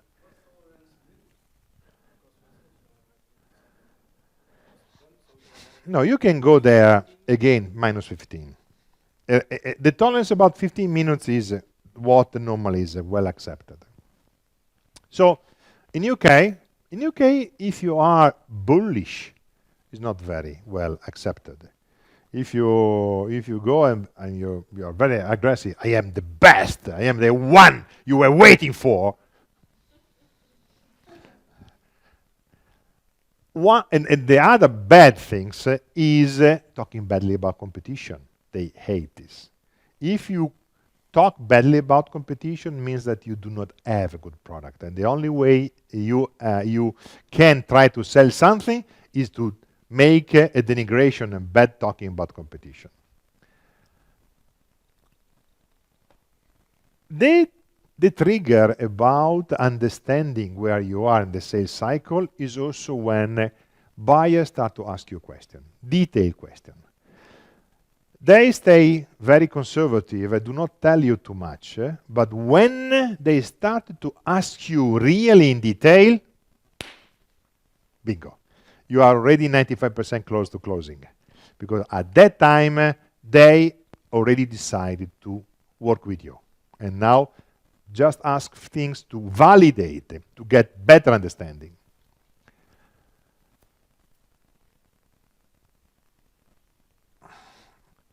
If you place a direct question at the wrong time, will cause evasive answers.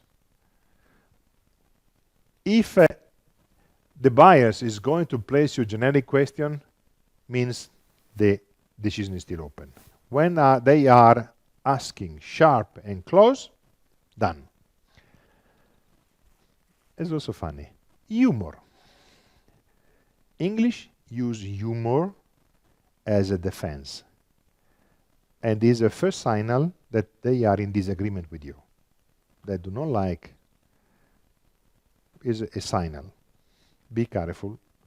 If they started to make a humor statement, English humor, then it's going to be a disengagement. Like in the other cases in the other country, personal life is personal. You should not ask about income, wife, child, mistress, or whatever. It's just business. Okay. Spain. Even in Spain, there is a tolerance about timing. I mean, if they say we will meet tomorrow, not necessarily is exactly the day after, but yeah, mañana means sometime in the near future. Be aware that they have a tendency to do not say you no, straightforward. It's like in Japan. You will never heard someone in Japan in business telling you no. They will always play around, making you confusion, but and in Spain, in some extent, is similar. And even if they say yes, it's better that you double check, make a checking, because again, there is a little bit of tolerance about this kind of statement. Be aware that the academic titles are relevant like hierarchy. What I mean is, if everyone stand up when someone is entering, not necessarily is because it's the boss. Can be just a professor, someone with strong academic heritage. Even in Spain, normally the first name is not used, and the relationship is more important than product features. What really Spanish business people like is modesty. modesty means not overshowing about yourself, not dressing a very expensive outfit, not arrive at the meeting in Ferrari or whatever, or expensive car. Modesty show that you are business oriented and you are ethically connected. And they have also a ways to say you, but you as a second person, not you as a fourth person. So one-to-one. And they said usted. That is a kind of you, but in formal way. But they have also tu, like in Italy. In Italy is the same. Tu and voi, or lei, like in French. Exactly. Someone was asking me about Russia. Russia. Be aware of a hierarchy. There is a very hierarchy-oriented organization. And also be aware about this when you place questions. If he is the boss, it's very wrong to ask to him. I need to ask him. Very seldom at the first meeting or the first 2 or 3 meetings, the key people will come. Be aware. It's useless to negotiate or to go too much deeply in discussion at the first or second meeting. It's much better to use this meeting for data collection. You can recognize who is really powerful, because when someone of them speak, we look very, very often to the key boy, to the key person. If he is the one really powerful, I'm speaking to her, and very often I will look to him to validate that what I'm saying is in line with the hierarchy inputs. A key point that the business people in Russia score on making discussion negotiation is patient. If you show impatient, hurry is considered a very strong, weak way of present yourself. You are so self-confident that you have full time because you know that at the end of this discussion you will buy from me. So patient.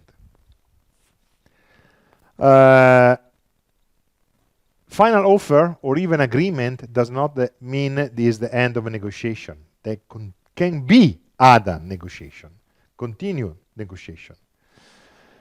The way how people is using first name, patronymic, and surname. Normally in business, patronymic is used, not the first name. Patronymic and surname. Is a very different concept from American. In a negotiation with Russia, there can be only one winner and one loser. Cannot be a win-win. So you need to be prepared to lose something, to show that they are winning and you are the loser. Now, clearly you lose where you want to lose, but it's relevant that you, as a mindset, be prepared that with the Russian, a negotiation cannot end with we are both winner. No. One is a winner and the other one is a loser. Okay.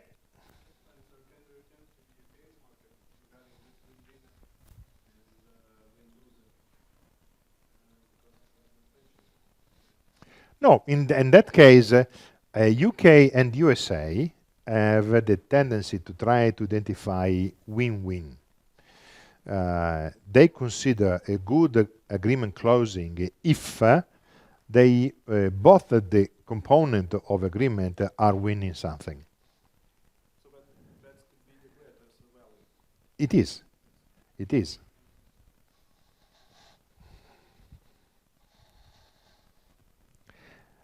We talk about Spain.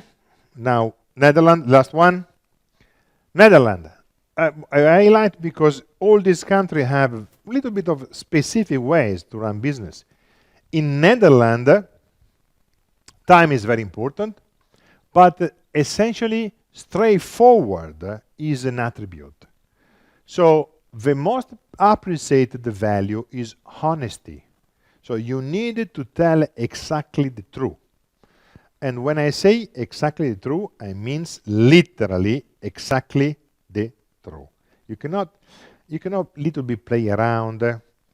Again, making analogy, in Italy, there are always shadow or gray. It's never black and white. In Netherlands, is only black and white.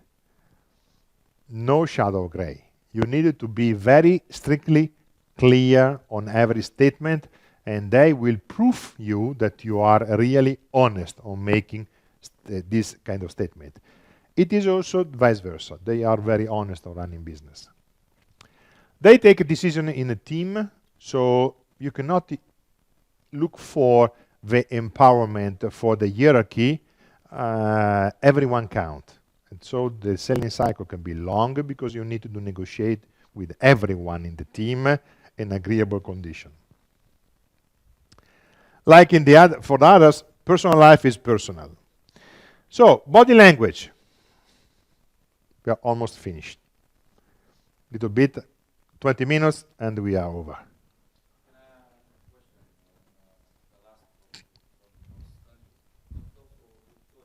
Ah.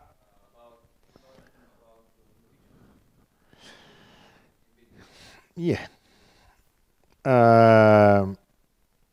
Norwegian and Swedish, they have a behavior that is, in some extent, close to German and, to some extent, also Netherlands. So, facts and future relationship is not necessarily a key point, but feature and facts are relevant. What is new about all the others, and it is that everything you say is binding. You do not make a promise verbally that you cannot fulfill. You're out of business.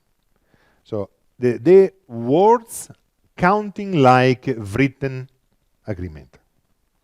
That's why people normally in negotiation are very quiet, do not speak a lot, and have a tendency to stay close, because the feeling is that if they say or oversay something, it becomes a binding rule for the future. That's the advice that I can share with you. Okay, so body language. The body language of your body reveal, and the body language of the other people reveal a lot of information. In reality, believe or not, body language can even show most of the information you are giving to the other. Even between 50 to 80% of human communication can be non-verbal. Body language is also very important when you look at the people for the first time. If you allow me, I can make again a little bit of game similar with dating. What do you look at a man or boy when you meet for the first time? Which part? Open question. Open question. Open question. The eye? Eyes. What do you look to a man when the first time you meet?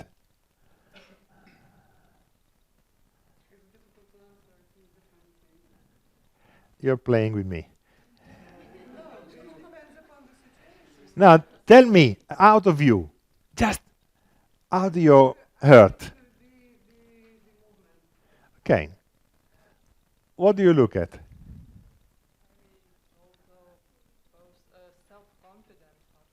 Self-confidence. What do you look? Eyes. What do you look? Handshake. Okay. What do you look? Okay. Eyes. What do you look? Eyes. Now, it's interesting because eyes means that you normally evaluate people character, people personality, more than how people looks like. Now, sure, you need to be nice, whatever, but what is important for you and for the people answering eyes is that you wanted to establish a mind-to-mind relationship, first of all. Nothing else is more important. You were saying how the self-confidence. This means that she look in possible dating for protection. She wants someone with strong energy because she needed to be self-covered. She needs someone that is able to embrace properly. What else? US handshaking. Handshaking is action. The other things are relative to the guy, but handshaking is really action. So you want someone, or you appreciate someone that is able to is active, is able to even guide you in terms of actions. So there is so much you can gather knowing people body language or people expectation or how people move eyes that you cannot imagine. How many things you can collect from looking carefully to the other.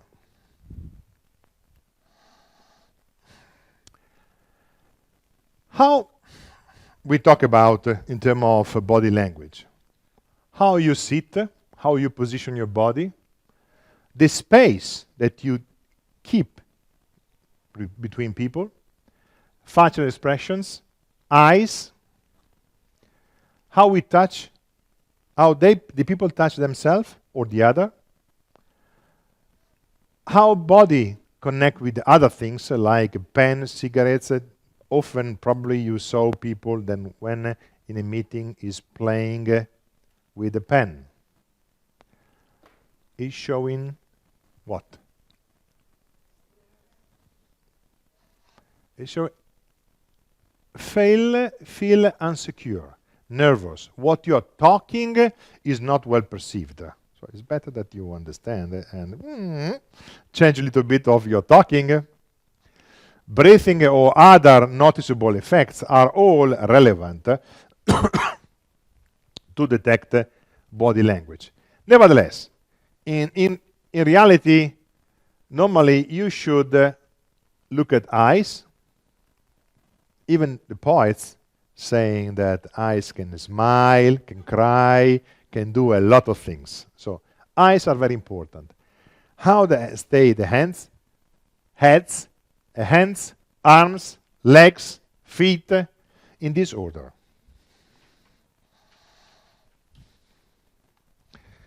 Eyes.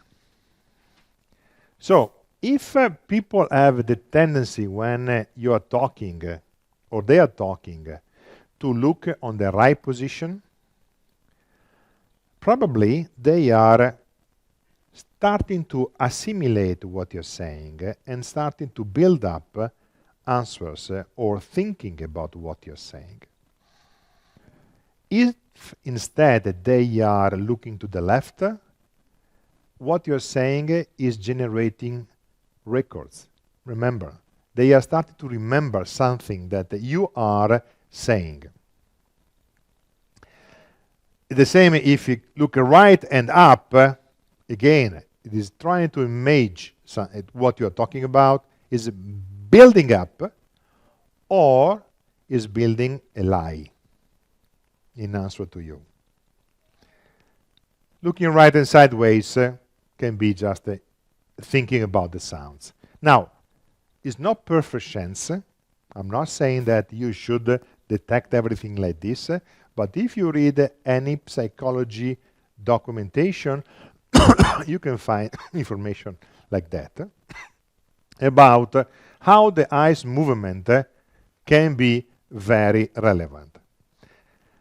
Direct eye contact when you are talking really represent engagement, listening, he is listening, or she is listening a lot.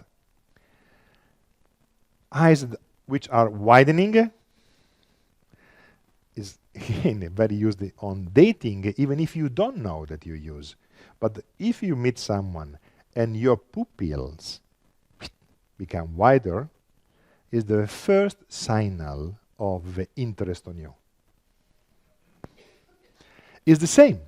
It's the same.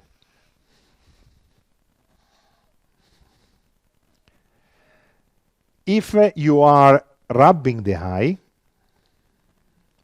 you can be tired, or is the first signal of disbelief or upset. Even wrong if you roll your eyes up. Very evident, but again, sometimes people do it without control, and this is something that you need to collect. Frustration or disengagement. As I said, pupils dilated means desire. So all the men now trying to use it on the next meeting. Or even blinking very frequently can be pleasure, can be in any case strong engagement. If it is blinking not very frequently, it has not a very clear message, but in some extent it can be perceived as a non-good message. Eyebrow rising normally is good, recognition, greeting, acknowledge, up to the point that people can even wink to you. Is good. Then head nodding in Western culture is good. Slow head nodding is good, is listening. Fast head nodding means impatient. Head held up, chin up front, means alertness, neutrality, but in any case, I'm listening you. Where is the risk of a bad game? Tell me the truth. If the head is tilted to one side, normally is a condition where the listener or the speaker feel comfortable. They are not expecting any risk. Can be even the situation where your talking was so good that it is a submissive position. Oh, wow, it's good. If someone is keeping the head down and the people is speaking, so you're talking to me, stay like that, then I raise my head, is negative. Means I'm trying to find a way how to tell you no, how to tell you that I'm not in agreement. Even instead, is speaking and keeping the head down means that he's tired.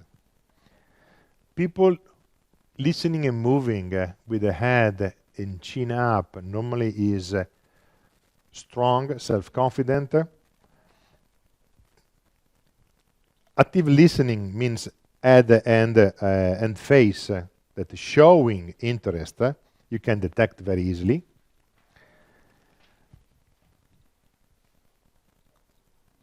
If the head is tilted downward, criticism, and shaking, you know very well what does mean. And even if it is strong, pronounced as shaking means strong disagreement. Let us look for something that is not so common to understand. Hands. Palm open and up. Feel honest with you.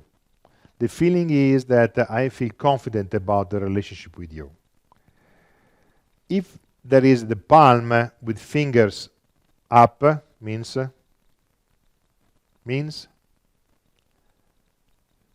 slow down, stop. If the palm is moving up and down, like waiting, asking for answer. Tell me exactly, for me as Italian, it's so natural to do all this. But tell me, give me the answer to what I'm asking. And on the heart, on the side of the chest, not in this way, but on the side of the chest, seeking to be believed. So please believe me on what I'm saying. If it is instead the finger is pointing, means aggression. I'm in strong disagreement with you. I do not agree on what you're saying. If it is the finger is on the air, it can be I'm asking permission to ask a question, or I wanted to emphasize what I'm saying is relevant for you. Refusal.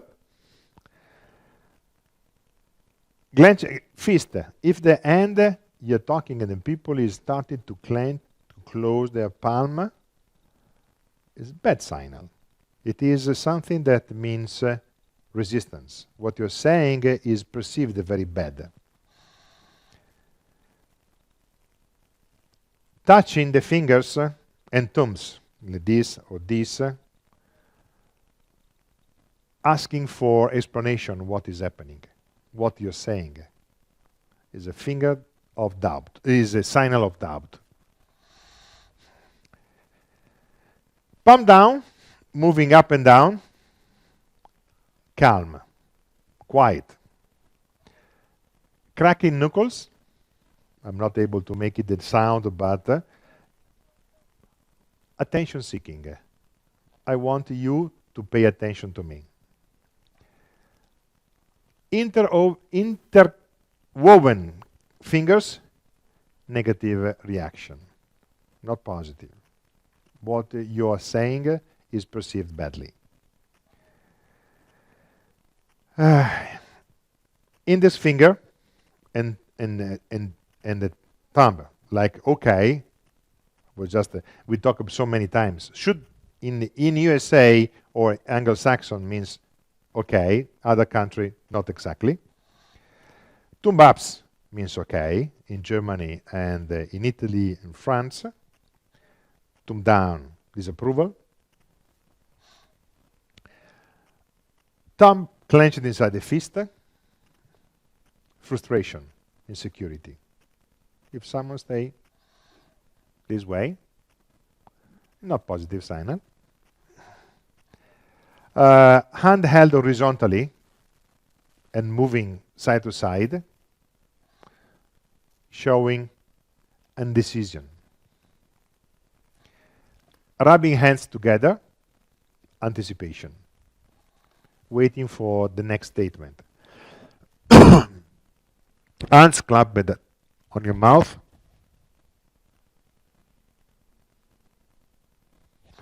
Is something that what we would like to say, but I do not allow me to say, or even shock. Touching the nose, lying, if you're speaking. If you're listening, you consider what is told exaggerate. You were doing this just a few minutes ago. I was talking and you were touching your nose in this way. I was watching you. Scratch your nose while speaking, again, is commonly considered the first signal for lying. So now at home with your wife and husband, blah, blah, blah, blah, watching. And if poor boy make like that,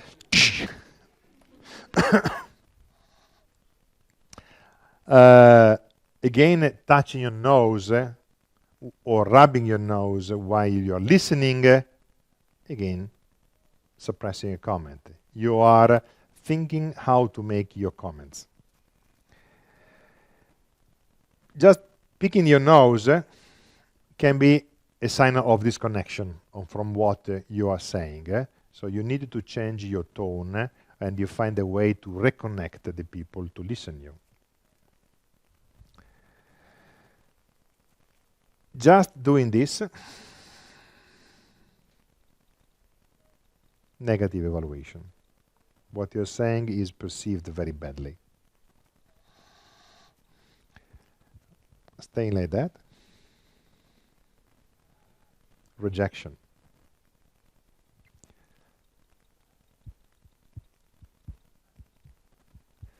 Indecision.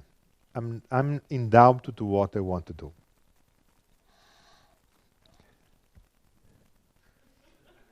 My God, what is going to happen?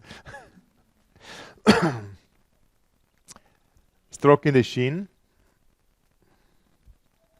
Tough time. Like me now, hand supporting chin, bored. It is the 10 times you are repeating the same story, Alex. I'm starting to be really bored now. Chin resting on tumba, evaluating what you're saying. Neck scratching, in doubt, of not believing what you're saying. Running hands, this is very typical for women, is, come on, man. Come on, what does it mean? Rubbing hands like that? No, I cannot do because there is no. So, rubbing hair is the first flirting signal that you should detect. It is now. On dating has a meaning. On business has a positive attitude. Why are you laughing? I'm just saying so innocent things. Hand clasping the wrist. Frustration. Negative. I'm starting to become close to be angry. Hand it in a pocket. I'm very bored. What you're saying now, I'm fed up. Alex, it's too late. I want to go home.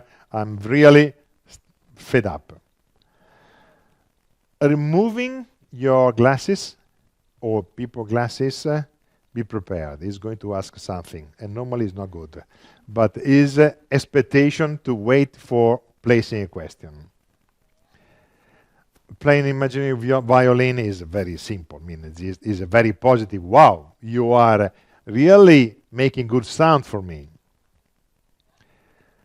That I avoided to talk about. The V sign, if it is in this way, is good. In this way, is not positive.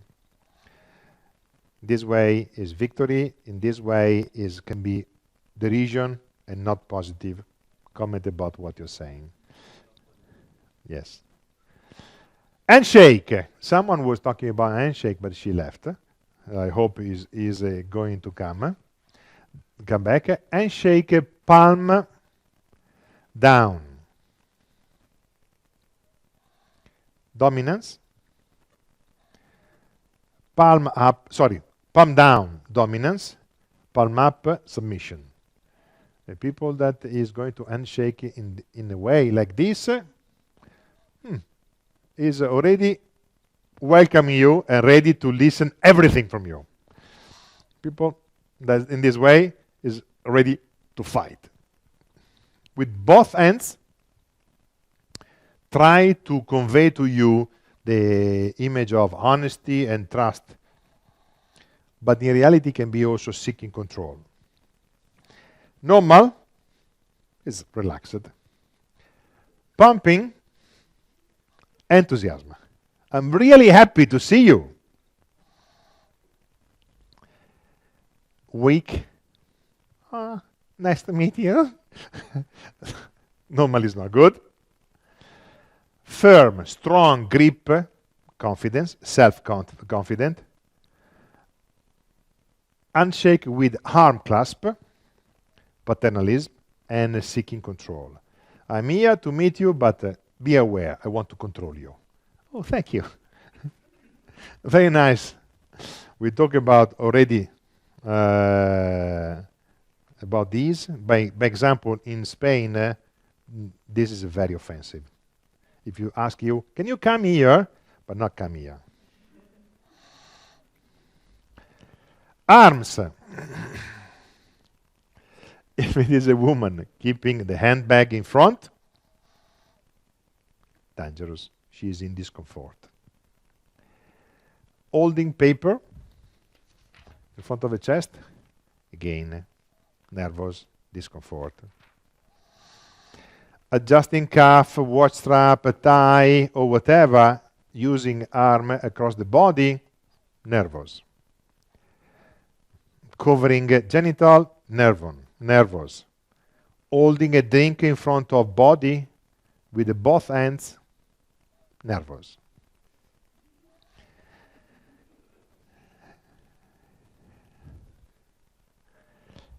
Crossed arms. Reluctance, defensive. Is one of the first thing that people look at. Going in front of someone standing in this way in a meeting or sitting in front of you in this way normally is defensive and is hostile. If he is also like this with the clenched fist, very negative. Keeping and like this, so cross but keeping the arm, nervous. Arm behind, authority. I am the one who know how to make everything. Legs. Legs is important in terms of leg direction. Sitting normally, how people tend to put legs when are attending a meeting is towards people that they want to know or understand or listen. So normally the direction of legs signal interest. Uncrossed legs, now is much more for male, means open mind, ready. Parallel legs sitting together in this position for female, again, should represent a proper attention.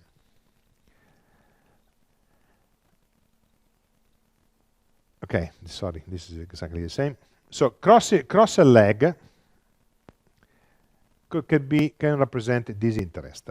So I'm sitting with crossed legs, not like you.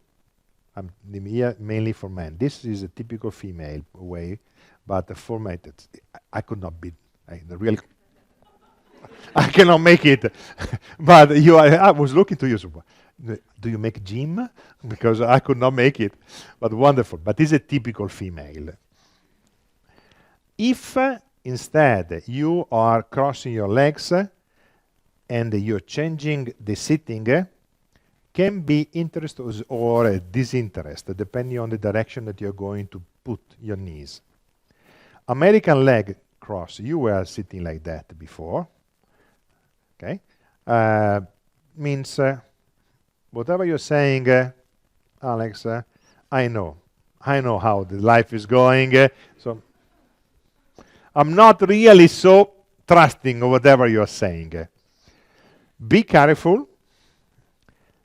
American crossing, China and Japan is very offensive because you show what is at the bottom of your shoes. That is considered to be the most offensive way to talk with the others.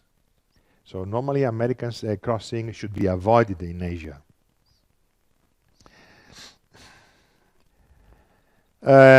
Open legs, sitting, arrogance, combative, ankle lock sitting, I'm defense mode. If instead I am here like that in standing means attention. Let me go forward because I see that time is running.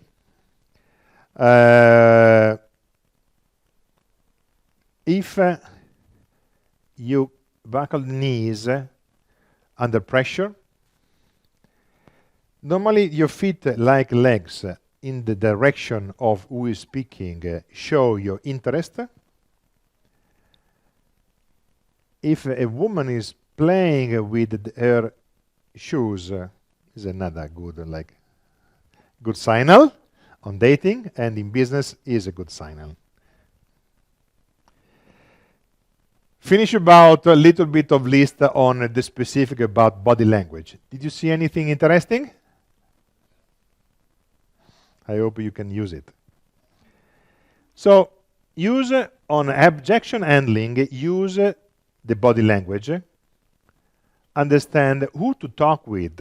So by using body language and by understanding the organization, talk with who has the power to manage the discussion.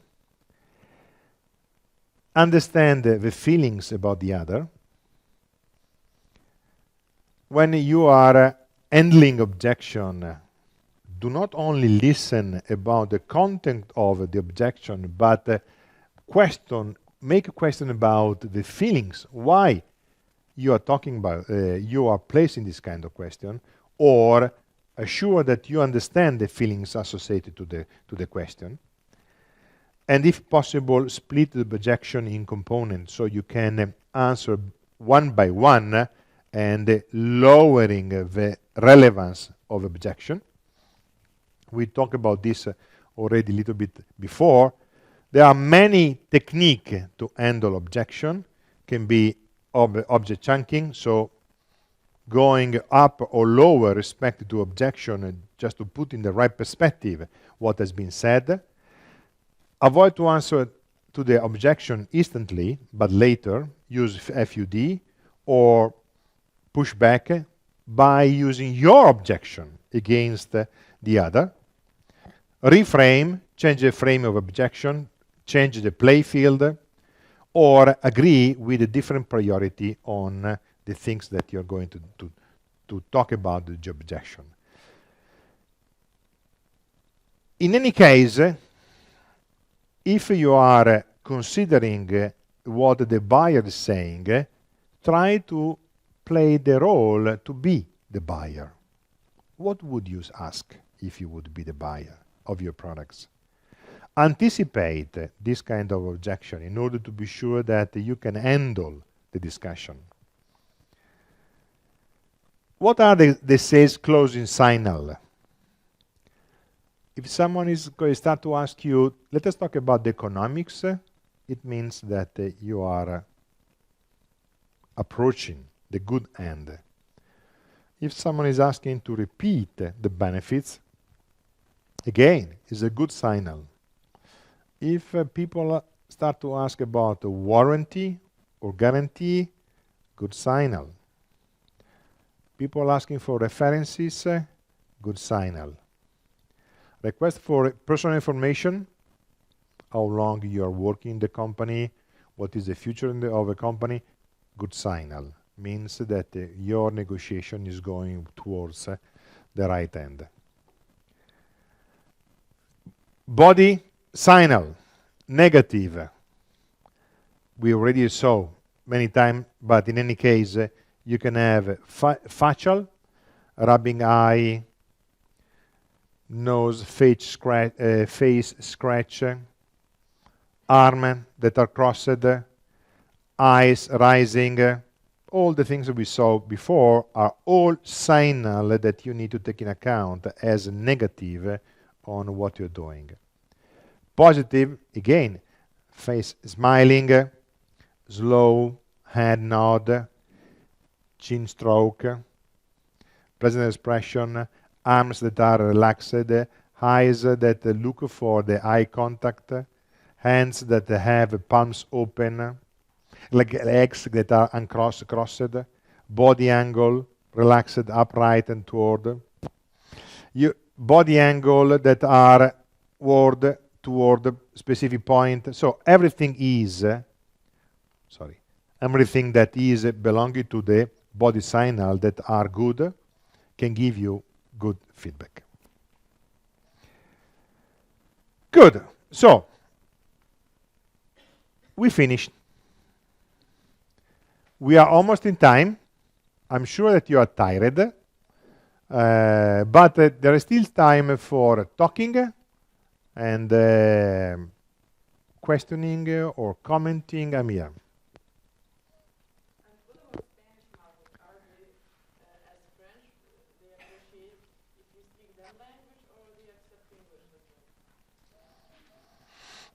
In general terms, speaking local language is always more effective, and the people really accept. But it's not a must. Spanish can talk in.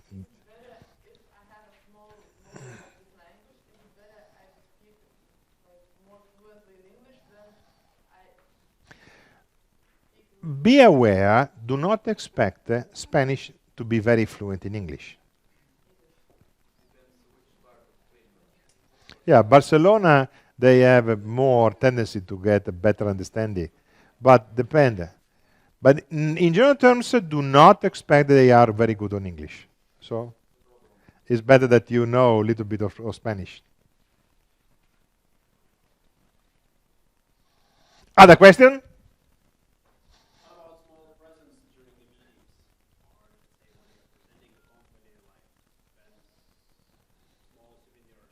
Yeah, it's very welcome. No, on average, if it is, as you just said, a small souvenir, chocolate, little chocolate coming specifically from Italy or from your country, it is very welcome. It is just showing attention, showing interest on the people that you are going to meet.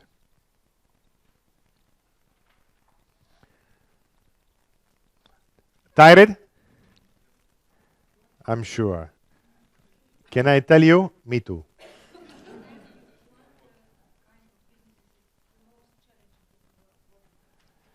The most challenging business?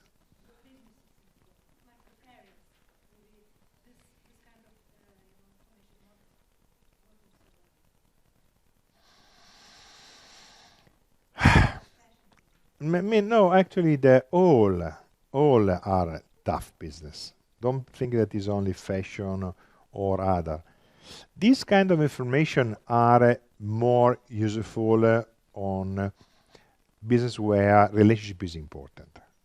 If it is very, very deep technical business, then probably the product component is going to play a much bigger role of what I just said.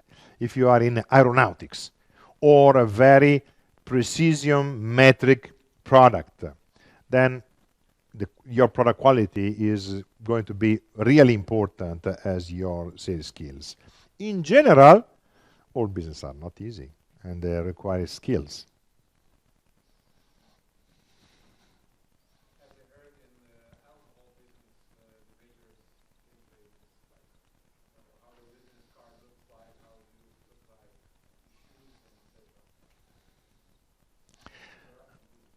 Yeah, there are some business. Alcohol business is a little bit mafia business. I mean, in the sense that are very few and is dominated by very few players and is a huge margin.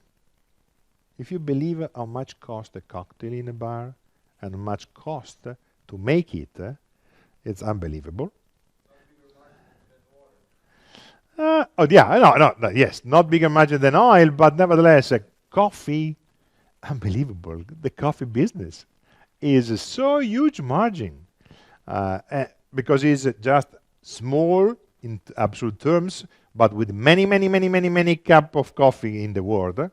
So the alcohol business is something tough.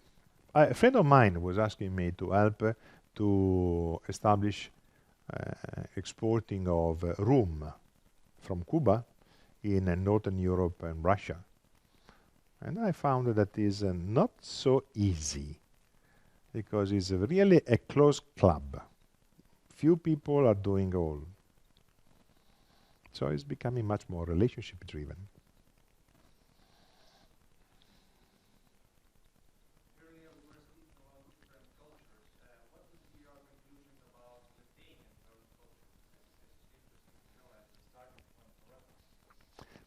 Good.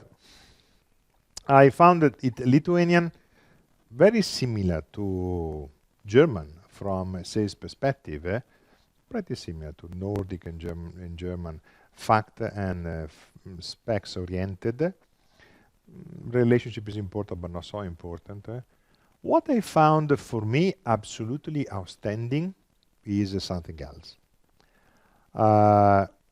Managing people. Managing people, I found myself in discomfort because I was asking to someone, can you please do this, this, and this? Can you please do this? Answer, how can I do? Going up or going down? Turn left or turn right? Okay, I start to give an answer. Oh, but I should wear pink or red color? No, obviously not this question, but just to emphasize, was starting a long discussion to describe exactly how to perform. I don't care. Up to you to decide what you want, how to perform. I'm not interested to give you the detail how to perform. What I'm interested that you're going to make that, not how you make it.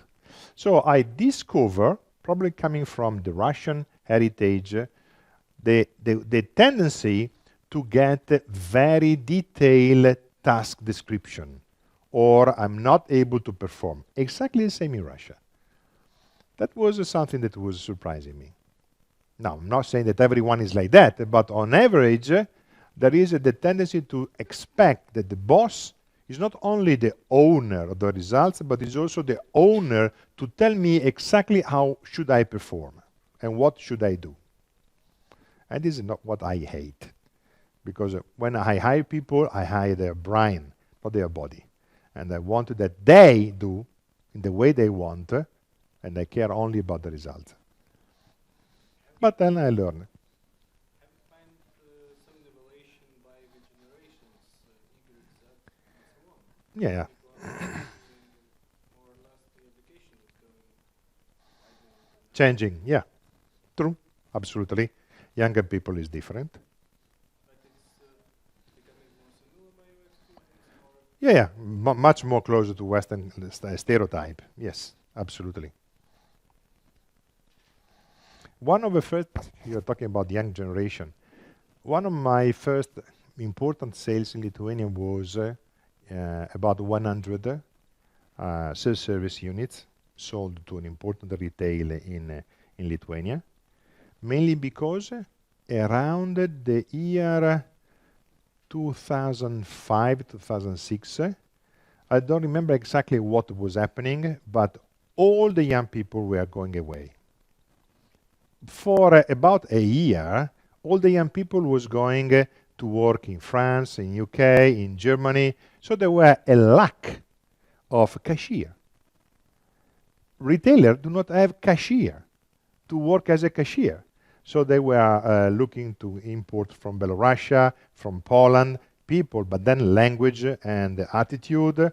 And then I got the order for 100 service unit just to overcome the cashier issue. Now it's not anymore like that, but in that specific period, young people was going away.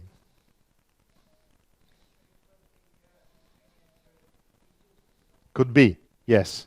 Oh, yes, you are absolutely right. Was the year when the boundaries were now falling down and you were free to go everywhere. Boom. Legally. Yeah, legally. Yeah.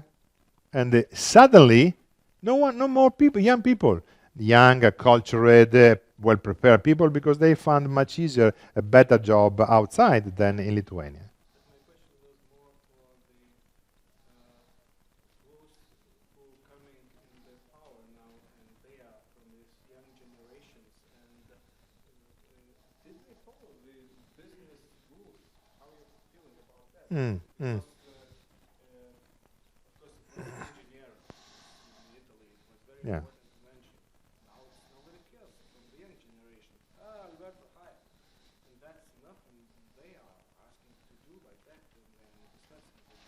Did you feel the changing of the decision makers who are young, but they are more polite, they are looking more for similar talk about and no much more closer to the Western country, much more driven by, as I said before, facts and function more than relationship. The problem of the young generation in business is that they are normally either on selling, either on buying, in a privilege of speed. Everyone wants everything now, quickly, and that is something that is not going to be. That's the same in Italy, by the way, or France or Germany. Young generation has lack of patience. Because I find also that by the Skype, sometimes we are preparing the content. Not by email, by the Skype message. That's rich for me as I'm in the other generation. Then I start with fax, which was the most advanced. Okay, that is by fax is not necessarily an advantage. By Skype can be an advantage if it is in any case a written communication that state on you can download. So definitely people is younger, able to use technology, much more profitable than other generation. This is why I'm younger, because I'm very good on technology.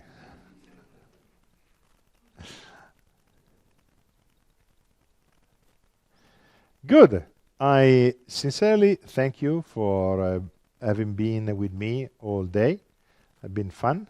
I hope that we were able to share and get together friendship, understanding, and business experience. I'm available. If I can help, I help. You're welcome.